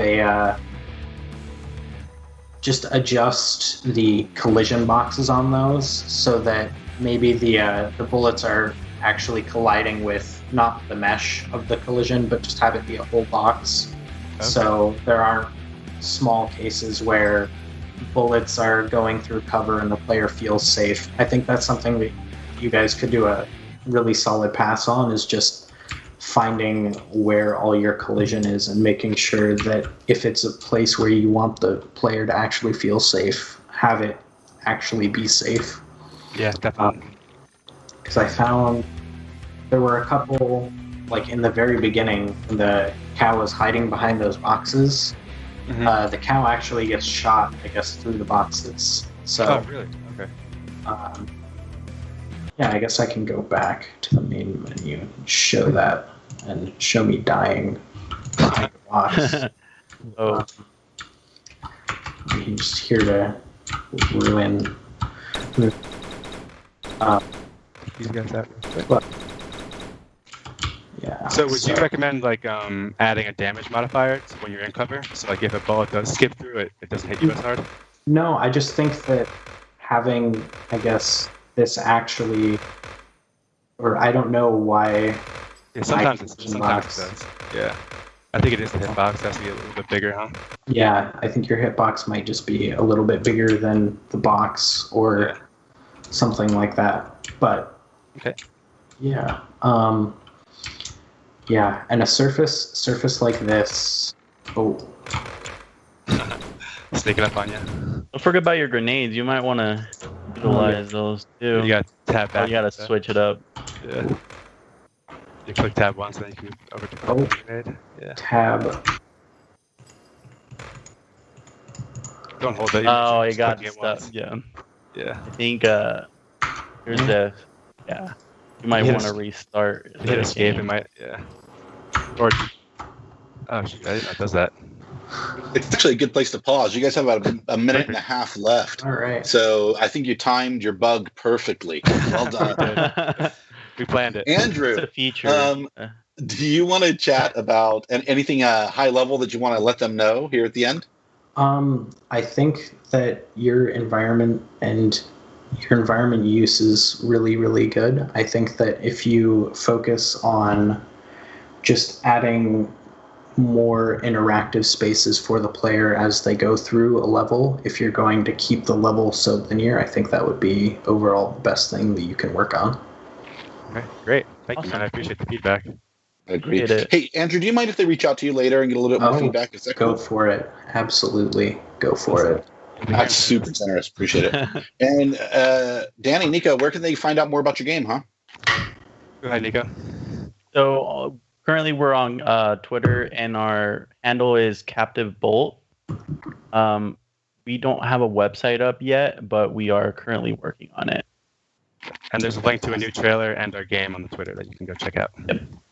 Fantastic. Hey, thank you all so much. Andrew, thank you so much, man. It's great to see you, and it means so much to us. Good to be here. Yeah, thank you, Andrew. Awesome. Thank you, Andrew. Right. Hey, we'll see y'all. Thanks so much. See you guys. Appreciate it. Thank you. Thank you. All right. And so, without further ado, is our last capstone game of the day. Greedy Goblin is going to wrap things up for us. McCain and Nathan are going to be presenting it, and Bree is going to be our Industry Pro alumni. Bree, are you with us? Yeah, I'm here. Hey, it's good to see you. It's been like way too long, huh? I know. Yeah, totally agree. Yeah. It just makes me happy to see your face again. Oh. Hey, so you want to tell the studio audience what you've been, what your brief experience with EAE was, and then maybe what you're up to? Yeah, so I graduated from the undergrad program in 2017. We made the psychological thriller, and it was the first VR game in the undergrad program, so that was pretty fun. And then now I am a producer at Daz Productions. Fantastic. Yeah. McCain and Nathan, you want to introduce yourselves, talk a little bit about your game, and maybe show a trailer? That sounds lovely. Yeah, Nate, you're muted. You're good now. Awesome. So, so our game is Greedy Goblin, and my name is McCain Searle. I'm a designer on the team, and Nate? I'm Nathan. I'm a producer on the game. And a little bit about our game is Greedy Goblin is a 3D looter scooter where you loot legendary artifacts and gold while stealthily solving puzzles and outwitting your foes. And we're good to move to a trailer.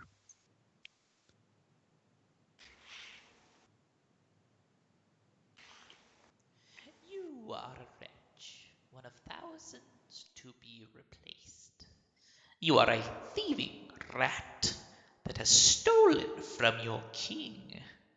You are now branded, doomed to follow the cyclical torment of your predecessors. You are my sacrificial lamb, gathering whatever I deem necessary. You are a greedy goblin. Now you shall steal for me.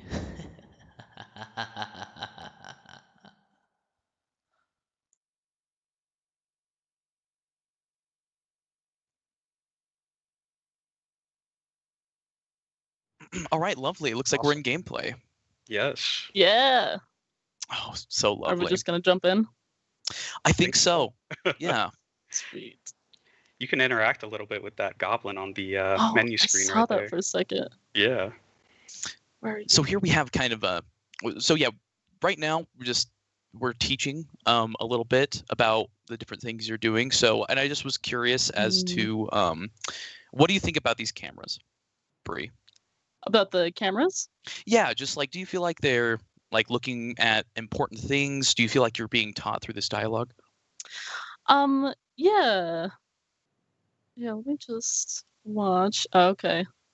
Yeah, I liked getting a little bit of the spatial kind of layout. 3 artifacts. Okay. Right. So we want to teach Yeah. the player like basically like where to go and like points of interest through that type of camera. So do you feel like you kind of got that from watching those little transitions and with the little dialogue Yeah. boxes as well? Yeah, I feel like I did. Awesome. Awesome. Oh, that was scary. Oh. Oh yeah.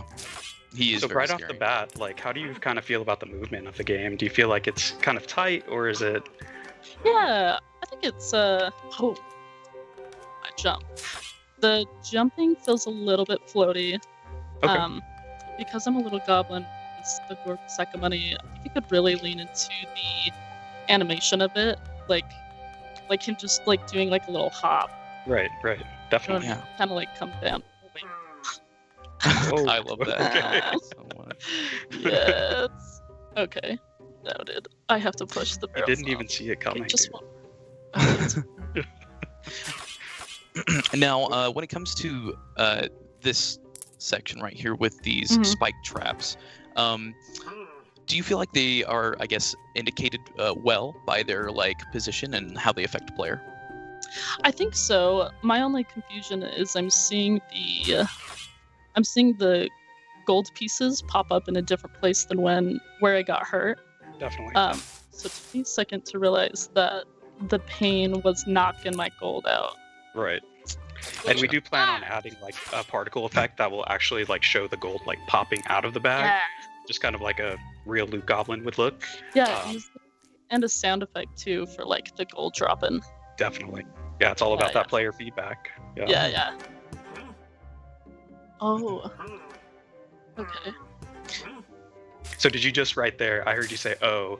Did you kind of just like realize that he was actually like stuck in a rope trap? Yeah. He's like not moving. Right. I gotta. Oh, now you're stuck. Oh, now I Yeah, have now you're one. stuck.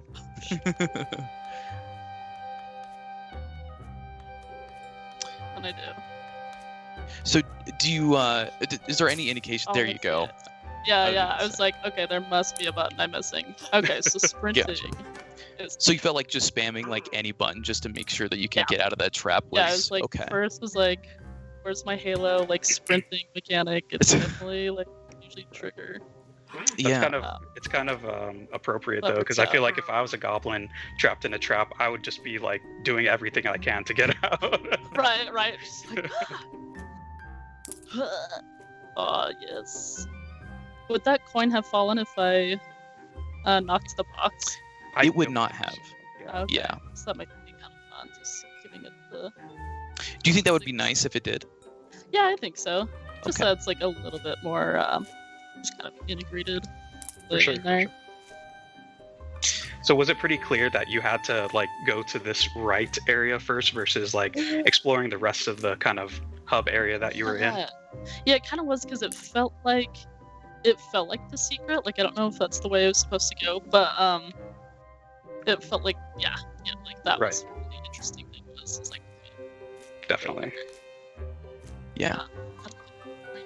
And I did want to ask, so we do have a special thing with our camera to where you can see through objects, rotate it, and even zoom in. I was kind of curious as to your thoughts on the camera.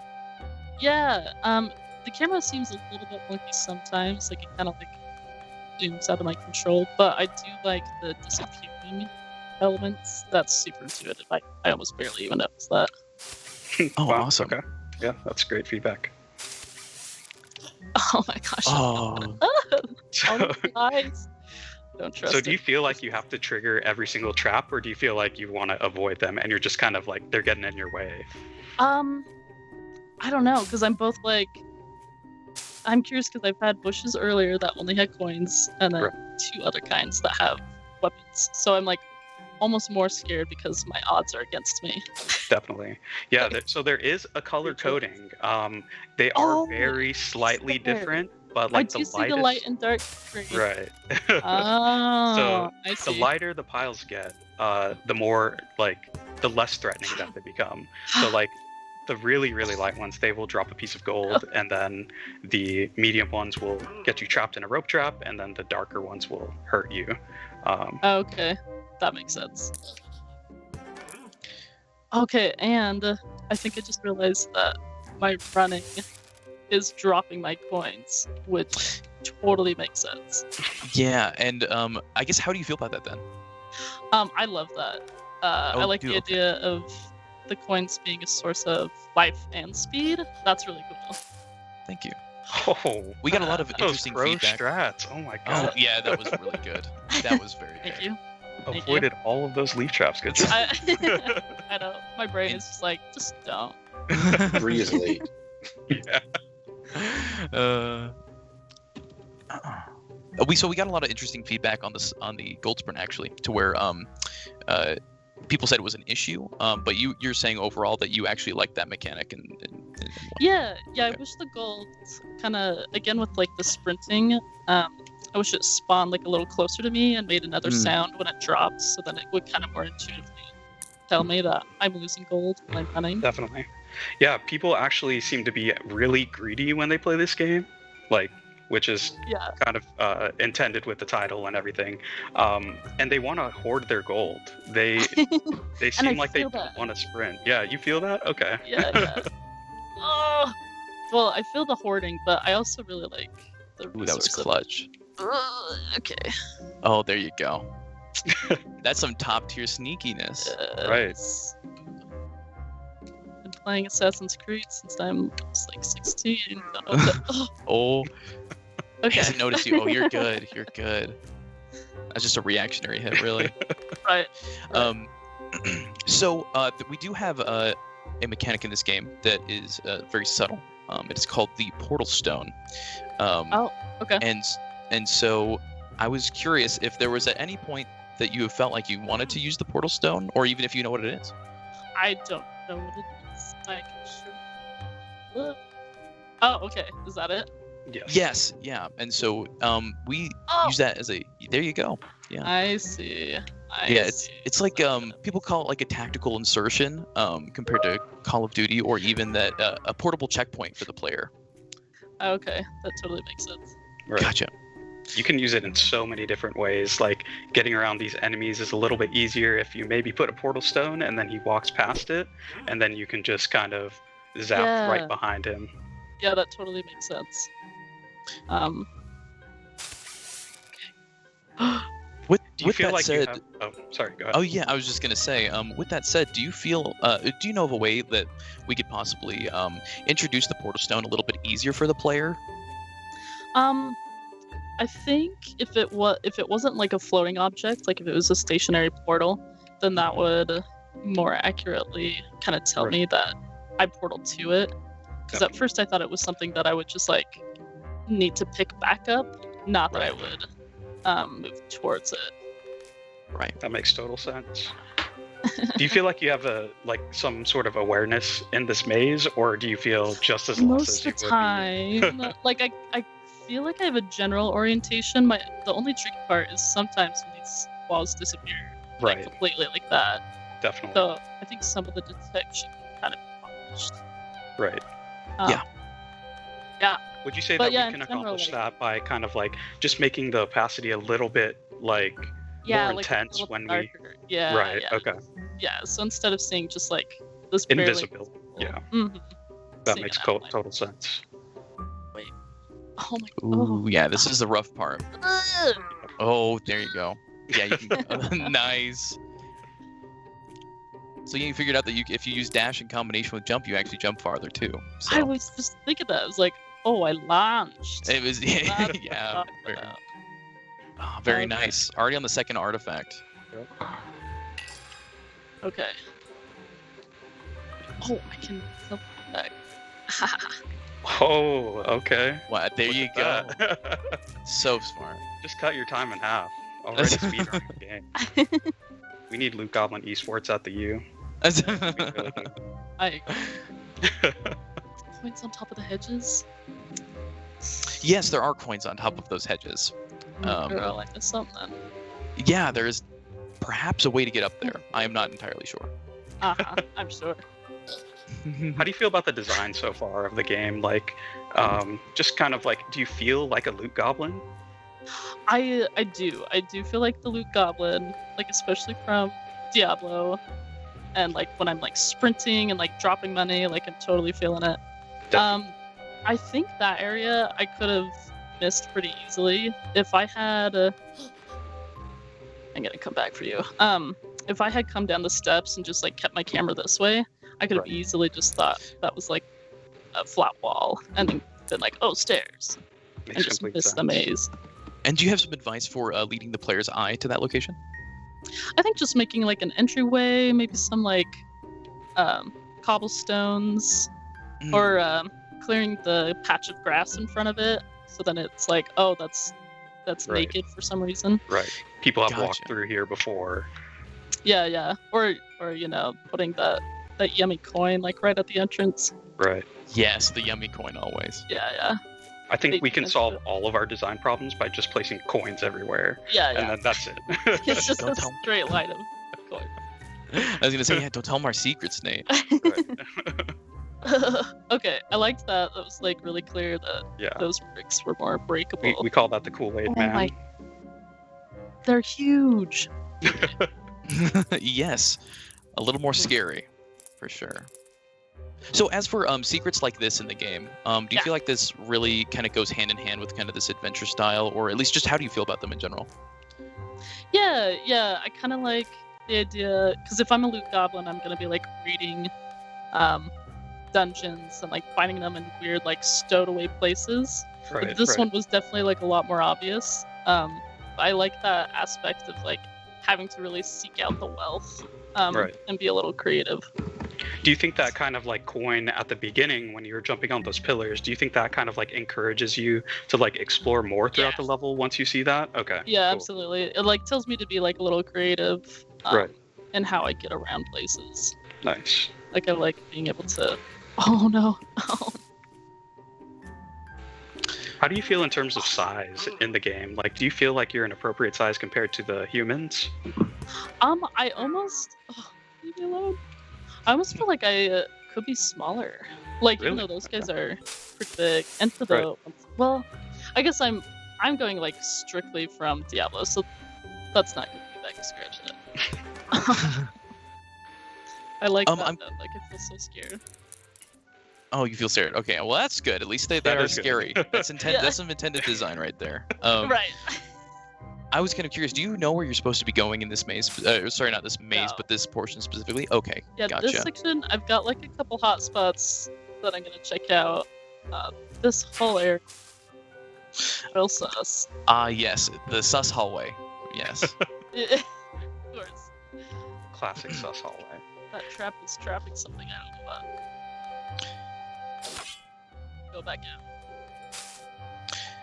Yeah, so in this section, we were definitely trying to encourage exploration. But I guess then, do you feel like you're exploring, or just really having a hard time finding out where to go at this point? Well, now that I did that, I feel a little bit more like I'm exploring. But I think, yeah, like it could be kind of a mixture there. It's hard to say. It could have been like a little bit more clear. Like I don't know if that's how I was supposed to get up here. And now that I'm jumping down to these stairs, I don't know if I'm like supposed to be going up or down. Right. That makes sense. Yeah.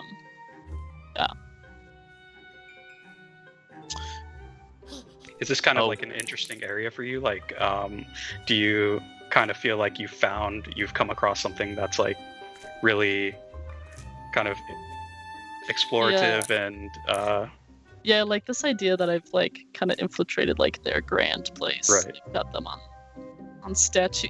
Oh shoot. There you go. 3 out of 3. Yeah, 3 out of 3. Oh, that's all of them. Okay. And now I do remember the screenshot at the beginning. Okay, so you did remember that when it Yeah, told yeah. you to head over to that portal Yes. at the end of the level. Okay, cool. Yeah, yeah. I do remember it. Do you feel like there's a better way to remind the player in this instance of just going back to the portal? Yeah, yeah. You could totally do like one of those like zoom camera over thing of like, ooh, like bling, and then just yeah, kind of give me the like I'm pretty sure it's that way, but I could be totally wrong. Do you feel like you have an overall sense of where you are in the level right now? I think so. Okay. But I feel like my default would be haha, Katsube. Yeah, there's definitely some mind mapping that you have to do in terms of like the level layout to kind of like Yeah. orient yourself. Yeah, so I kind of like assumed it was like a square overall. Right. I don't know if that's just like player intuitiveness or that was taught to me playing this game. Right. Gotcha. Oh, okay. Oh, there you go. Okay. Yeah, for one of the most scary parts. Oh. Yeah. Oh no. So now would I be a don't good even time know- to utilize that portal stone if you. Okay. I've got the run and jump. Oh yeah, you had it. Lovely. Okay. I know, right? I was like, earlier. Oh, you're getting so close. Wonderful. Okay. There we go. You can see you're actually really struggling with those bolts popping out of your I was like, trying bag. not to see, I'm like, come on. Please. There we go. There you go. You beat it. Oh yes. Nice. Gotcha. So, I guess. And that timing couldn't be better. You have about a Really? minute to wrap it up. So, Bree, if you want to give them some high level, I mean, that was kind of unbelievable. If you could give them some high level comments on what they could and should be doing, and then we'll wish you all a fond farewell. Yeah. I think that first area where you transition to, I mean, at least the first artifact that I got, I think you could even be more clear in the direction you went. I almost feel like it was like an accident, my curiosity that brought me that way, but I think there's more like obstacles you could put to move them that way. And yeah, the same thing goes for like the hedge, like making a more clear entrance of this is where you go next. And I still don't even know if that was the correct way I went to get the third artifact. So, and like totally leave the sneaky ways in there for sure, because that's just like good reward, but making it a little bit more clear. Awesome. Yeah. Thank you so much. Great job. We Thank appreciate you. You had incredible comments. Are you willing to maybe wrap with them later if they wanted to email you or talk to you? Oh, yeah, totally. 100%. Sweet. Hey, tell people where they can find out more about your game. So we are currently on itch. We are Greedy Goblin, and you can go ahead and find our links there, or you can check our social media, which is Greedy Goblin. Isn't that correct, Nate? Yes, _ Greedy Goblin on social media. Okay, perfect. Yeah, and then just show some love on there, and we'd love to hear from you. Awesome. Thank you all so much. Really proud of you. And Bree, it's awesome to see you. Thank you. Asa's here too. Yeah, all right. Hey, you take care. Bye. Yeah, you too. Bye. All right, so that was all of the capstone games. It is 150 students of awesomeness this year who've just put their best foot forward to produce some absolutely incredible titles. And I believe we're kicking it back to Archie for transition. Is that right?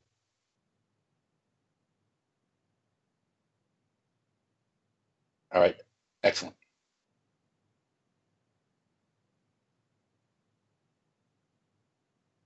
Hey, Arch, how you doing, man? You are the marathon man. I do not know how you do this. Like, I watch you do these things for hours and hours, and I'm already ready to pass out. So you're incredible. You only have a couple more hours to go. You'll make it. The first marathon is the hardest. Yeah. I still haven't done my first marathon, so I feel you. So that said, Gap Lab, those are the projects we're going to be kind of working on next for, I guess, anyone watching who isn't familiar with the Gap Lab and what you guys are all working on there. Why don't you kind of get the audience up to speed on what it's all about? Awesome. Thank you. Yeah, so we're really excited to be here today. So the Gap... Okay. Okay, so the GAP, sorry about that. So the Therapeutic Games and Apps Lab, affectionately known as the GAP Lab, has been around for about 7 years now. And it's a really interesting collaboration between the Entertainment Arts and Engineering program, where all these awesome students that you've seen all day hang their hat as far as the program goes, and health sciences. So we are one of the largest labs of our kind on a health sciences campus. We have a lab that has room for about 35 students. And every semester, that number goes from 25 to 35 students who are all working on a variety of projects to sort of fulfill lots of missions. And there's serious games and apps. It's really a collision space where creativity, design chops, and development chops from entertainment arts and engineering meet science and health practices from health science. And so one of our big goals then is to sort of bring those types of thinking together: deductive, hard science thinking, inductive, interpretive, game design kinds of thinking as well. We also have an educational mission. So while all of our projects are partnered, meaning that we have partners from nursing, population health sciences, social work, mechanical engineering, and it's funded by the National Science Foundation or the CDC or the NIH, we also have an educational mission. So the majority of our funds and the majority of the work done in the GAP Lab, to be perfectly honest, is students. And so the students come and they work 20 hours a week. They get a scholarship in return for that, as well as a salary. And they're working on real projects with real partners, with real budgets. So it's not a studio simulation, it's an actual studio that they're working in. And they're being taught and managed by Greg Bayless, who you're going to hear from, and Jesse Ferraro, who are associate director and project manager up in the lab. One of the things that I think is worth mentioning this year is that, as everyone knows, the pandemic changed workflow for everybody, and especially for us at the GAP Lab. We scrambled as soon as this thing broke out to move completely virtual, and it was an experience. The day that it happened, we were checking out computers and equipment, figuring out the logistics of it. That morning is the morning that we had an earthquake here. So so our building got shut down. It was a really exciting year for us. But we've been able to successfully transition into being a fully remote lab with students all over the world. And so we have students working from India and China and all over the America. And they're all coordinating using technology like Microsoft Teams to have regular meetings, get the projects done. And really, we haven't missed a beat. And it's the courage and perseverance of our project managers and students that sort of make that work happen. So today, we're going to be talking about 4 projects. And we're going to be introducing our All of Us project, which is a large NIH-funded project that's designed to include more people in genetic science research. We're going to be showing you our NeuroGrow project, which is a game for older adults suffering from depression. Our social work trainer, a virtual reality trainer for social workers or people who are becoming social workers. And a really cool new project that I think you're going to be excited about, which is our VR Foley insertion project. There's a lot of people doing tremendous work in VR at Utah, and we're happy to be a part of that ecosystem that's creating that stuff. And so without further ado, I think I'm going to let Greg go ahead and talk about All of Us and the team. Do you want to take it away, Greg? Yeah, definitely. Let's see. And can you hear me okay? Sure. Oh, okay. Awesome. Yeah, so All of Us is a program funded by the NIH, the National Institute of Health, and it is an educational game to teach people about precision medicine and genetics.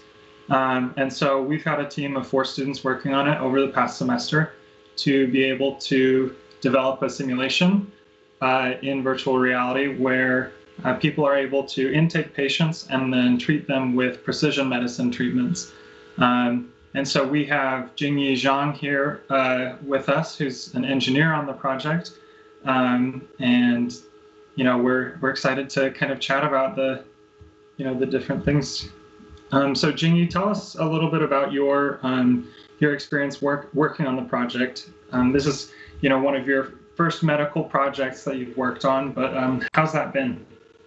Sure, it's been a really fun experience. As Roger mentioned before, we have an educational purpose.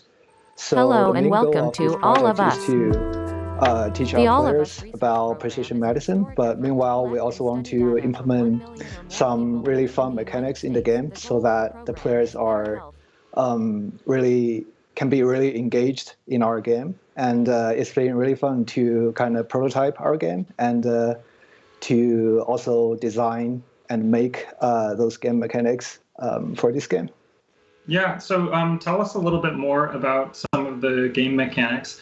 I mentioned that essentially you're treating patients who come in, come into the clinic or whatever, but then you're also, collecting data from them to be able to develop further treatments. So what do some of those interactions really look like? Sure. So mainly we want to encourage the players to keep going through the game by using something similar to positive reinforcement to encourage the players, saying things such as, good job, you just treated a patient or collected a piece of data. And how do they actually go about collecting the data, though? I guess what does that look like in the game? Currently, the mechanic we have is to having a disk shooter in the game so that the players can just grab the disk shooter to launch a piece of disk at the patient, and the patient will send out a DNA strand, and it will initiate a minigame that the players can complete. And so that's pretty much a process of how the players can collect data on those patients. And it looks like the mini games were sort of, pulling a syringe or taking a swab from a patient's mouth. Is that right? Mm-hmm, yeah. So those mini games are meant to kind of simulate what they actually do to collect real data in the actual All of Us program. That's awesome. And just to give a little bit more background on the All of Us program, a lot of medical treatments have been developed with clinical trials and things like that, but the problem is that there's a number of genetic populations, diverse populations that are underrepresented in those big genetic banks that we use to develop precision medicine. And so the goal behind this project is to get literally millions of participants in this massive national data bank that's going to allow us to develop really targeted treatments for people from all different walks of life, from all different racial and ethnic backgrounds, and with all sorts of, health histories, essentially. And so that really has a lot of promises for the future in terms of being able to help people who currently are underserved by the medical system as a whole.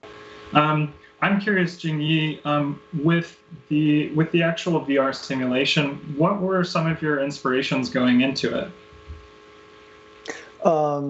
So some of the inspirations mainly come from the game Whack-A-Mole. So it's kind of fast-paced to prevent the players to get maybe feel a bit boring. So the mechanics can actually be fun from a classic kind of arcade-style Whack-A-Mole game. Awesome. And we probably have about a minute left on this, so this will have to be quick. But what is, I guess, a challenge that you've run into, or what was a learning moment that you've come across as you've been going through development of this? Oh, as an engineer, the challenge was probably to work in a VR environment because it's actually a bit different from developing ordinary games. So I actually learned a lot from doing this project. Awesome. Well, thank you so much for letting us spend some time with you, Jingyi, and great job on the project. It's looking awesome. Thanks for having me. Yeah, and we want to give a special shout out to McKenna and Ming-Chi as well, who just did amazing work on this project over the semester. And the goal of this is eventually this will be released to the public so that more people can be more involved with genetic science research and giving what they need to it. The second, and Rudy, my gosh, how could I forget Rudy? You feel free to talk over me, Greg, if I ever forget anybody. So you get the best shout out for all the work that you've done. So the next project that we're going to look at is a project called NeuroGrow. And NeuroGrow is a project that we've been working on for a few years, but we've made some major updates this semester. NeuroGrow is an app that's designed to help older adults who have not been responding to medications for depression. And Greg's going to talk a little bit more about the science behind that, but really the goal of it is this is something that will help older adults not only with their depression, but help their medications work better.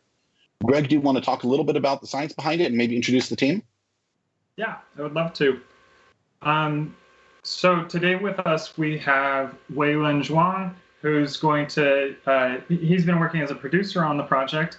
Not here with us today are Becky Lin, as well as Don Wang, and then Ryan Stonecipher, and a bunch of other people have worked on it in the past. But we're glad to have Jones here with us today. So NeuroGrow is, as Roger mentioned, an app to help people with geriatric depression. And so it does that by training a number of different cognitive faculties that start to diminish in older adults. And what we find, both in the literature and from clinical trials, is that a lot of patients respond poorly to medication because they have these other cognitive declines that sort of get in the way of treatment. And so if you can actually develop systems to train those systems, you can get to train those executive functions, you can actually get to a point where regular therapy will be just as effective as as for just your average person.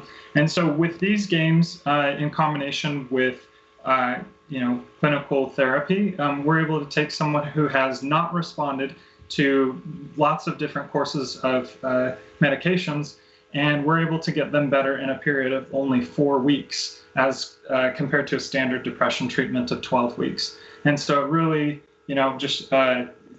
it really has a lot of promise for people who have struggled inside of the medical system to be able to get treatment. So Jones actually joined us this semester as a new producer on the project. The project's probably about 3 years old. And so I wanted to get his perspective a little bit on what it's like jumping into kind of a late stage project and how that transition has been. So hi everyone, I'm Jones. So when I started joining the project, I see a game in such a state, I feel like there's not much I could have done. But later when it goes on, I figure out there's a lot of things going on background. Especially I did not came from a production background. I came from a user experience design. So when I first get my hands on all of these tasks and jobs, I was kind of disoriented. But with the time goes on, I figure out here file needs to be reorganized. I have to rewrite some of the documents, update some of the functions, update some of the tech documents. Also having making some backups and instruction for future members that could join the project. There's so many things that left to be done. Even the game looks so complete at this point. Yeah, and NeuroGrow has been shown at other, EAE plays and EAE launches in the past, but I know you've been working on kind of a new subcomponent of NeuroGrow, the sorting mechanic. Can you tell us a little bit about what that is and some of the challenges you've run into maybe? Yes, this is one of the biggest progression that we have for the game this year. The game mode, it's called sorting game mode. It's based on a clinically proven method called emotional color sorting method. I'm pretty sure that's the name. I might butcher it. But basically the idea is we have certain set of rules that instruct players to ask them to sort a specific type of stuff into different directions in order to try to test and have them practice their short-term memory or judgment capabilities. And so as I remember it, essentially you have a core rule that switches based on the state of the flower. Is that right? Yes, so for exactly. example, you go left if the flower is wilted and pink, right if the flower is wilted and yellow or something like that. Yeah, the rule sets are even ourselves among developers, it's extremely hard to get total understanding of like what would the rule set actually be. We actually spent quite a bit of time to actually come up with all of the scenarios and all of the rule set that could happen in the game. We're changing the color, changing the flower type, we're changing state of the flower to give out different like scenarios for the patient to practice their brain essentially. Yeah, that's awesome. So we probably have about a minute and a half left, but I just wanted to get your perspective. If you had to say one thing was like the mark that you've left on NeuroGrow in just this short amount of time, how would you kind of summarize that? What's the most important thing that you've been able to contribute? I think the most important thing is actually working on the game itself, because my family, I have multiple members that are suffering from depression, including my grandparents. So this has been very, very meaningful for me to actually contribute in such a game that could improve their state of life. So yeah, like working on a game in general, having everything prepared and for the next person to take over, I think this is like very, very significant to me. That's awesome. I also want to do just a quick shout out to Dr. Shizuko Morimoto, who's our clinical partner on this project. She's doing amazing work and really changing the landscape of psychiatric care, and of digital medicine as a whole. And so we're just really grateful to work with her. Jones, I'm really grateful for you. Thanks for your time and for your insights in this matter. And we look forward to the future GAP presentations. Thank you. Thank you, Jones and the team, for all the awesome work on this project. And Greg, thank you for giving the shout out to Dr. Morimoto. We should also give a shout out to the Genetic Science Learning Center, who are our partners on the All of Us project, and have just been tremendous to work with. And so now we're going to shift gears a little bit. We're going to bring in Jesse Ferraro to talk about our social work trainer. This is another project that we've been working on for a while, but it's really exciting because he'll tell you in detail about the project, but we're at the end of this year going to be working with social workers all across the nation. So this project is actually going to be in their hands and being used to train social workers as they move forward. And also, Jesse turned 45 yesterday, so feel free to give him a like in the comments and tell him he doesn't look a day past 35. Jesse? Thanks, Roderick. You hear me? Yep. All right. So our VSWT program, it stands for Virtual Social Worker Trainer, is actually comprised of a few different moving parts. We'll be demoing our VHS Virtual Home Simulator today, but it's also comprised of our VMI Virtual Motivational Interview, as well as a dashboard which kind of takes care of all of the back end stuff, user analytics, accounts, and that kind of thing. So this team is I think we've got about 7 or 8 people on this team. Is one of our biggest teams. Is actually our biggest team that we've ever had at the Gap, and they have been tremendous in the work that they've been able to accomplish, especially given the nature of the pandemic and everything that we've sort of been forced to work remotely. So I wanted to congratulate this team on a job well done.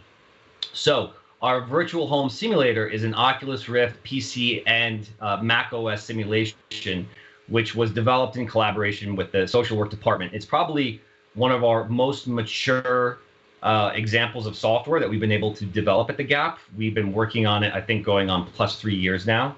It utilizes 360-degree photography to create an immersive, detailed environment in which social work students, as well as field workers, can perform home walkthroughs as a form of repeatable and deliberate practice. The software offers new scaffolding modes to provide expert feedback on important items, because the items in the simulation are weighted, and that weighting was also determined by expert feedback that we received through a bunch of playtesting. And it allows the user to provide their thoughts on various case scenarios as a user progresses through each level. And one of the problems we're trying to solve with the simulation is addressing the nature of the high turnover rate that occurs in the field of social work. a lot of times when, as good as our education is, a lot of times when people get into the field, they're not prepared for what they encounter in the home. And as a result, they develop a negative bias, which essentially, basically, they only, they only see the bad things in the home and not the good things. So I can go on and on about this, but I want to turn this over to our producer, Karan, to talk a little bit more about the project as well as talk about the video as well. Karan? Thank you, Jesse. Yeah, and happy birthday, belated happy birthday to you. But thank you. So starting off with going off with what Jesse was saying, so we have 3 projects under the VSWT suite. The first one, as you mentioned, is VHS, and going by a lot of details with what he said. So it's mainly a VR simulation, but it's also being used in macOS and in PC to kind of give the social workers a training of what the real life scenario would be like. And especially during this time of a pandemic, it's been really helpful for a lot of students and social workers to kind of understand what the situation would be like right in the comfort of their house.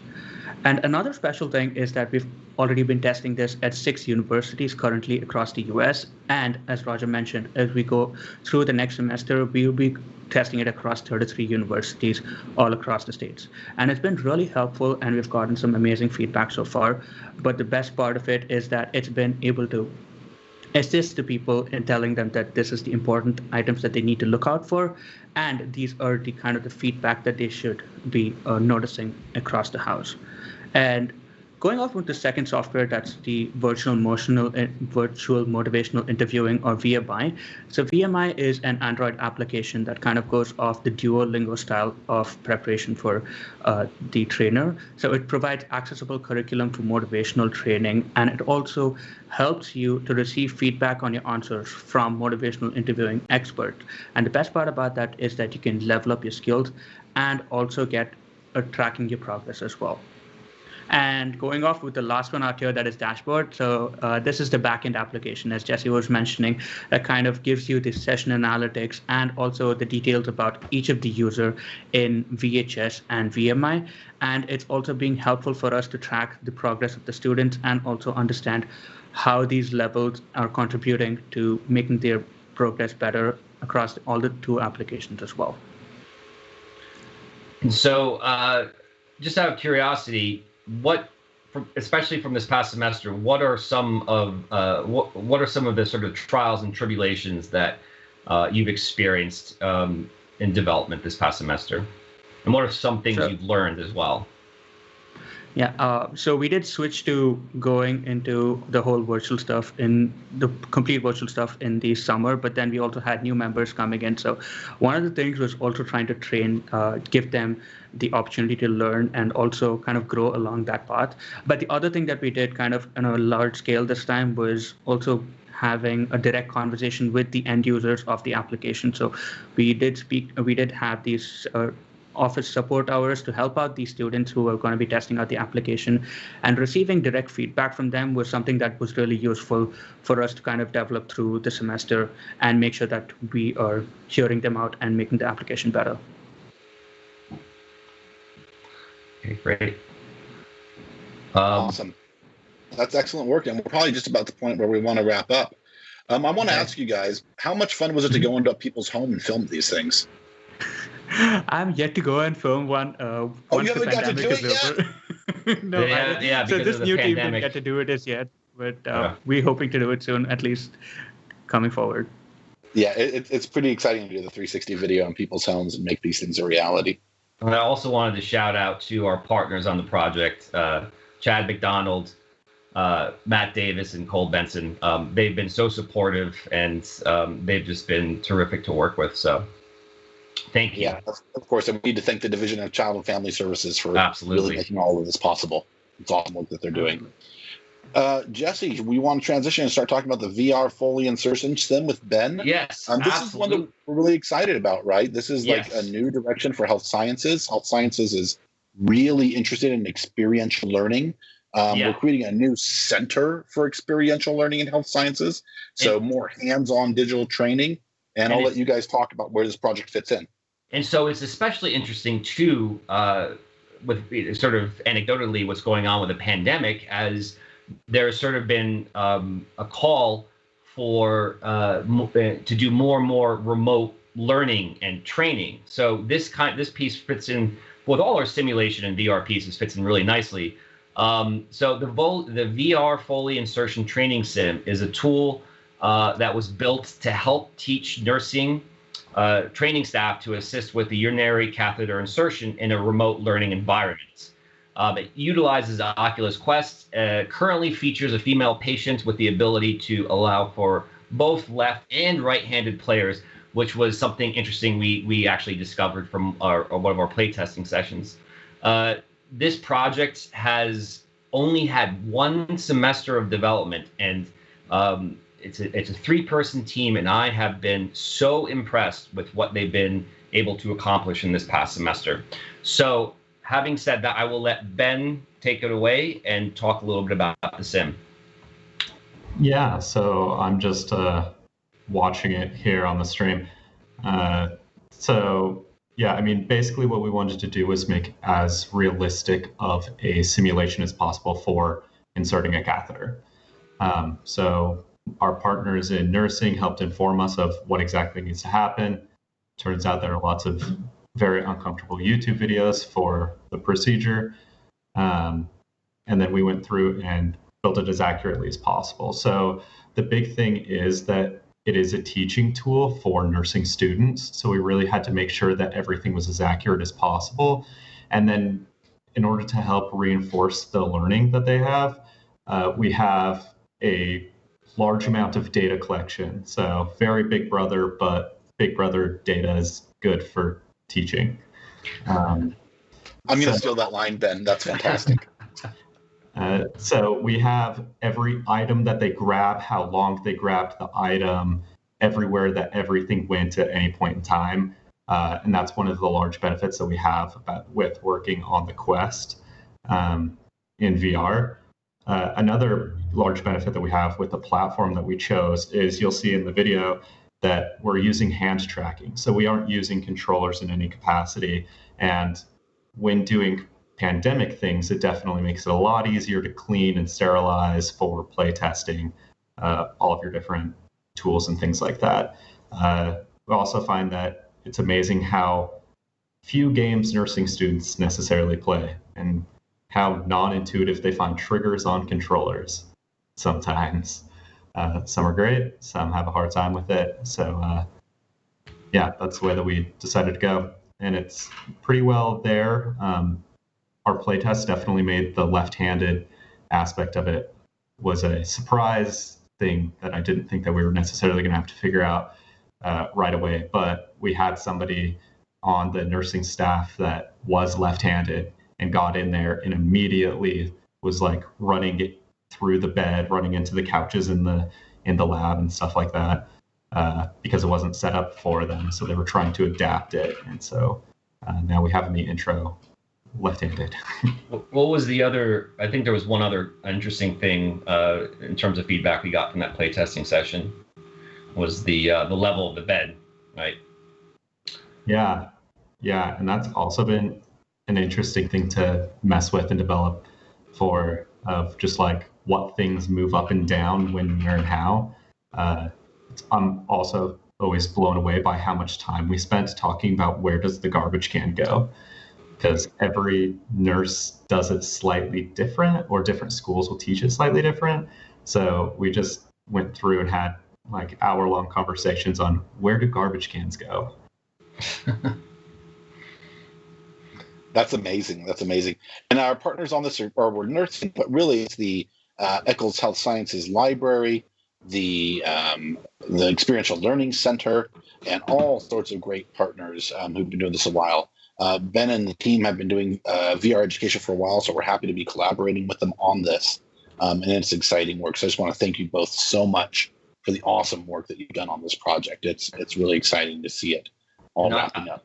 And I also wanted to extend our gratitude and thanks for our partner, Madeline Lash, as well as Somer Ali and everyone else who's participated in all of our design workshops and build reviews and given us tremendous feedback and support over this past semester. Excellent. And we've got a couple minutes left. If you guys want to give any pro tips on VR development or about people interested in getting into this field. Yeah, I mean, I think that figuring out your input is a huge deal. Before, when I've been developing VR simulations in the past, I worked with Valve on getting the Knuckles controllers for finger presence, and it's amazing how much finger presence helps when doing tactile movement on medical simulation type things. It's weird, and some of the things you would think, oh, like using hand tracking is completely pointless in this, but it's an input that everybody understands, and it's a lot more of a pain in the butt to develop for. But if you do it right, it definitely can work well. I won't say it always works well, but. And any other main takeaways from this past semester, Ben? Yeah, I mean, it's been an interesting semester. I mean, also, like, what you were talking about, I worked with Eccles mainly, and then transitioning to getting that all squared away with working with you guys. It's definitely interesting to have new people that I'm working with, and, the way that you guys manage the lab and that is really good and really interesting. So I'm also really happy with how most of it came through. I think that we were doing a pretty good job at staying on task, and I think that that's why it came together so well. We didn't ever get too far off into the bushes for what we should or shouldn't be doing.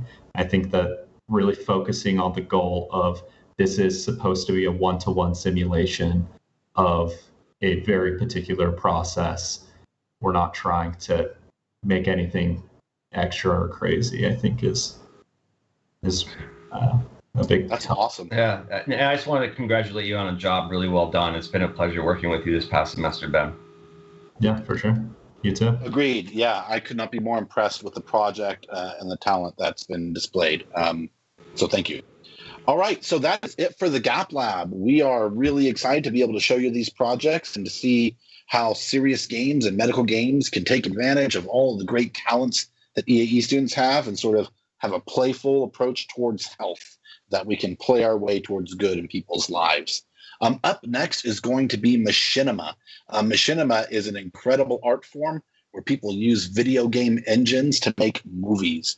And Michael Young and Carter are going to be talking a bit about that, so I'm going to pass it off to them.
The town of Stillwater, famous for its polite adults and tired children.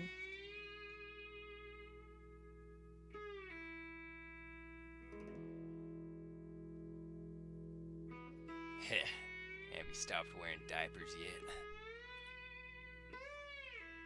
Why, did you want to borrow one? What did you say to me? There was only one way to resolve this public murder.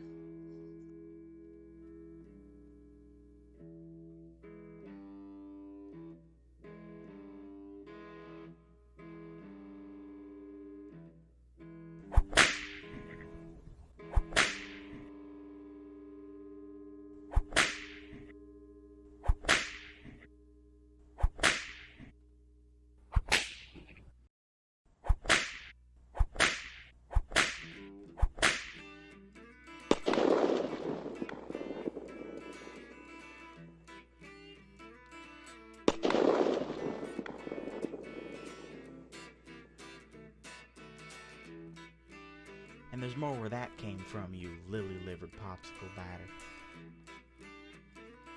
You're gonna regret ever coming across me, you bootlicker.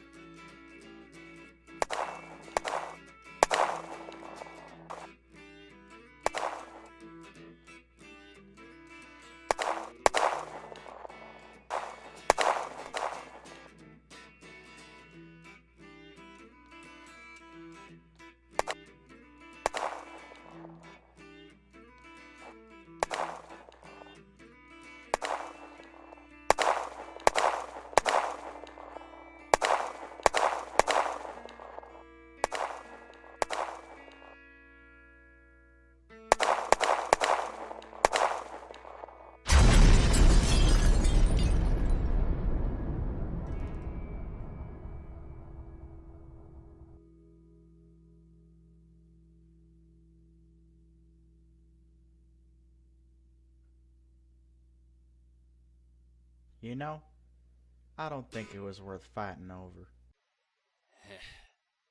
Maybe you're right. In fact, I promise I will never start another fight in my life. Yeah, me too. And both cowboys kept that promise. Technically.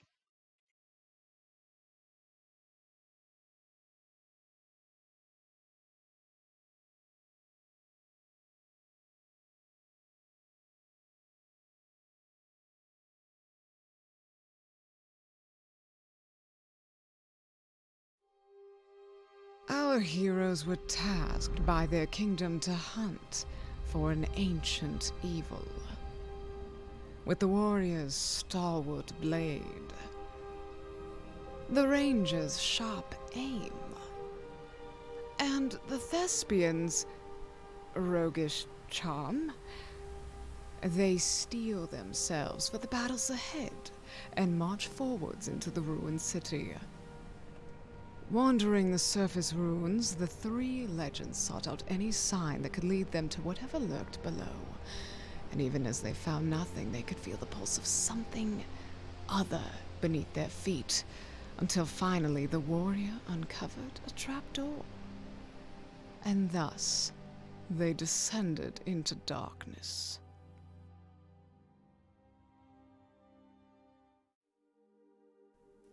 They found themselves in a dark passage, empty and cold.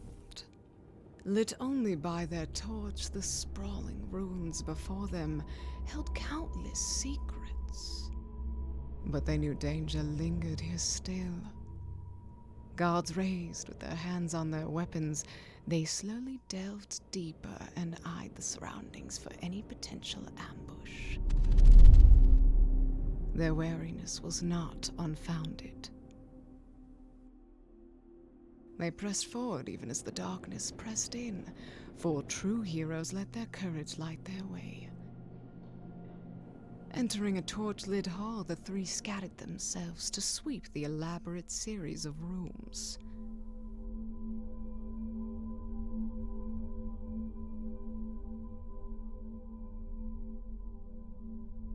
At first, they could find nothing, and the dusty old tomes provided no aid.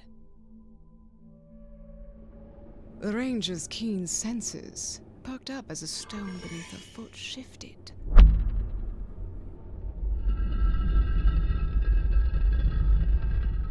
The path forward was finally revealed.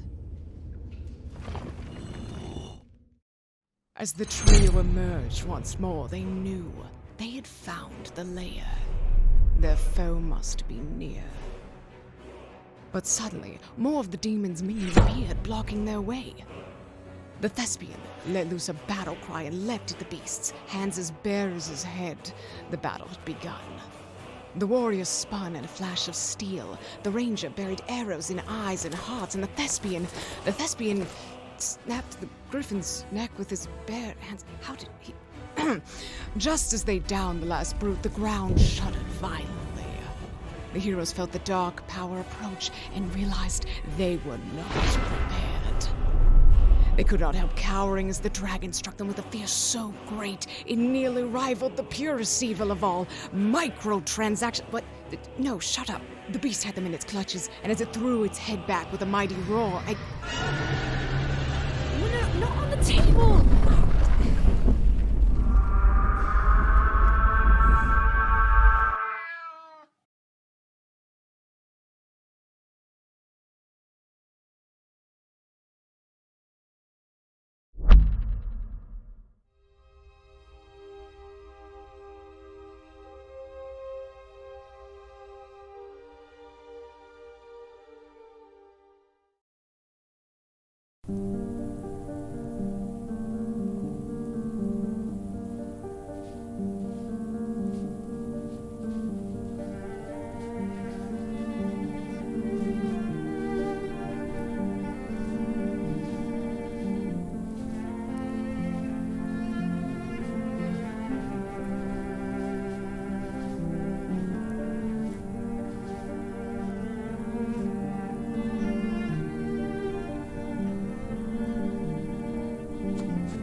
Well, welcome back, everyone. Those were the machinimas for this semester. That honestly looking fantastic as always. But next up, we have our Intro to Design class projects.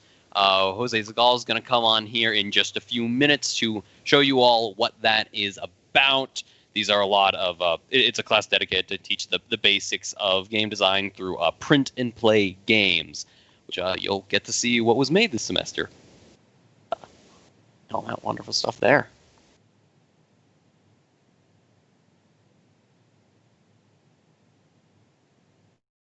Much love.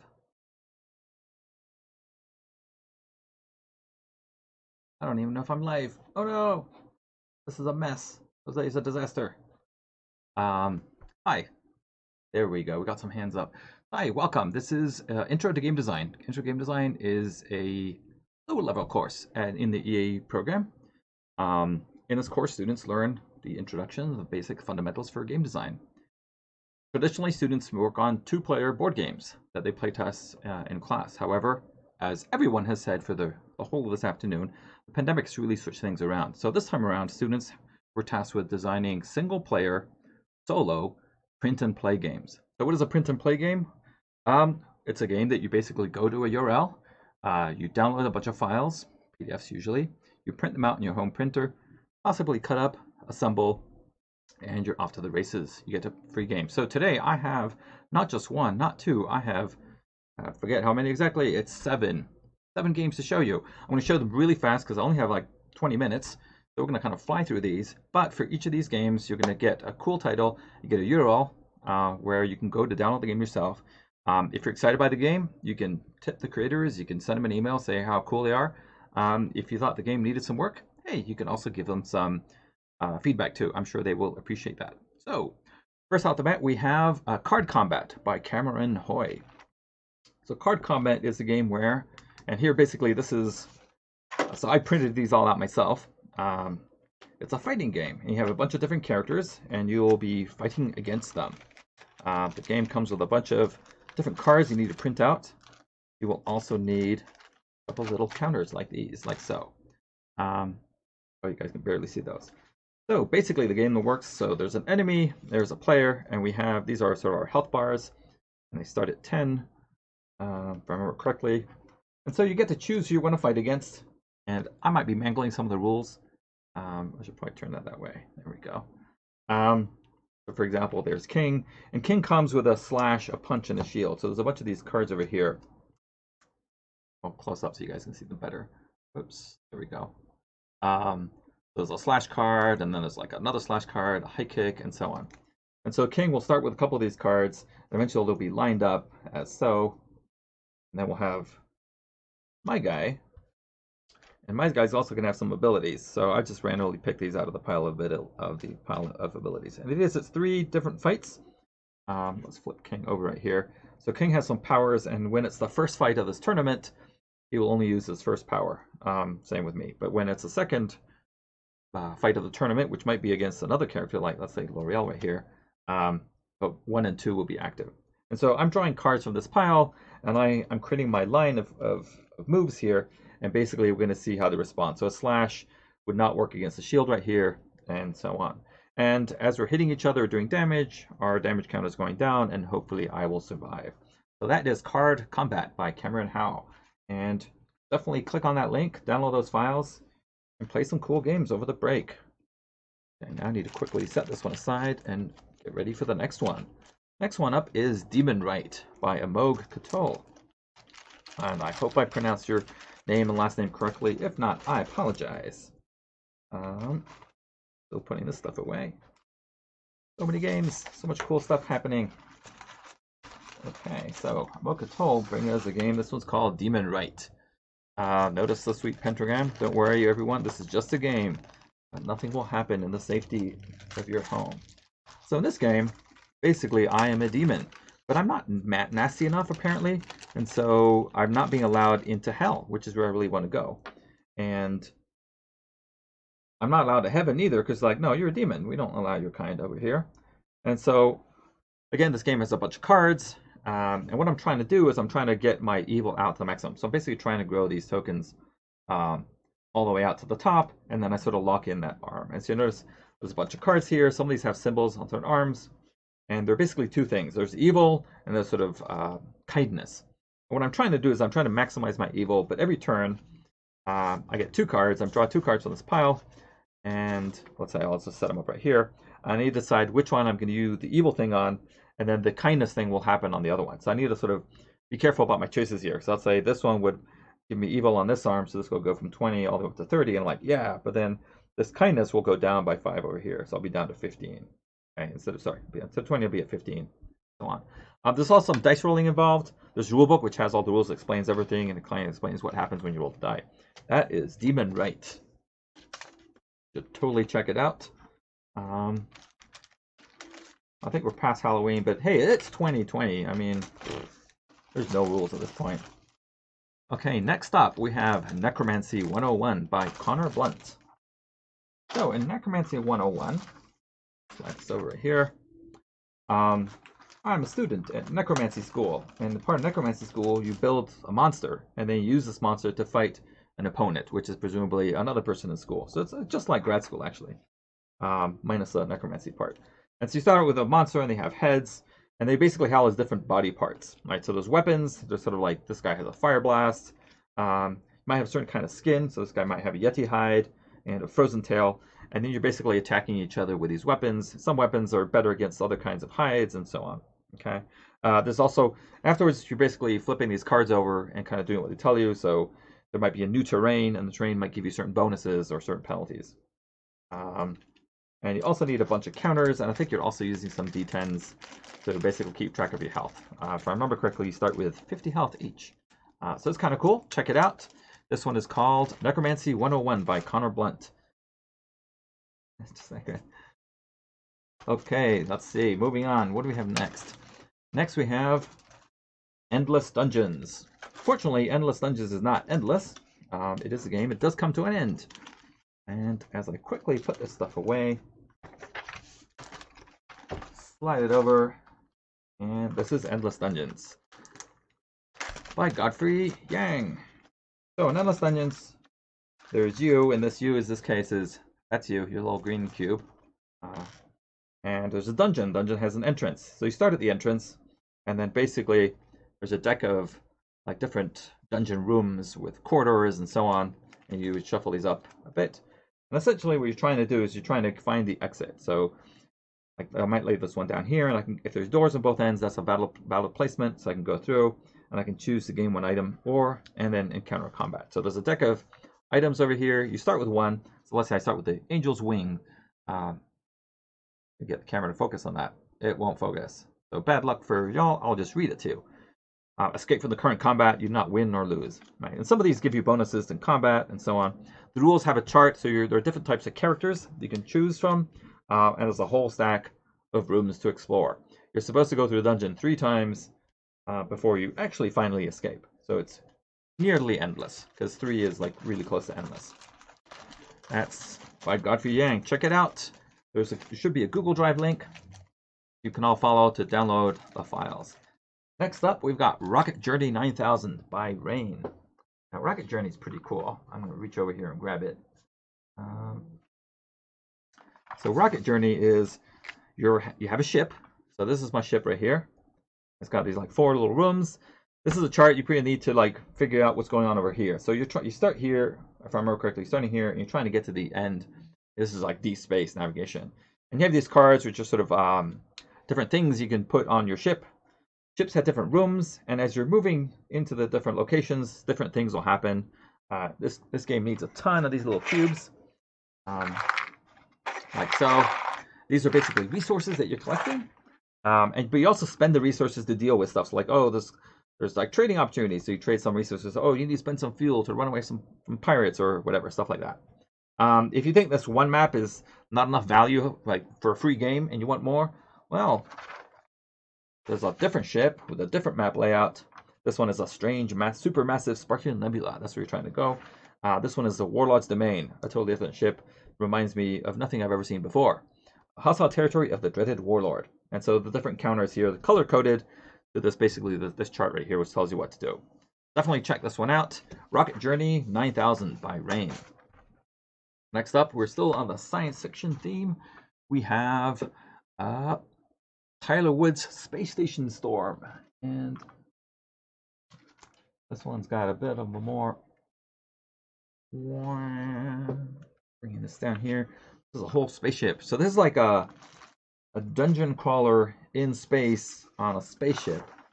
So there's you. It looks exactly like me, especially with the nimble fingers on the end. And so you start at this end of the spaceship, all the way over here, and you're trying to make your way all the way to the other end. And so you have these cute little cards. I'll just flip out some of these. You need some cubes to keep track of your health. Let's say I start with 5. I just made that up. Let's say my attack is 3. Also just made that up. And my defense is 8. And we have a monster tracker. We'll put it 0 because I'm playing on easy. Have these little cards here. These are items. So this is like stuff you can find out of these chests. You notice the map has like little locations with chests. So this pile goes here. And these over here are events. And so you run into events. You're also rolling dice as you're trying to, with the last cube, move your guy through the spaceship where you're trying to get all the way to the exit. All the way over here. So I like literally scroll. And this is Space Station Storm with Tyler Wood. You're a scavenger, basically. That's like a space hulk floating in space. And you're like, oh, let's go loot it for stuff. And which is exactly what you do. As you find items, obviously these go on your character. I think this is an item. So this was, no, that's an event. Whoops.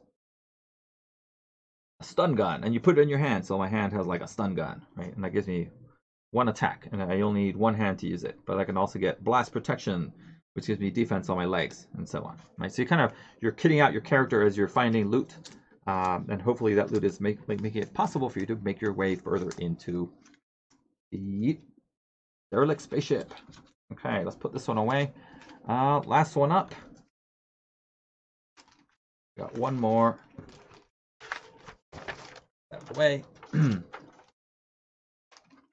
This one is called Suitors by Griffin Zodi. This one is one that took me the longest to print and assemble, but it is totally worth it. Need a bunch of cubes again.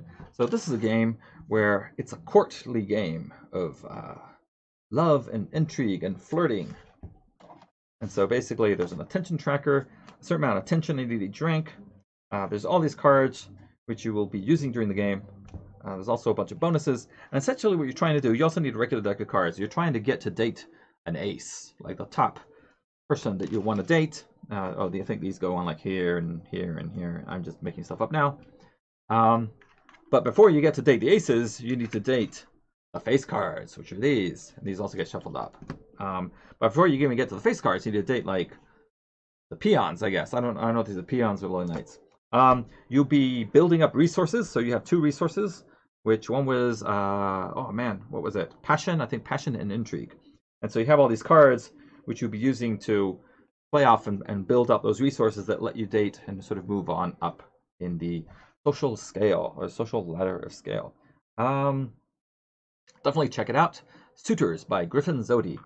And I have no idea if I'm out of time or not, but I will take a look at see what is happening in the chat here.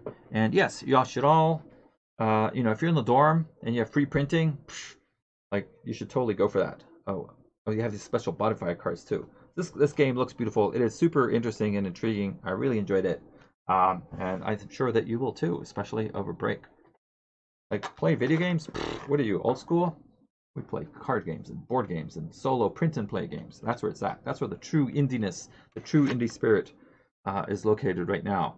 You need to get on the hot and exciting stuff. You need trailblazers there. I also want to call out Nuclear Option, which is a game I did not have enough time to print out. It's a game about managing risk and guessing. It's like you're the leader of a country and they're like, hey, there's this thing that might happen. You're like, and then you need to make a decision. You need to make a call and hopefully not blow it. That's what that game is about. Hopefully we can get the link for that one out in the chat too. If you have any questions, I guess I'll just keep on talking until they cut me off and they'll be like, yank me off the stage here. Let me know if you have any questions. Otherwise, I'll just like send hearts to everybody because you guys have been awesome and this class is super fun. I'm super excited with all the projects everybody's been doing over time. Yeah, you take care. I want to say have a great evening. No, because there's more games to come. Definitely on the stream. I forget what's next. Oh, it's the grad student games. These are going to be amazing. Totally worth your time. in a close second place to the first place, which is these print and play games. Okay. Thank you very much for your attention, for your I was gonna say for your likes and your follows, but this isn't my channel. But anyways, you could probably follow me on channel if you want, because pandemic, we're streaming live. Now I stand here awkwardly. I don't know if I'm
Look into my eyes and show me your adventures I haven't seen.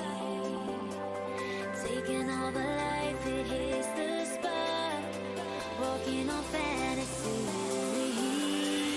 So take me, baby, take me to a state of mind that's made of, baby, that's made of all that we find.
think we're getting close.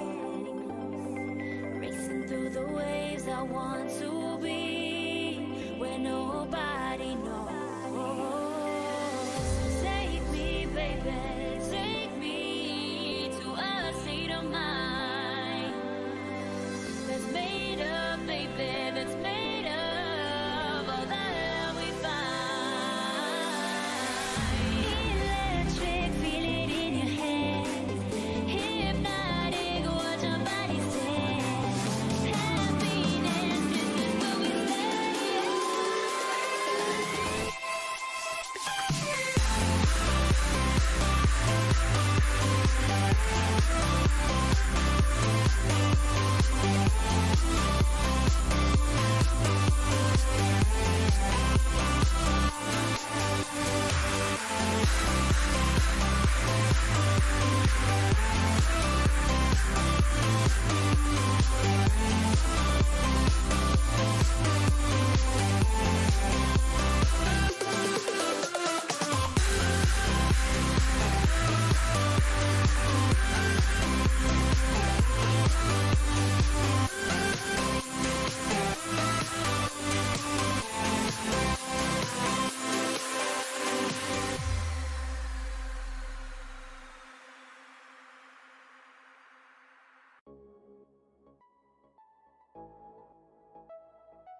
Welcome back, everyone.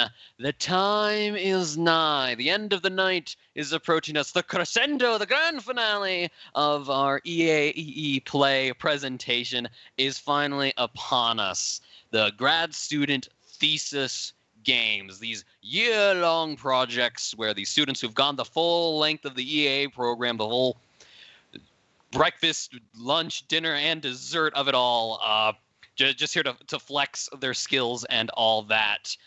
That is now the time that we have arrived at, and and I'm excited about it. I always love seeing these games because these students are so good at what they do, and well, I like good games, and that's what we're about to get. So without further ado, even though I could ado for basically ever here, to talk about our first game, another EAE alumni, Colton Kirby, is going to come in as part of the play test. Feel free to unmute yourself there. Buddy, yes. Colton, could you tell us about your EAE experience and where you've been with the program? Sure. So I graduated from C9 last May. worked on the game Strange Creatures, and then immediately after graduating, I started working for a company called Filament Games in Madison, Wisconsin. And I've been with them since, and we make educational or serious games, working on teaching all sorts of skills to people or helping learn skills, learn social interaction abilities and stuff like that. All right, and you currently work there as an associate producer, right? Correct. That's what you do. Well, I guess that works out pretty well because speaking for our first game here, the name of which is Little Traveler, is going to be Aiden O'Keefe. I believe you're the producer for the team here of this game, correct? Yeah. Yes, I am. I am the lead producer on Little Traveler, and I'm excited to be here. All right, why don't you tell us about your game and take it away? Yeah, so Little Traveler is a smaller-than-life collectathon experience. So you play as a 4-inch tall little traveler, a person who goes from house to house, completing small odd jobs for a place to stay and a hot meal every night. And as you come to this house, you meet another little family that lives there, help solve their problems, and find out a little more about a lonely widow who lives in this house, and try to help her out as well. The game follows some basic platforming tenets, going around the level, trying to collect all the objects, staying away from the old woman and her cat as you move around, and it's a very, very fun single-player experience. Smaller than life collectathon. I absolutely love that. We should have a trailer for your game here coming right up.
Awesome. So we're going to head straight into the playtest here, I believe. It's right now we built out the first 2 levels of our game. It's a tutorial section just to kind of get you a little bit introduced to the story of our game as well as the mechanics. We're still a work in progress. We've only been working with the full team on this game for about 3 or 4 months at this point. So what you're seeing is still very much a work in progress. For our team, we currently have 12 people on the team. In total, we have 4 technical artists, 1 artist, 3 producers, and 4 engineers. So we've been focused primarily on things like the art direction and the narrative so far, with some basic gameplay elements coming in as well at this stage. Awesome.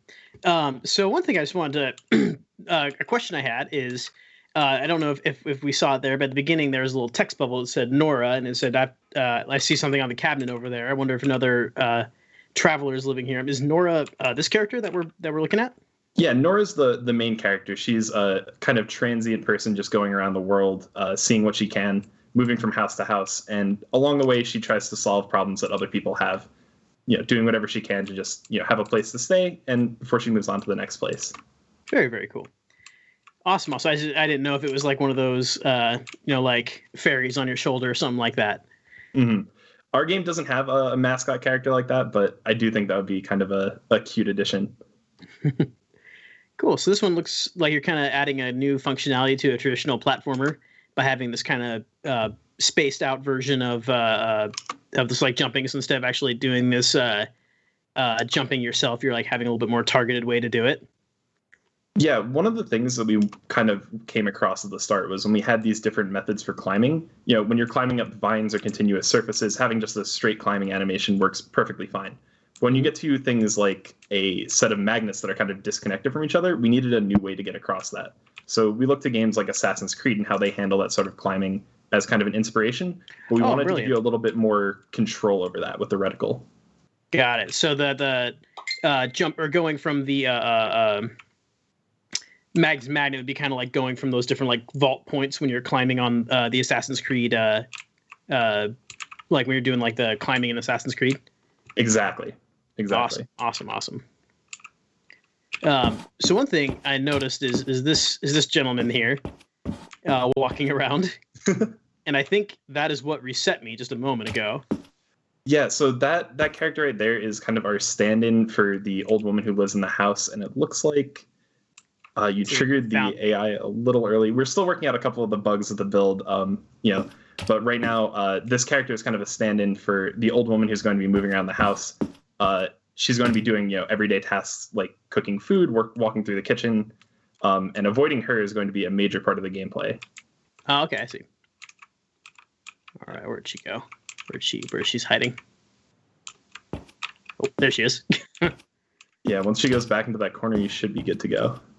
Got it. So like with this, are you just trying so you mentioned the old lady, and then you mentioned a cat early on, and they could have kind of the same behavior where the cat tries to find you as well?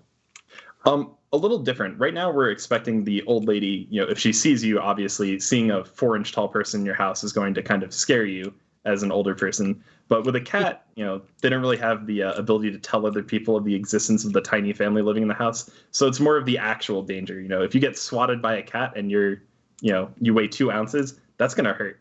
So Gotcha. Trying to keep away from the cat and using other tools at your disposal is definitely going to be very important. Very cool. So I'm noticing a theme here, which is everything that I can touch, it has this like pink outline. But like one thing I would notice though, or encourage, I would make this a little more obvious. Because I think somewhere up there, like when I was grabbing the vines, it was actually red. It was like a really dark red.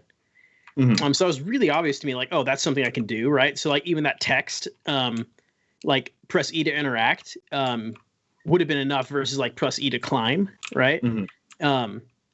Whereas like this, where it's like that pink, I wasn't quite sure if that was something I should be doing or not, because it's different than that initial convention you put with the red text or the red outline, right? Right. So we've got some push pull, and then we got grab paper. Okay, so I noticed in the upper right of your UI, there's some filled in, and I think it said press something to glide. Yeah, once you collect paper, you'll be able to use a gliding mechanic as you kind of jump off some of the larger spaces in the house. Right here, you're climbing up a shelving unit just to try to cross the stove that has some pots boiling on it. Falling into boiling water, not probably your best option. So, using a glider to get across that gap safely is important. Gotcha. And going back to that outline, we've been experimenting with kind of how to lamppost the player, just kind of guide them through the level. And I think our goal right now was to have the pink outlines for objects that you can interact with and the red outline for objects that you can climb directly. But I think that's definitely something that we should look into. Yeah, we just finished our second part of this level, the pantry, actually a couple days before our build was submitted. So there's definitely a lot of room for polishing and improvement on the level there. Okay. Oh, I see text. Okay, so that's something else I would encourage a little bit is and this might just be exactly what you're talking about, with the lamp lighting. I was trying to figure out, is there a way for me to jump across? And I was even like trying to debate jumping on those little flowers over there above the pot. Right. Where like if that text wasn't here, right? If this plus E to climb wasn't here, I'm not quite sure I would have known to come back this way. Which I actually think kind of goes into another point, and maybe this might be a little bit more apparent later, is I've now discovered 2 different things I can climb on. All right, so press F to glide while falling. So let me see if I can do this. Oh, clever. Really, very nice. It looked like the steam pushed me up a little bit. It does, yeah. Just in case you lose too much altitude, you can always get back up.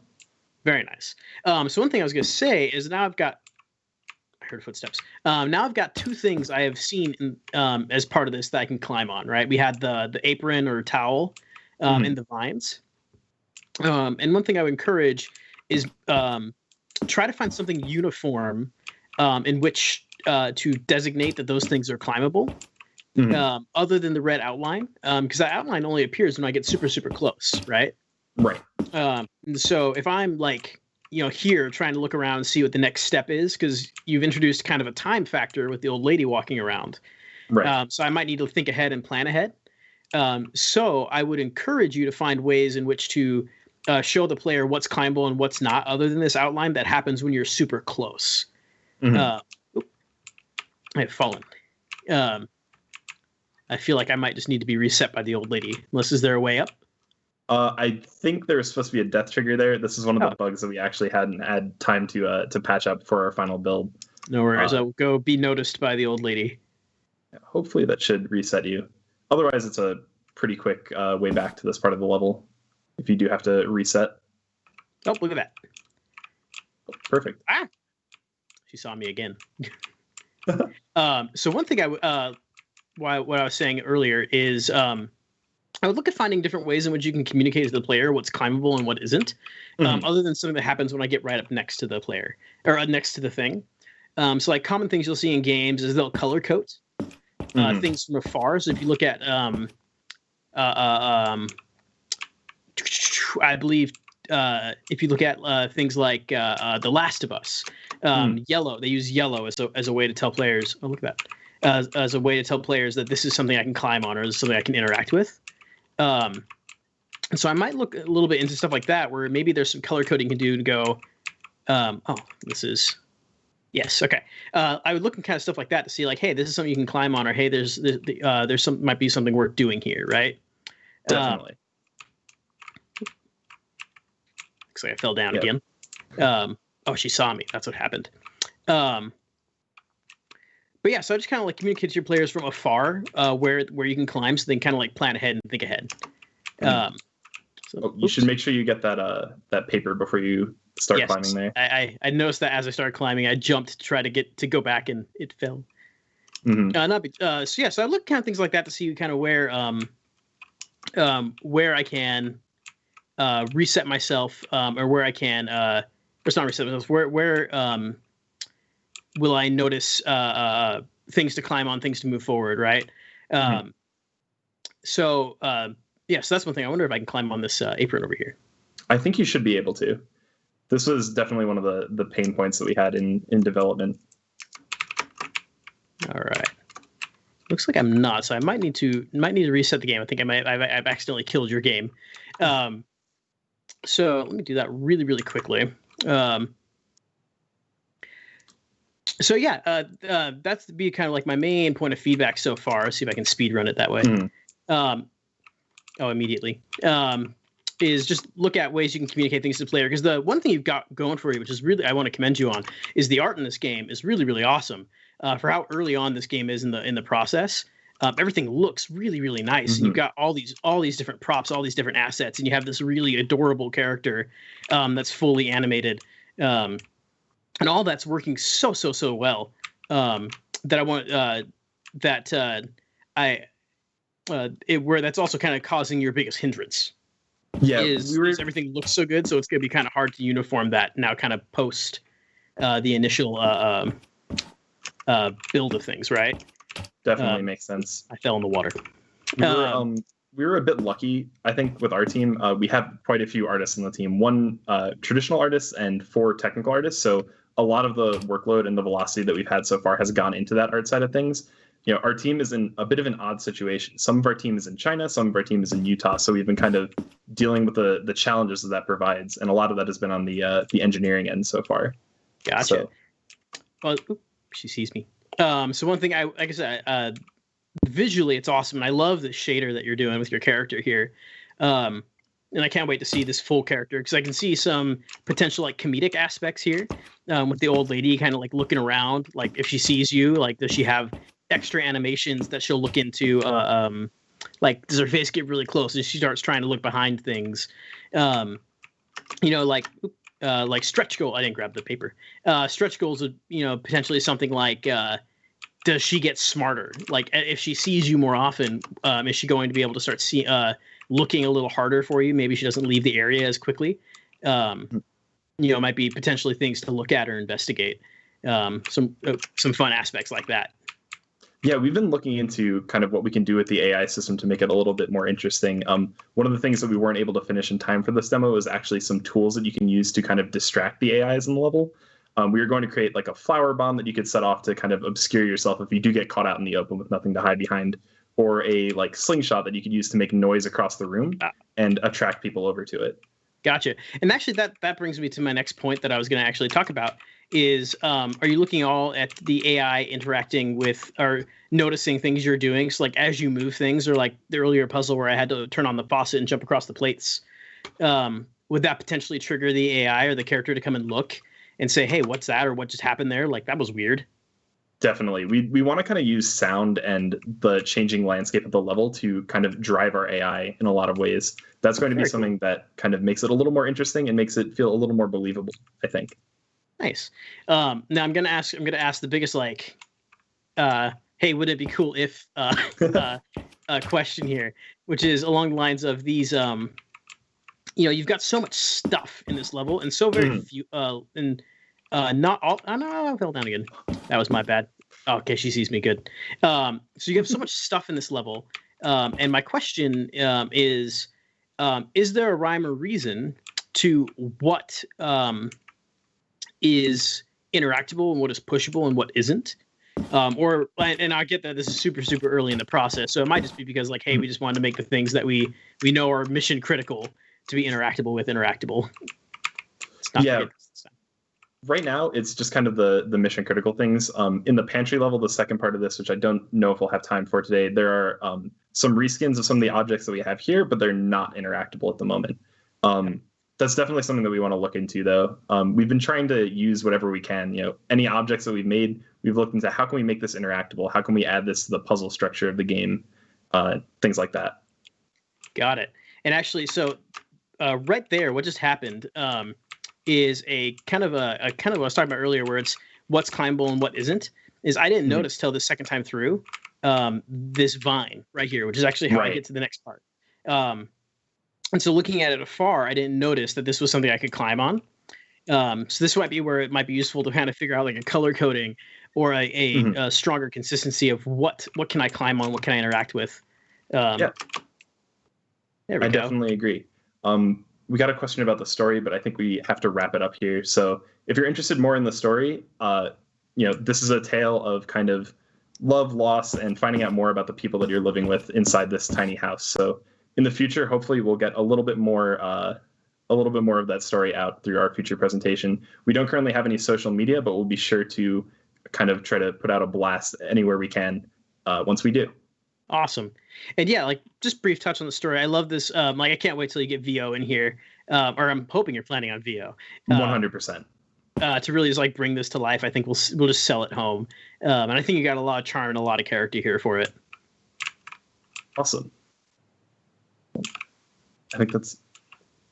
All right. Well, that was Little Traveler, the smaller-than-life collectathon. I love that Razor pitch. That's just my favorite Razor pitch of all time for anything ever. But it is time for our next game here, Souls of the Wind, wind-themed puzzler here. But to talk about that, we have our next EAE alumnus. I don't know. Anyway, Rahul Ramchandani, a technical designer for systems at Santa Monica Studios. Thanks for kind of coming on here, man, to play test this game. What can you tell us about your kind of experience with EAE?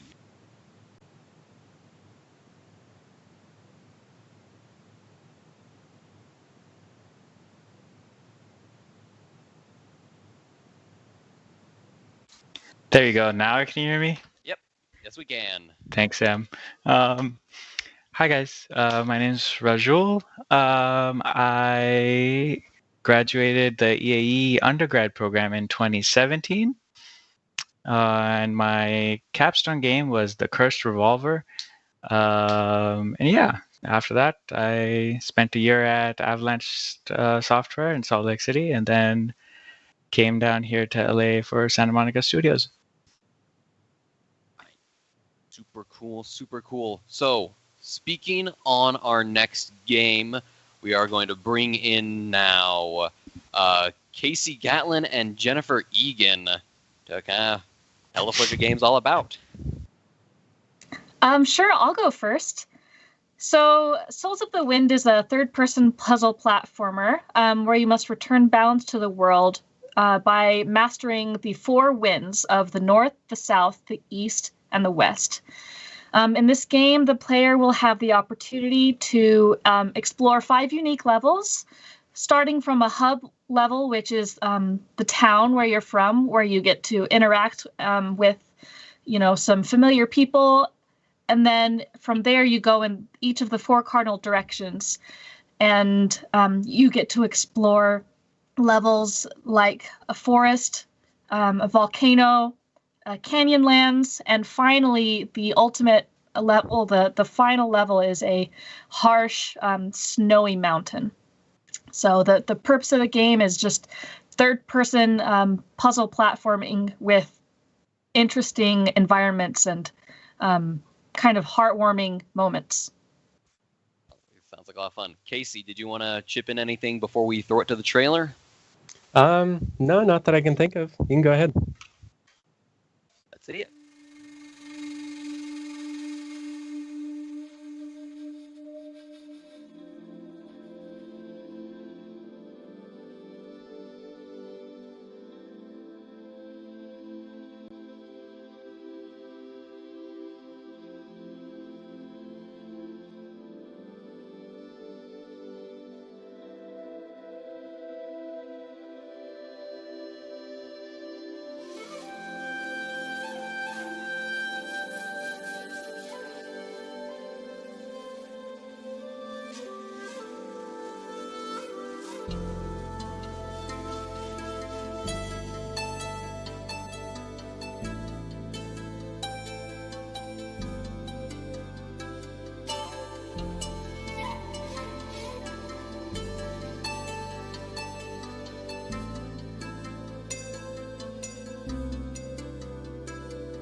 Awesome.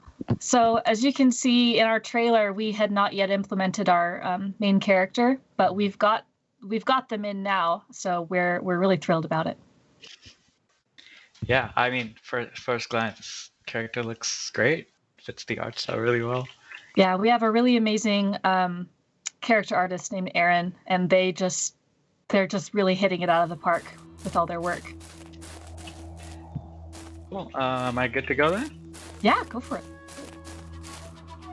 I guess I'll just keep talking through my thoughts while I'm playing. The Eastern Wind. I recognize. I see 4 different windmills, and I'm assuming each of those are like landmarks for every cardinal direction. That's the goal. Yeah, right now you're in the main hub area of, like, that's at the center of all 4 of the winds.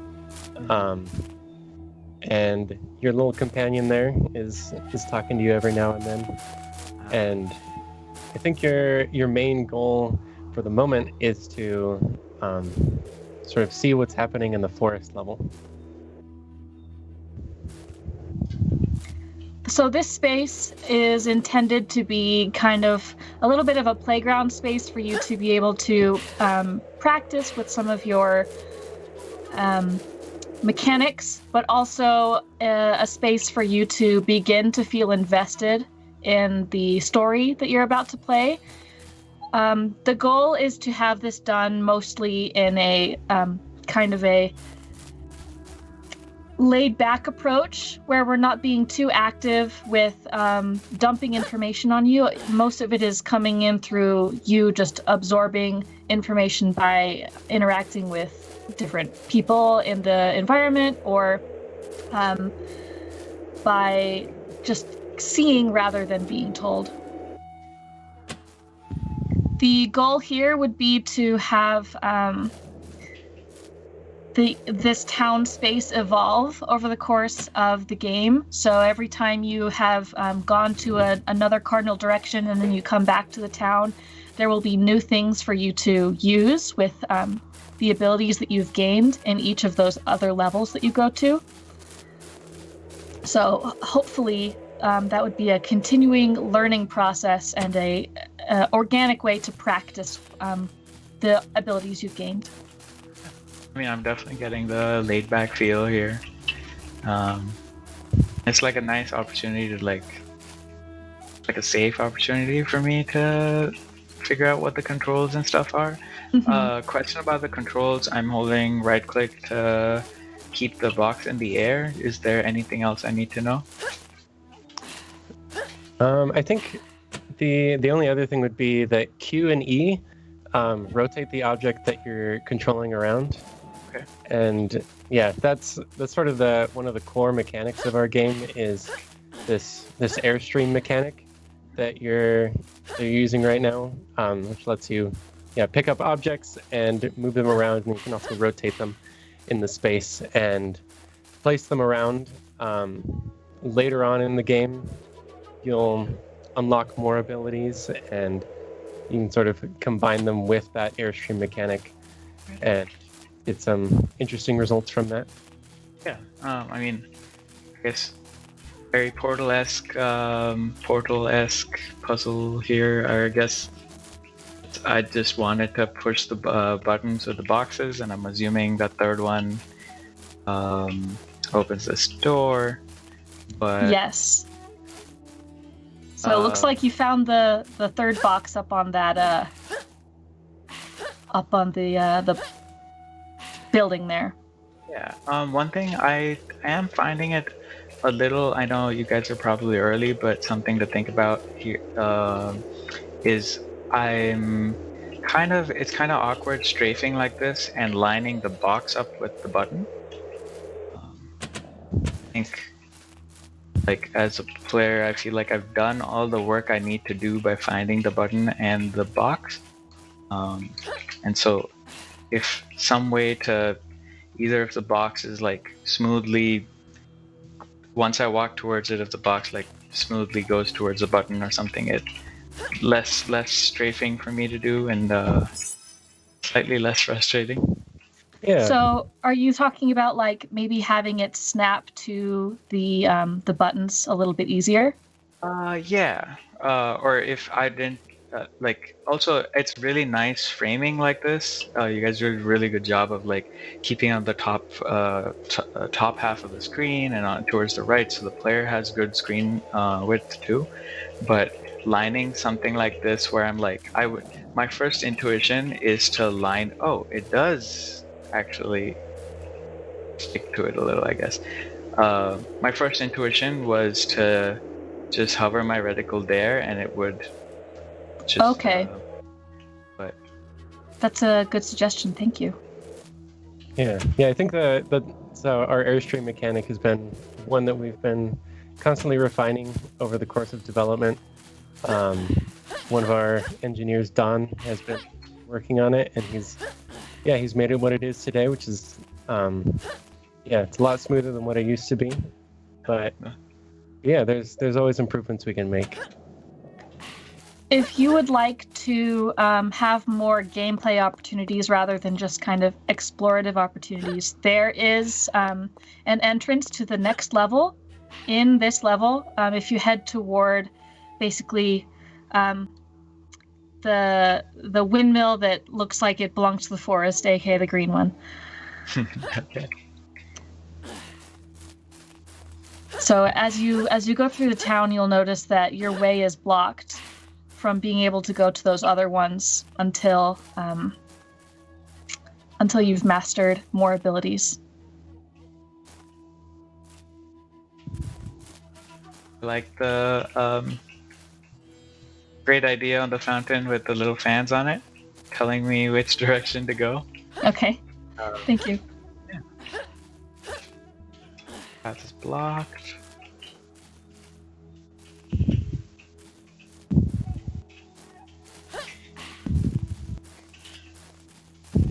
To the green one, right? Yes. I'm just going to go ahead and tell you, go all the way. You're going to want to go right. This way? Yep, that way. That's good feedback for me to make the environments a little bit more diversified so that you know exactly where to go. So, if you just go to the right. This way? Mm-hmm. I did notice a path that goes upwards there with the box on top. Wasn't sure if... So if you turn right again, okay, and then just go past this little playground area, just keep going straight. There you go. Head over to the left. Ah, I see. Oh, okay. That makes more sense. Yeah, I guess... Meh. I'll try to make the visual language a little bit more clear. That's a good point on and that. I think part of the reason why I missed it was I think it was this house here. Also, I came in from this direction, so my first instinct was to keep walking straight, and I don't even see it on camera right now. So, but also there's 4 entrances you have to worry about, so I totally understand that. Yeah, I think in the final version of everything, we're gonna have this elder that you talk to that kind of helps you navigate around the world a bit better. Oh, nice. Also, I mean, great job on the art, guys. Like, this is a very pretty game. We've got some really talented people for sure.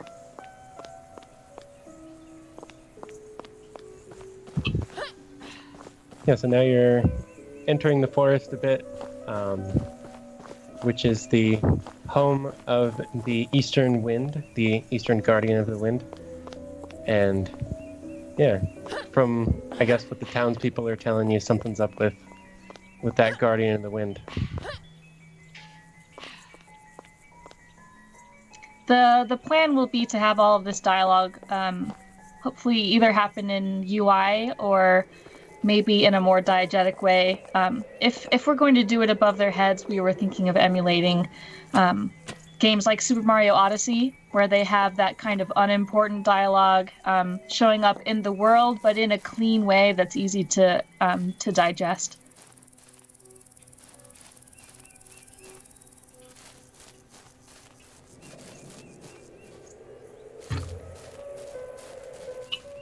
Yeah, so this level was designed by one of our designers, Nero.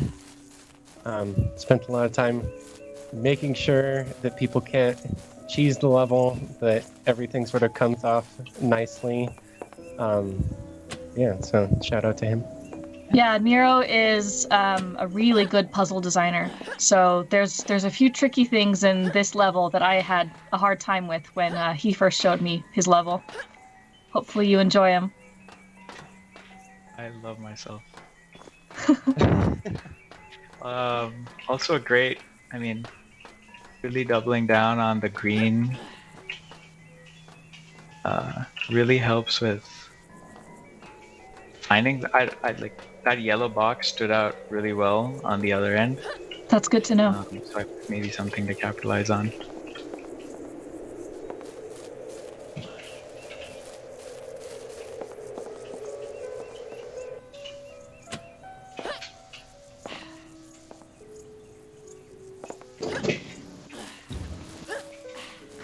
That one took me a little while to figure out. I'm a little sad you figured it out so fast. I mean, I'm not as good with puzzles. I love this little dash. I guess I'm the type of player that to keep using it to traverse. I think that's something that we came across in our playtesting as well, is that if our goal is to promote discovery and exploration, we want to encourage an ability to let the player move quickly if they've already explored something and they'd like to go somewhere else. So that dash ability was really useful to us in the early stages. It's definitely. I mean, I'm glad the player walks the place they do, because it's like letting me absorb the environment a lot. Since your environment is very pretty, I will repeat again. Thank you. Yeah, that actually reminds me of our design pillars that we've kind of had going throughout this project. For those who aren't familiar, design pillars are kind of like core concepts or ideas that you should base your game around as you're developing it. One of our design pillars was the being one with the wind, or sort of connecting with the wind control that you have, and also the impact that it has on the environment, along with the fact of the environment evolving as you sort of play through the game. The idea is to have these levels be sort of taken over by this type of corruption, and your goal is to get to the end and sort of purify this guardian of the wind that's at the end of it. Our last design pillar is having companionship with your little glowing orb friend that's following you around. Yeah, that's something that we are looking forward to fleshing out a little bit more as we move forward. The little glowing orb that's following you is intended to be kind of a companion, and that's the one that's talking to you throughout the level to either give you hints or to congratulate you for a job well done. So this would function in a way for us to be able to have narrative beats without doing them in a way that detracts from the immersion. And so hopefully as we move forward, the companion can be a little bit more fleshed out. So is the companion this ball of light very yes gotcha, reminiscent of Zelda? Yes, a little bit reminiscent of Zelda. We're working on some different designs for that companion, but for now this gets the job done for our alpha build, which is, this. Yeah, for sure. Yeah, we definitely plan on bringing a lot of life to the companion, so it feels like you're not alone throughout this journey. Yeah. Oh, so close. I really like this puzzle. I slowly understood what I need to do.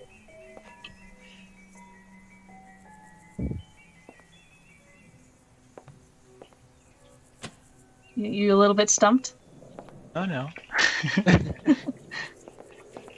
Like, I got this. Again, all of these puzzles come from the amazing puzzle mind of Nero, who is one of our level designers. Yeah, so sort of in the context of the game, this would be the first level that you play through, and you would go on afterwards to the canyon, and then to the volcanic caverns, each of which were designed by Connor and Bradley, respectively, two of our other great designers. But yeah, and then after that, you would kind of see what's happening in the world with corruption and head on to that final snowy mountain peak.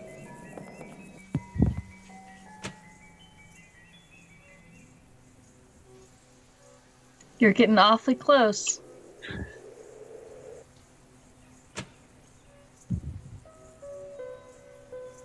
So, I'll take this time to describe a little bit more of the narrative.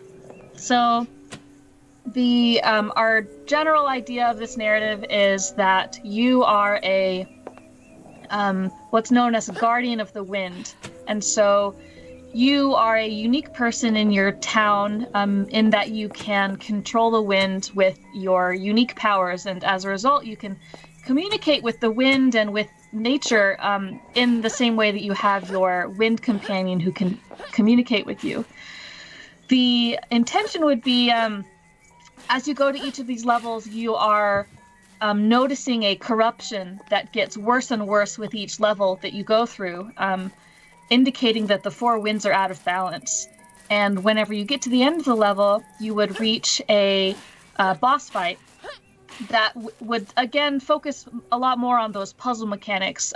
We are not intending to have this be a combat kind of game, but rather a kind of boss fight that you win through your intellect by dodging and carefully solving puzzles, and finally by doing that you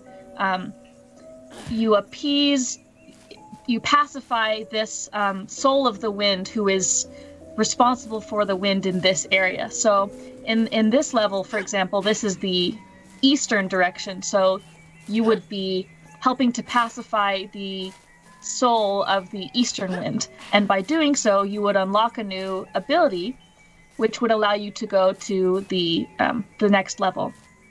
And again, like I said before, the corruption would get gradually more heavy and more frightening as you go through the game, until finally you get to that last level, which is the snowy mountain level, which will be the hardest one. And again, you will have the opportunity to do a boss fight using puzzles to bring peace to the land finally. I really like this layout here. It's very. I took the path that wasn't presented to me, and I got rewarded with this. So. Exactly, that's one of the things we're trying to do. Unfortunately, it looks like we're just about out of time. But Rajul, thank you so much for playing. Is there any other questions that I can answer for you?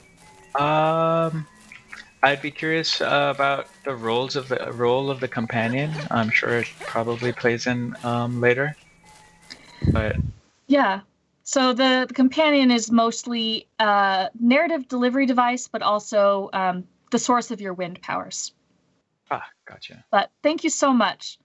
It was really fun, guys. Also, very pretty game. Thank you all for coming in and showing us this really awesome and exciting game. You've all done a fantastic job, and I mean, it's been a delight for everyone in chat who got to watch it all go down.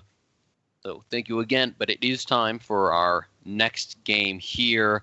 Ari and Bear is the next Cohort 10 thesis game, and here to help us talk about it, the next EAE alumni, Alyssa Evanson, a character modeling and texture artist from Studio Zubio. Hello? Oh! Welcome to stream. What can you tell us about your history with EAE? So I am a recent grad. I just graduated from C9. My thesis game was Maya of the Desert. And now I'm going to be, now I'm working at Studio Zubio as a mainly character modeling and texture artist, but I do some other things too. Wait, am I out of frame? I don't know. It's lagging. Just a little. You're almost there. Almost there. There we go. This side, I think. Wonderful. If I remember, Maya of the Desert, around this time last year, that was going under the working title of Geomancer, right? Yeah, Geomancer. So it's kind of like the last game we saw, but with earthbending instead. That one was so cool. I personally love it when I saw it. So that's really awesome. But the awesome Thesis games continue here to talk to us about our next one, Ari and Bear. It is going to be representing that team, Adita Gopal and Nick Day. Hi, how's it going? Doing all right. What can you tell us about your game?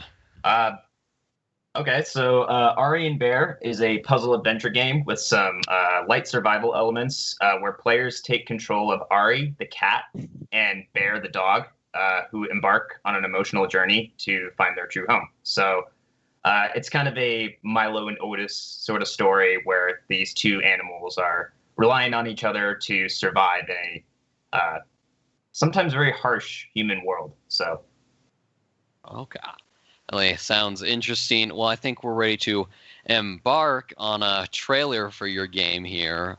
Just a second.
Okay.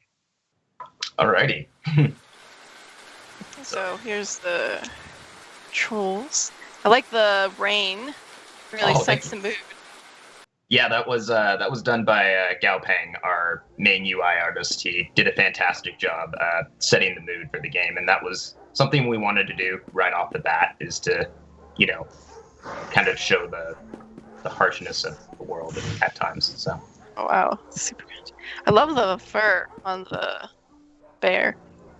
Oh yeah, thank you. So right now this is actually a placeholder model for Bear, but our amazing character artist Danny right now is working on Bear's model at the moment.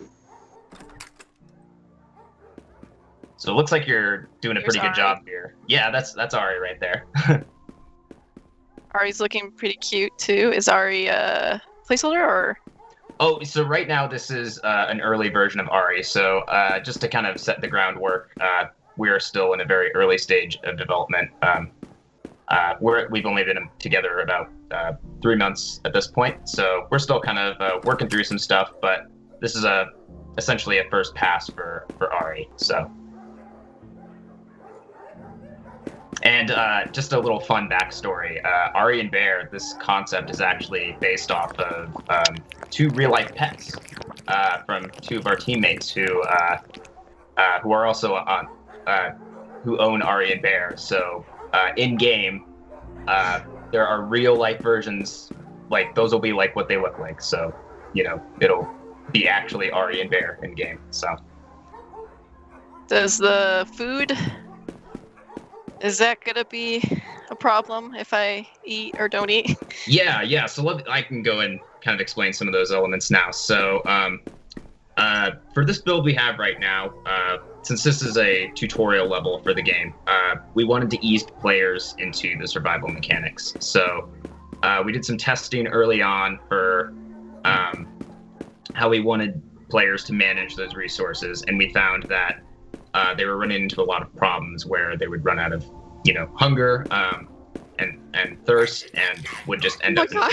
Oh no! Yeah, that's just so terrifying. Yeah. That's our animal shelter worker. Oh no! You might have to reset. We're still working on some of the physics here in this part of the game. But be quick. Oh no! Oh my gosh, this. I did play a little bit of this earlier. Yeah, we're still kind of nailing down the physics a bit. So you're just running into a stream of bad luck here with that. So okay, maybe it's just that first hit. You can actually jump on the box, that crate from that position. You should be able to make it. Make it. Let's do this. Oh no. Maybe give it a little bit of a touch, but yeah, we're still kind of working out some of our pulling mechanics for Bear, but okay, we can do this. There it is. And I guess to give some background on this level, so this will be the first level that players will experience in Ari and Bear, and it's at this moment where Ari and Bear first meet. So Bear kind of notices Ari is this kind of helpless cat who's all alone, and kind of takes a little bit of pity on her and wants to help her escape. And through this escape attempt, the two bond together and embark on this journey of friendship. Oh no! Yeah. That's our animal shelter worker. So right now he's pretty relentless. So we are working on some new AI behaviors for that guy. So Audie, did you kind of want to talk a bit about that, or? Yeah. So can you repeat that, Nick? I lost connection a little bit there. Oh, I was talking about the AI for the animal shelter worker. Oh yeah. So currently we're actually working on the AIs and testing it out in different speeds and so on. And we were hoping that the AI has specific ranges. He can look at Ari and Bear for once he looks at you, he'll probably follow you for a longer time. But if let's say the AI you're standing behind the AI, he has a much lesser scope of identifying where you are. So probably the best case what we do is we go around the AI and turn around. But if you try to go in front of him, he can catch you pretty easily. And once he spots you, he'll definitely catch you. Unless you use the specially created pathways under each kennel to escape, you'll definitely get caught. Yeah, that's a great way of kind of describing that, Audie. We're also exploring some other options for causing distractions in the environment as well. So one way that you could kind of juke out the patrolling guard is essentially take control of Ari and kind of create distractions with like her meowing, or for Bear, have her bark as well, so that she can create a distraction and juke out the AI that way. It looks like you're in the dark room here. I am. I was using Ari's wonderful night vision so I can see. Yeah. So this has been a fun little puzzle that we've been working on. Just briefly going into some of the abilities that the characters have. Ari and Bear both have some unique individual abilities. So Ari can see in dark rooms such as this. So for this right here, something that might make your life a little bit easier is there is a light switch in this room that Ari can find to help light the way. I think it's like just in the back a bit. I think I got Bear stuck. Oh no. Yeah. So oh, go ahead, Ari. Yep. Ari can use her night vision multiple times. So the more you press on the button, the more he can see. Can Ari not jump on the boxes? Oh, there. Oh, she can make it. It's just a tad bit finicky. We're still kind of tweaking the level a bit to figure out some of the metrics or certain things. Hey, there you There's go. light now. Let there be light. No. Oh, there's a bear. Oh my. I've never seen that. Okay, let's see. Maybe... How did she get caught up there? Uh... Oh no. So it pains me to say, but you might have to restart because you're gonna need bear for that section. Okay. Thank you for doing some live QA testing for us. This is very helpful. So. Gotta get them out of here. Yeah. Somehow. So I guess I could take this time to give massive props to our environment team. Zhao Hong, who's worked really hard on creating a lot of these assets that you're seeing right now in game. She was very focused on getting in all these really high quality assets. So. Yeah. These are really nice. I think as an artist, like, do you have any advice for like how some of the art is looking, or? So I really love like a lot of the environment sets that you guys have. I can see a lot of time was put into it. I think getting the art as soon as possible in is really helpful to help gauge the feel and making everything feel cohesive. And I feel even though you guys got some placeholders here and it's still a work in progress, it feels like a very cohesive game. The artwork seems to match the type of game you guys are going for and the feel. And nothing really, to me, feels out of place here, which I think is good. Oh, that's great. Thank you. No. Oh my. Yeah, you might have to sneak through when he's not looking. So. I'm just really unlucky this round. Just really unlucky. I guess it's like always when you're presenting, everything's gonna happen. Okay.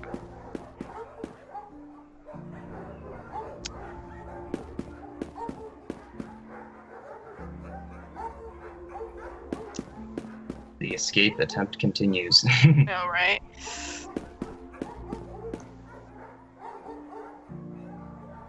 Okay, so it looks like we got a chat question here. Is there a health regenerator? My recommendation would be milk, for example. So I guess to kind of talk about that, I haven't talked about it too much. So the way that the bars on the bottom work is you have a hunger meter and a thirst meter. And essentially, if those meters run out on the animals, so we wanted to be really careful here because we didn't want to have any examples of like animals dying in the game because that would be really sad, and that's a little too sad. So so it would essentially just reset you back to a previous checkpoint. But milk, that is an awesome food item, and I think that would be fun to explore for Ari. So yeah, we'll definitely look into that. Looks like you're making your way through here. So this might be a good place to have Ari use her night vision. Yep. That was close. So you can actually, I think I did forget to mention this as well, but if you press, are you playing on keyboard or controller? I'm on keyboard since that one was recommended. So yeah. So if you actually press the G key as well, that will allow the animal that you're not controlling to follow the other one. So if you're taking control of Bear here, and you press the G key, Ari will follow her. Yeah, and then I guess actually another thing that's interesting about this room is if you use Bear's smell ability, So if you like turn around a bit in the room and you press the V key, do you see that scent trail right there? No. Oh, it might be back a little bit more. It's just right. Do you see that? Oh, I see that. Yeah. Yeah. There. Yeah. So if you follow that, that will kind of cue players into hidden objects in the level. So that was another mechanic that we're playing with right now is hiding environment objects that way, and it gives players an incentive to explore a bit more in the levels.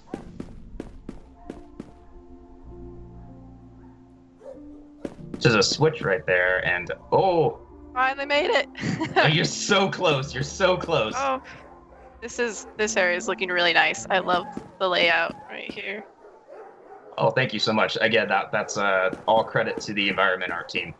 Did a This fantastic job with Really that. nice. My box here. Okay. So there you go. So if you run around, run up to objects, RA has the ability to climb on certain objects. So by holding the shift key, she will be able to do that. And this is all pretty new. This actually wasn't in our trailer. We did some extra work on this for today's session. But this is essentially like a small little puzzle platforming challenge for players. And I have had many a fun time playtesting this one. Cool. I think Audie has been there when I've been playtesting this one, and he's had a fun time. I have especially had fun seeing people drop down every time they try this level. Yeah, Alyssa, you're doing a pretty good job right now. Better than me on my first attempt, so. A lot better. Oh, there we go. RAs. Oh, I'm still on. Haha. So that is one thing we're also trying to refine a bit more, as well as some of the more minute control abilities of the characters. So things like adjusting the speed and like threshold of character movement. So, and if you head back to that gate there, you can now unlock it for Bear. So. Yay.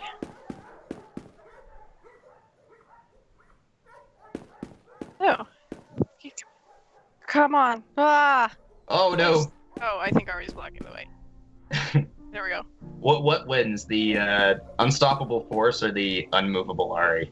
There we go. Yeah. So yeah, it's the follow's pretty nice. Yeah, and that's the end of our little tutorial section. So looks like I gotta wrap it up. So Got to. They escaped. Yeah. That's what's good. Awesome. Well, thank you so much for playing, and I will now wrap it up a bit. If you guys are interested in checking in on Ari and Bear, you can check us out on our Twitter. Our handle is RENB. So that's where we'll be at, and we'll be posting development updates as we go. So, and I just wanted to thank my awesome team for all the hard work they put into this project this semester. So. Yeah, it was amazing work. And I also wanted to mention that some of our team are in China and the other are in US. So it's probably been a rough development process, but everyone's been super cooperative. Very professional all around.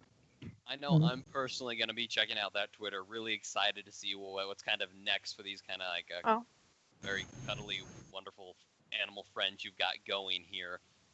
Thank you again for sharing this game with us. Thank you.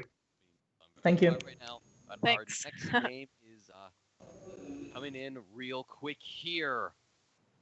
Maybe the spookiest installation we have so far, Abyss of Neptune. And here to help me talk about it, Danny Powers, a game artist for The Worst of Friends.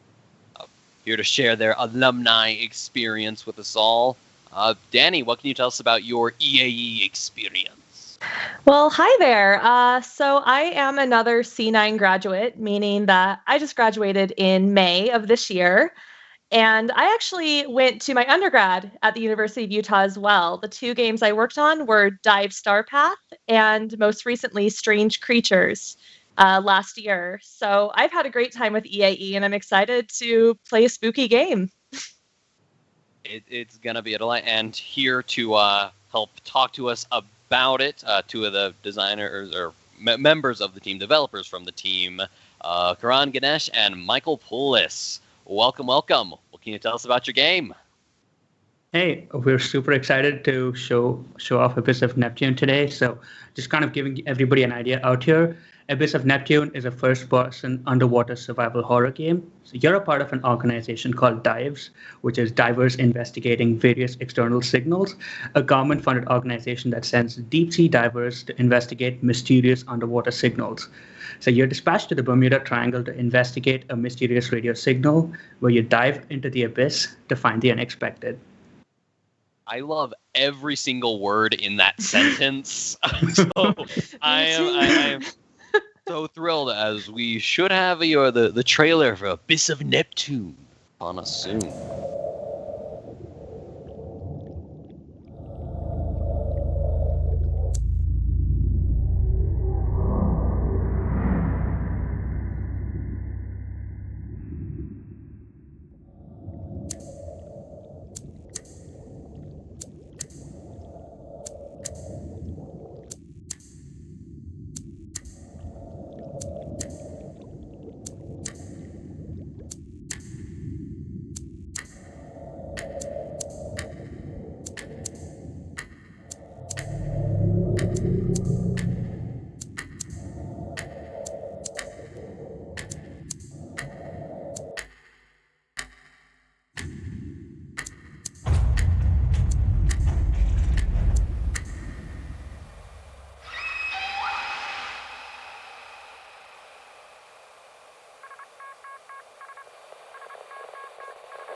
All right. I think we're ready with the game. Let's get started. Let's get started. Oh, I think Parsec did something weird here. Let me see if that wants to play nice. Yeah, okay, got it. All right, first of all, love the logo for Abysmal Games. Very fun. Always a fan of wordplay. And I gotta say, these environments look fantastic, especially for an alpha build. Can you tell me a little bit about your team?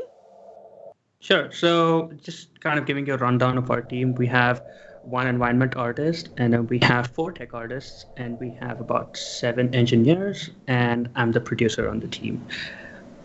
And yeah, that's kind of how it goes with the team composition for us. All right, so I'm in the game now, and I am, first of all, I'm loving the way that these controls feel. They're very drifty. Basically, like, I feel like I'm underwater. I'm very intrigued by these environments because it feels like places that you would find, above water, not in the middle of the Bermuda Triangle. So that was definitely one of our main design goals for this game, was since we decided we were going to go underwater, you want it to feel like you're underwater, of course. So one of our engineers spent a lot of time getting the camera movements to feel right, getting that slight drag to fit in there, basically to make it also very accommodating for people who might feel motion sickness. Because in one of our original builds for the game, one of the biggest issues we had was that it didn't feel good. So players were experiencing motion sickness almost like in a VR game. So we spent a lot of time refining that to get it to feel as natural as possible. Gotcha. Well, it definitely feels that. Coming from an FPS background, I play a lot of Destiny. I definitely am feeling that drag, but it really works in this environment. I think that the sensitivity actually feels pretty nice too. So I found our first little tutorial area here using interact on oxygen stations to set the pressure range. Okay, so let's give this a shot. Operating pressure range 80 to 90. All right, so I've got this down here. Boom. Oh, okay, I almost was perfect right in the middle, but I think, yep, that did the job. You're close enough. and I'm going to take it with me because I'm all about that. The switch deactivates the voltage systems when turned off, keeping in their previous states. All right. Let's drift up there. If I can just chime in for just a minute here. I think some people may not have seen it at the beginning if we were, maybe some people are paying more attention to the actual conversations we were having. But when the player loads into the game, there's a note that says, find the exit, you have limited oxygen. So being an underwater game, one of our design pillars as well, in addition to obviously the underwater movement, was to have some sort of resource system. And that is oxygen in our case. So the player has a few minutes of oxygen, and they need to do as many things as possible in a short period of time, and then go back to the oxygen stations to refill. If you don't do that, you risk dying. It's not an immediate death. It takes about 30 seconds, but you definitely notice your health continues to go down over time. Of course, one of the things we've struggled with a lot, and something that's going to require a lot more playtesting on our end, is how to balance how much oxygen to give to players and also to not make that mechanic feel frustrating. Mm-hmm. So we've definitely seen some players in our playtests not fully understand the oxygen mechanic. They said, why am I always going back to the oxygen stations? So some things we've considered are maybe having some items you can pick up to restore your oxygen while moving from one location to another, having more oxygen stations throughout the map. There's just lots of little things like that we have to consider. Mm-hmm. So far, I'm mostly refilling my oxygen out of paranoia because this environment is appropriately spooky. Let's see. Hey, Danny, I guess you must turn on the lights to get back on there. Okay, let's go do that. So we can show off a little bit of our environment on the way as well. Yeah, let's do it. All right. I'm definitely having a little bit of that horror game reaction where I accidentally press the flashlight key because when I'm a little scared, I tend to forget the controls in a panic. So we're going to do our best to mitigate that. I did hear a spooky noise up here, but okay, the light is definitely cool. I like that. Yeah, we definitely want to give props to our lighting artist. He's really studied what the theme should be and really done an amazing job with that. Well, it looks great. Okay, so I see I've got 15 volts over here. I took one 9-volt battery, so I'm going to check back here and see if there's anything I can find and steal. Aha! It's all about reusing resources. Mm-hmm. I like that as a mechanic. I think that's a smart way to do it because you have to... It's like another level of puzzle solving that you have to add in here. Now, these environments, definitely, like I mentioned a little earlier, they do feel like they are they're environments that you wouldn't necessarily see underground. Does that kind of tie into the story as you're kind of moving around? Absolutely. So I don't want to spoil everything, but as KG mentioned earlier, you are a diver for an organization called Dives, which basically is divers investigating various external signals. And because of that, what happens is you are investigating a signal very deep in the ocean, and you come across this facility, right? So the player's in some sort of strange unknown facility, and it's up to you to figure out what's exactly going on inside. And if you may have seen the title screen earlier, you saw that there were some children's toys, blocks, toy horses, and so forth. And actually the room you just entered into has a lot of beds in there. So I can give you basically the idea that there's something suspicious going on underwater here. And it's up to you as the player to figure out what that signal is, why the signal was sent, and ultimately find it and get out of there. Yeah, wow. This environment is very cool. I like these books, this floating kind of element. These books are The Chemistry of Depression. Okay, cool. I'm glad. Oh, there's a battery over there. I'm going to grab that before I go. Yeah. And I already grabbed the stabilizer, so I wanted to make sure I had that. So I love how the movement feels in here about kind of like almost like a breaststroke in swimming. Like it feels like I am floating a lot. And again, I'm doing that thing. Let's see. How much was this one? Again, 7. Okay. Making me do basic math here. We don't require anything past addition, so hopefully that's enough. Let's see. I've got a 2 volt. I should probably use the 5 volt, not the 6. That would be a great place to start. All right, so I am pulling an Indiana Jones here as best I can. So I will mention. Yikes! I'm gonna turn off my flashlight for a second there. But it seems I am alone. We might be safe. Yeah, you should be fine. We hope it. Great. So, of course, I'd like to mention really quickly, this is not a final build of the game. Danny, I saw you sort of did the Indiana Jones strategy you were talking about, taking those batteries. That will not be allowed in the final game. You are puzzle breaking by doing so. It's definitely something we've kept in mind, but it'll be interesting to see if you can pull this off, even with those with you. I'm gonna give it my best shot. I definitely get the nerves when I have to pop out of a hatch and not know what's around me. Ugh. Uh-oh. Okay, we gotta find some oxygen. Something that I would like to note in these environments as well is how lighting is used to look around. These bars are a very good way of directing me where to go without being super hand-holdy and, giving me an objective marker. Can you guys talk a little bit about that? Sure, I can elaborate some more on that. So in any game with level design, you want to have as much diegetic guidance for the player as possible. The less that you have to put on the screen, go right, go left, go right here with some additional UI, the better. So it was our goal to use lighting to guide players in certain pathways. There are definitely a few areas in our environment that we are not doing such a great job at that, but the majority of it is very well done. And we're going to continue doing that as much as possible to sort of guide players throughout this explorable environment in a great fashion. Very cool. Very cool. Okay. I tried to end my conversation there just in time. Oh, okay. That was sneaky. All right. So I have been doing these little codes. So I have the first two numbers, 3 and 2. Position of the number gives the order of the code. So flower, B, A, 8. So 3, 2, something 8. Okay. And I think I saw, yes. Okay. So 3, 2, 6, 8. Yes. We've got our code. So. Sweet. Good job. Yay. Nice. Oh, and immediately I'm right back here. There it is. Opens up. You got the treasure. Oh, finally. So I know my oxygen's getting low though, so I'm probably gonna have to refill a second. I forgot to look at this 9-volt. Yeah.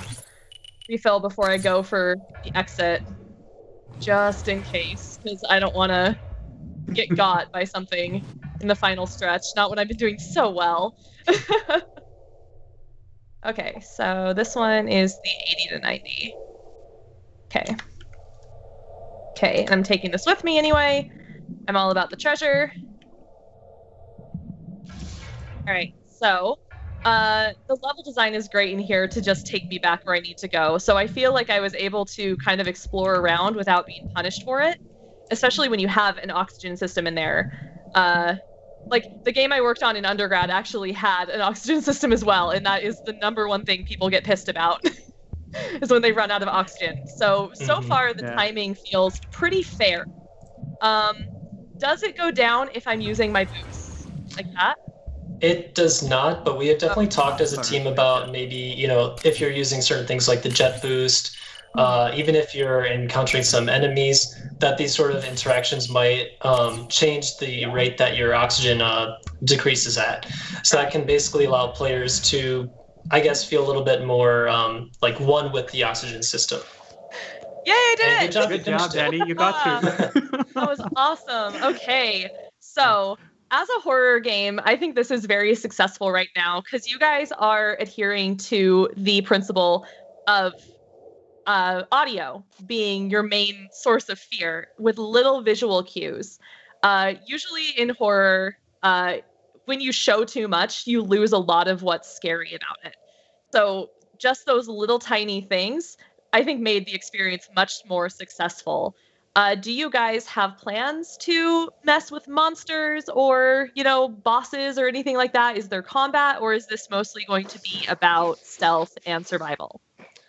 Well, without probably giving away too much, and Michael, you could probably chime in. We're trying to see if we can experiment with some sort of a big shot enemy so that you can have that combat feeling when you're underwater.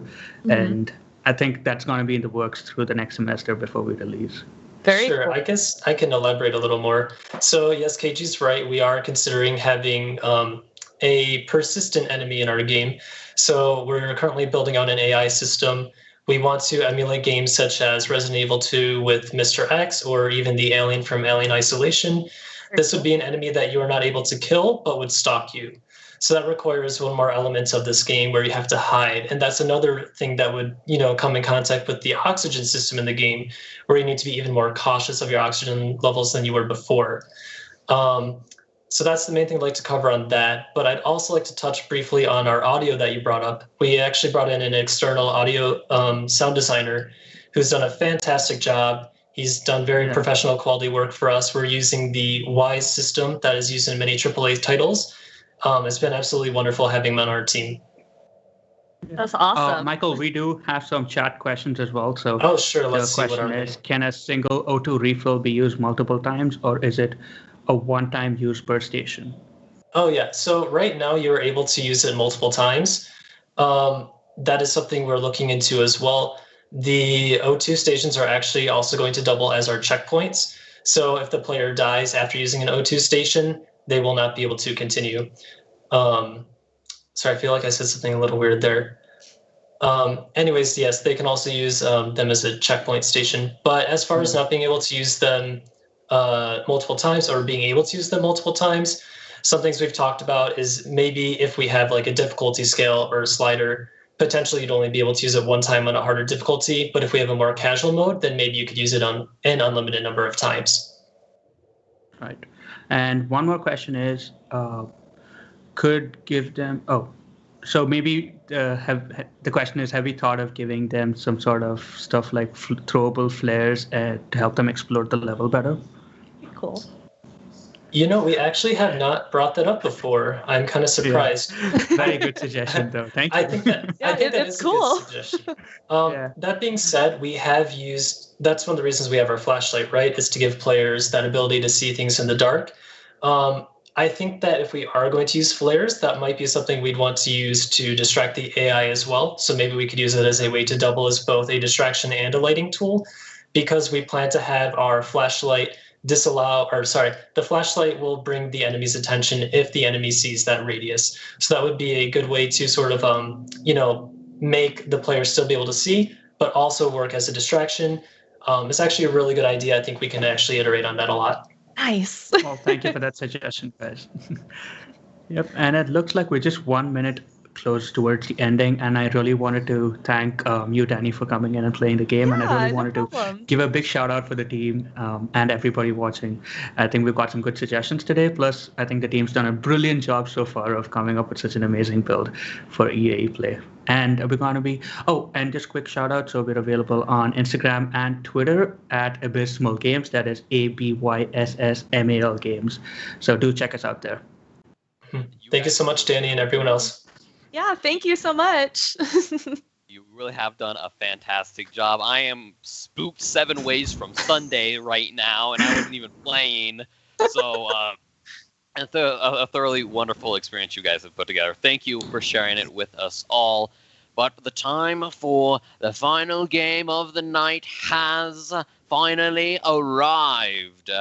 To help talk to us about To Hell With It, we have C. Dowry, an associate technical artist from Obsidian Entertainment here to talk to us what it's all about. C, what can you tell us about EAE, and where do you come from in relation to it? So I did my undergraduate and graduate for EAE, obviously, and basically I think my thesis game, we were Hardlight Vector. My undergrad game was Shadow Scrapers. Yeah. I loved Hardlight Vector. That was so cool. Thank you. Really big fan of that one. That said, to They're bringing the developers from the team themselves. It's gonna be Becky Lynn and Hayden Griffin. Well, welcome. What can you tell us about To Hell With It? Yeah, so To Hell With It is a third-person hack-and-slash game where you play as Ayla, who finds herself battling through Hell's more obscure realms in a down-the-rabbit-hole style adventure to retrieve her stolen cat, Persephone. So the team, we're really proud of what the team was able to accomplish in this last semester. So we've got a great playthrough of a quick narrative hook on the game, and then right into one of our more obscure realms of Hell to showcase some of the combat elements here. So we'll be joining early on in the game, although we'll be omitting the story and narrative hook just for the sake of time here. So we'll narrate through that as Chris gets going here. Okay, well, I'm really excited to see it. So we're just gonna jump right in with this one. Take it away. Awesome. Also, welcome to everybody in the chat. Hope you guys is having a wonderful night. All right. So Chris is starting off here. We can see Ayla has just arrived in Hell. So the shtick here is that Ayla was browsing the deep nether regions of the App Store one day and downloaded a less than reputable app and signed some terms and conditions without maybe reading them too closely. And her cat, who was sitting next to her at the time, was sucked down into Hell. And Ayla, being maybe a little too clingy to Persephone, jumped in after her. And we can see here's our first dialogue with Please give me my Deb. cat back. Indeed. So Deb is our HR, or Hell Resources secretary. And she, like most secretaries, I don't think is too pleased to be helping some random live person or living person down under. So Deb, we can see here too, Deb was smiled politely on Ayla and agreed to help her along her quest to get Persephone back and sent her to the commissary in HR, where we're meeting Cedric here for the first time, who is our fortune teller type storekeeper here. I think with the audio as well, too, we've got a great collaboration going with the Berklee School of Music and graduates from that program too. So we have a composer and a audio engineer joining us soon that's really put a lot of work into the score of the game so far. So we can see here as using a vending machine. Got to get that health early on. See, Chris knows a little some of the meta about this game, so just a little bit. All right. Indeed. So one of the things that we were playing with during the development of this game is the obscure realms of Hell. We imagined Hell having developed alongside humans in the sense that, like, when we industrialized, they also began to industrialize as people filtered into the underworld.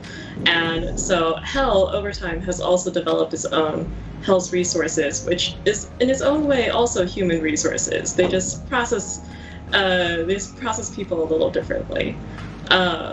And you'll also see this in the coming level that Chris is about to enter into, which is a traffic and construction level. Because to all of us in the modern world, this is our new version of Hell. So we wanted to really play on those themes and really take them to the next stage and expand on them in the way that we see the world. All right. I like the aesthetic so far. It looks very fun and cartoony compared to your standard version of Hell. All right. So, out of just curiosity, why did you guys choose more funny, cartoony look? Is it just to be a difference to lighten the mood, or was it more for a particular artistic style? So one of the things that we really wanted to accomplish with this was, like you said, to have a different take on hell. And we believe that hell doesn't always need to be that like grim, brimstone and fire and lava kind of feel. And we just wanted to see where we could go by reimagining hell. So our first version of this is traffic and construction. And to really hit home the tone of the game, we decided to go for a more playful vibe. And in doing this, we also wanted to hit home on like a fast-paced action kind of adventure game where you get to kind of not just explore this new interesting version of hell, but also every now and then bond with some of its inhabitants. While killing them, of course. All right. Comes with the territory. I like that you guys made me feel old because I know what Blockbuster is. I think it dates some of us on the development team too. Yeah. So that first secret there, you found the talking mailbox.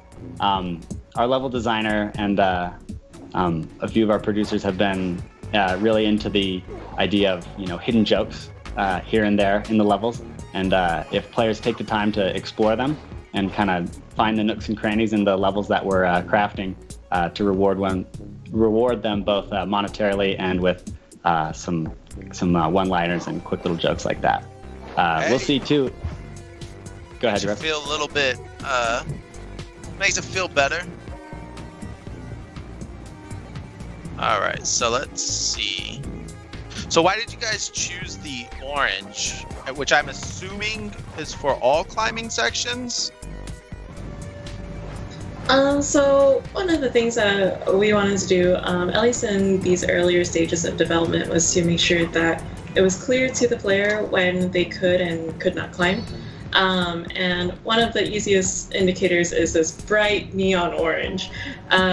We are planning on expanding on that and refining it a little bit more later in development. But for now, we wanted to really hone in on the gameplay aspect of it by making sure that the gameplay loop of going between climbing and hacking and slashing is clear to the player. Okay. And what was the reason to stop the player from hack and slash? Because, the hack and slash is all about combat versus... That's a great question, Chris. So, yeah, if we're asking ourselves why are we putting climbing in a hack and slash game, I think the answer is pacing, right? With game design, pacing is a huge question in industry. When are the tense moments? When are the fast moments? And when are the slower paced moments where the player doesn't have to stress as much, like they would in a combat scenario? So with that, the addition of that climbing mechanic, we're sort of melding genres between really traditional hack and slash, which is kind of what we're seeing here, heavy attacks, light attacks, abilities, and then essentially pace breaking with small little climbing sections just to let the player cool down, kind of take in the sights a little bit, calm back down so that the next time they enter combat, it feels meaningful as opposed to just like a trench run, so to speak, of combat through our levels. There's another little traffic guy or mailbox. Our team has lovingly dubbed him Mailbox Chun, and he is your buddy throughout the entire game. You'll find him and other Easter eggs as you go along. You jerk! I also think he's one of the most colorful characters we have in this game. I really do like the art style. It's very it draws you in. The gameplay, it works really well with your guys' gameplay loop. First of all, why'd you drop my cat? It's messed up. Thank you. We worked really hard to identify the type of art style that we wanted to target, and all of our artists came together incredibly well to really pull off this awesome game. So I'm incredibly proud of the work that we've done this semester, and I'm looking forward to what we accomplish next semester. Okay, this is really hard to do. We believe in you, Chris. Well, how many? No matter what, it's still just that jump is so hard. All right. And those are great notes too, as the climbing here. You know, showing it for the first time in front of people, it's you get perspectives that you've never seen before. So this is probably a great time to plug. You'll see probably in chat links to our socials and to our itch page. So you'll actually be able to play right now from itch an updated build of the game right now. So anyone watching can actually go play. And we'd love to hear feedback too through either social if you do play it, or some more surveys that we'll be distributing through itch. Very nice. What are the abilities in the bottom right? What are each of those doing? Yeah, great question. So for this current build, we're just giving the player 3 of our abilities so far, just as a demo. But going from left to right, we've got our coffee grinder, lunch break, and market crash. And we're kind of theming those around the HR aesthetic and how Becky mentioned the kind of modernization of the underworld. So each one of these has a unique effect, and I think as we go into this next combat zone, we can probably highlight some of those, Chris. But a few of them play off of the combo meter, which, yeah, you'll see as we enter combat here. I see some eyeballs are giving you. Oh, hey, look, there's another one. Ooh. Oh, that's messed up. All right. Yeah, these eyes are tripping me out. You have one of our wonderful tech artists, Doug, to thank for those. All right, so I just hit the L1, which seems like it's just speeding up my attacks. Yeah, so you've activated coffee grinder there, which if we're getting audio, we can hear the tempo of the music has actually picked up, and we have that effect there. And coffee grinder increases your attack speed for both heavy and light attacks as your combo meter goes up. So you can see you're doing very well with a combo meter of 42, and your attack speeds are capping out here with really quick attacks. And as your combo meter also goes up, the coins, or the crypt coin that you see pop out every time you slay an enemy, that increases as well. So there's synergy between the systems that we've tried to implement so far. Oh, these eyes. Alright. Yeah, I could park it there. Yeah, you tell them how it is. Right. Oh, you gotta tell these demons what's up. Alright. Cool. So I guess I can go forward? Mm-hmm. Alright. Looks like he's let you into his parking spot. Oh, that eye. I just... It's not gonna hurt you, Chris. No. Except maybe a little psychologically, but... Yeah. Only mentally. Psychic damage. Oh, I can get up there. That's cool. I like the fire. Whichever VFX artist did it a really good job. Yeah, we've got a great art team, of which Becky is a part of, but they've put their blood, sweat, and tears into this build for this last semester, and I think it really shows. So. Oh, I know that feeling. And to further on that note, even like the synergy between different disciplines on our team has been incredible. Being able to collaborate really closely with all of our tech artists has been phenomenal, but even being able to reach over to our engineers, well, not physically because quarantine, but being able to reach over to our engineers and see how much further we can take this game has been an incredible experience. And so these enemies that you've just come up on are our shielded enemies, and they've got an additional mechanic now where you have to break down their shields. So that blue bar that you see above their head is their shield meter, and it actually recharges. But using the skill that you just used, Market Crash, you're able to disable their shields temporarily and stun them. Okay. they feel very unique compared. Like they look aesthetically pleasing. They play a little bit different, but they still have the same mechanics. So it's really easy as a player to be able to transition between them without getting too confused on what I'm supposed to do. Mm-hmm.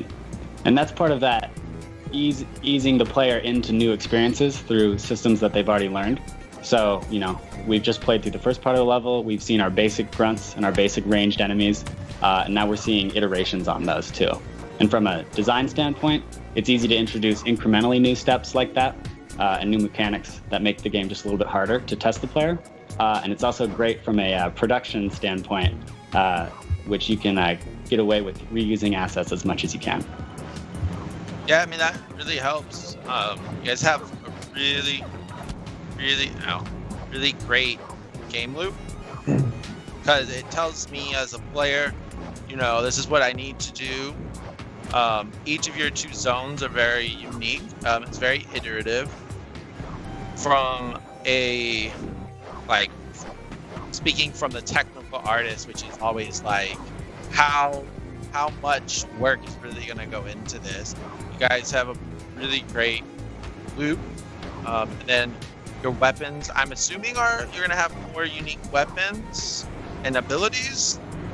Yeah, so the plan moving forward too is to iterate on these abilities and to explore and expand the arsenal that the player has access to, as well as certain ability weapon buffs and weapon alterations. So, taking your eye sword and applying, a freeze to it, and some pretty traditional hack and slash elements like that. Chris, you mentioned our game loop as well, which I think is probably a good point to bring up. The core, which we've seen one playthrough so far of the game loop, which is we have a hub world, which is kind of where the player has time to talk to NPCs and get story beats if they need them, and spend the crypt coin that they earn within these combat levels, which we can see pop out of enemies just like that. They'll be able to spend crypt coin on weapon and ability upgrades like that at the hub, which they'll then take into new runs of levels like this.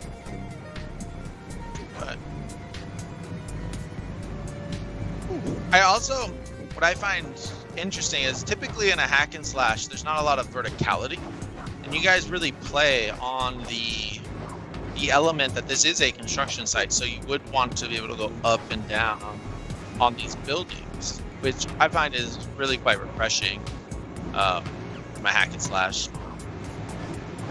Absolutely, and it plays too with the art team really wanted to make some gorgeous levels, and part of that level design melding with art is points in the level where you get these vistas, right? And it's very easy to include vistas and gorgeous views if you just raise the player up and give them a view. Yeah, you guys definitely do that. And so you're talking about levels. It sounds like it's plural. Indeed, yeah. So we're playing through 2 parts of the Turnpike level, and we also have in pre-production outlined, quite a few different ideas that we have for different different realms or floors of the underworld.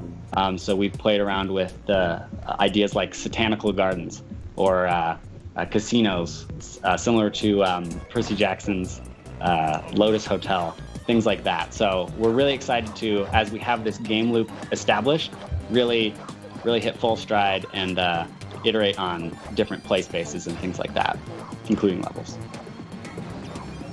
Makes me really just want to get better at this game.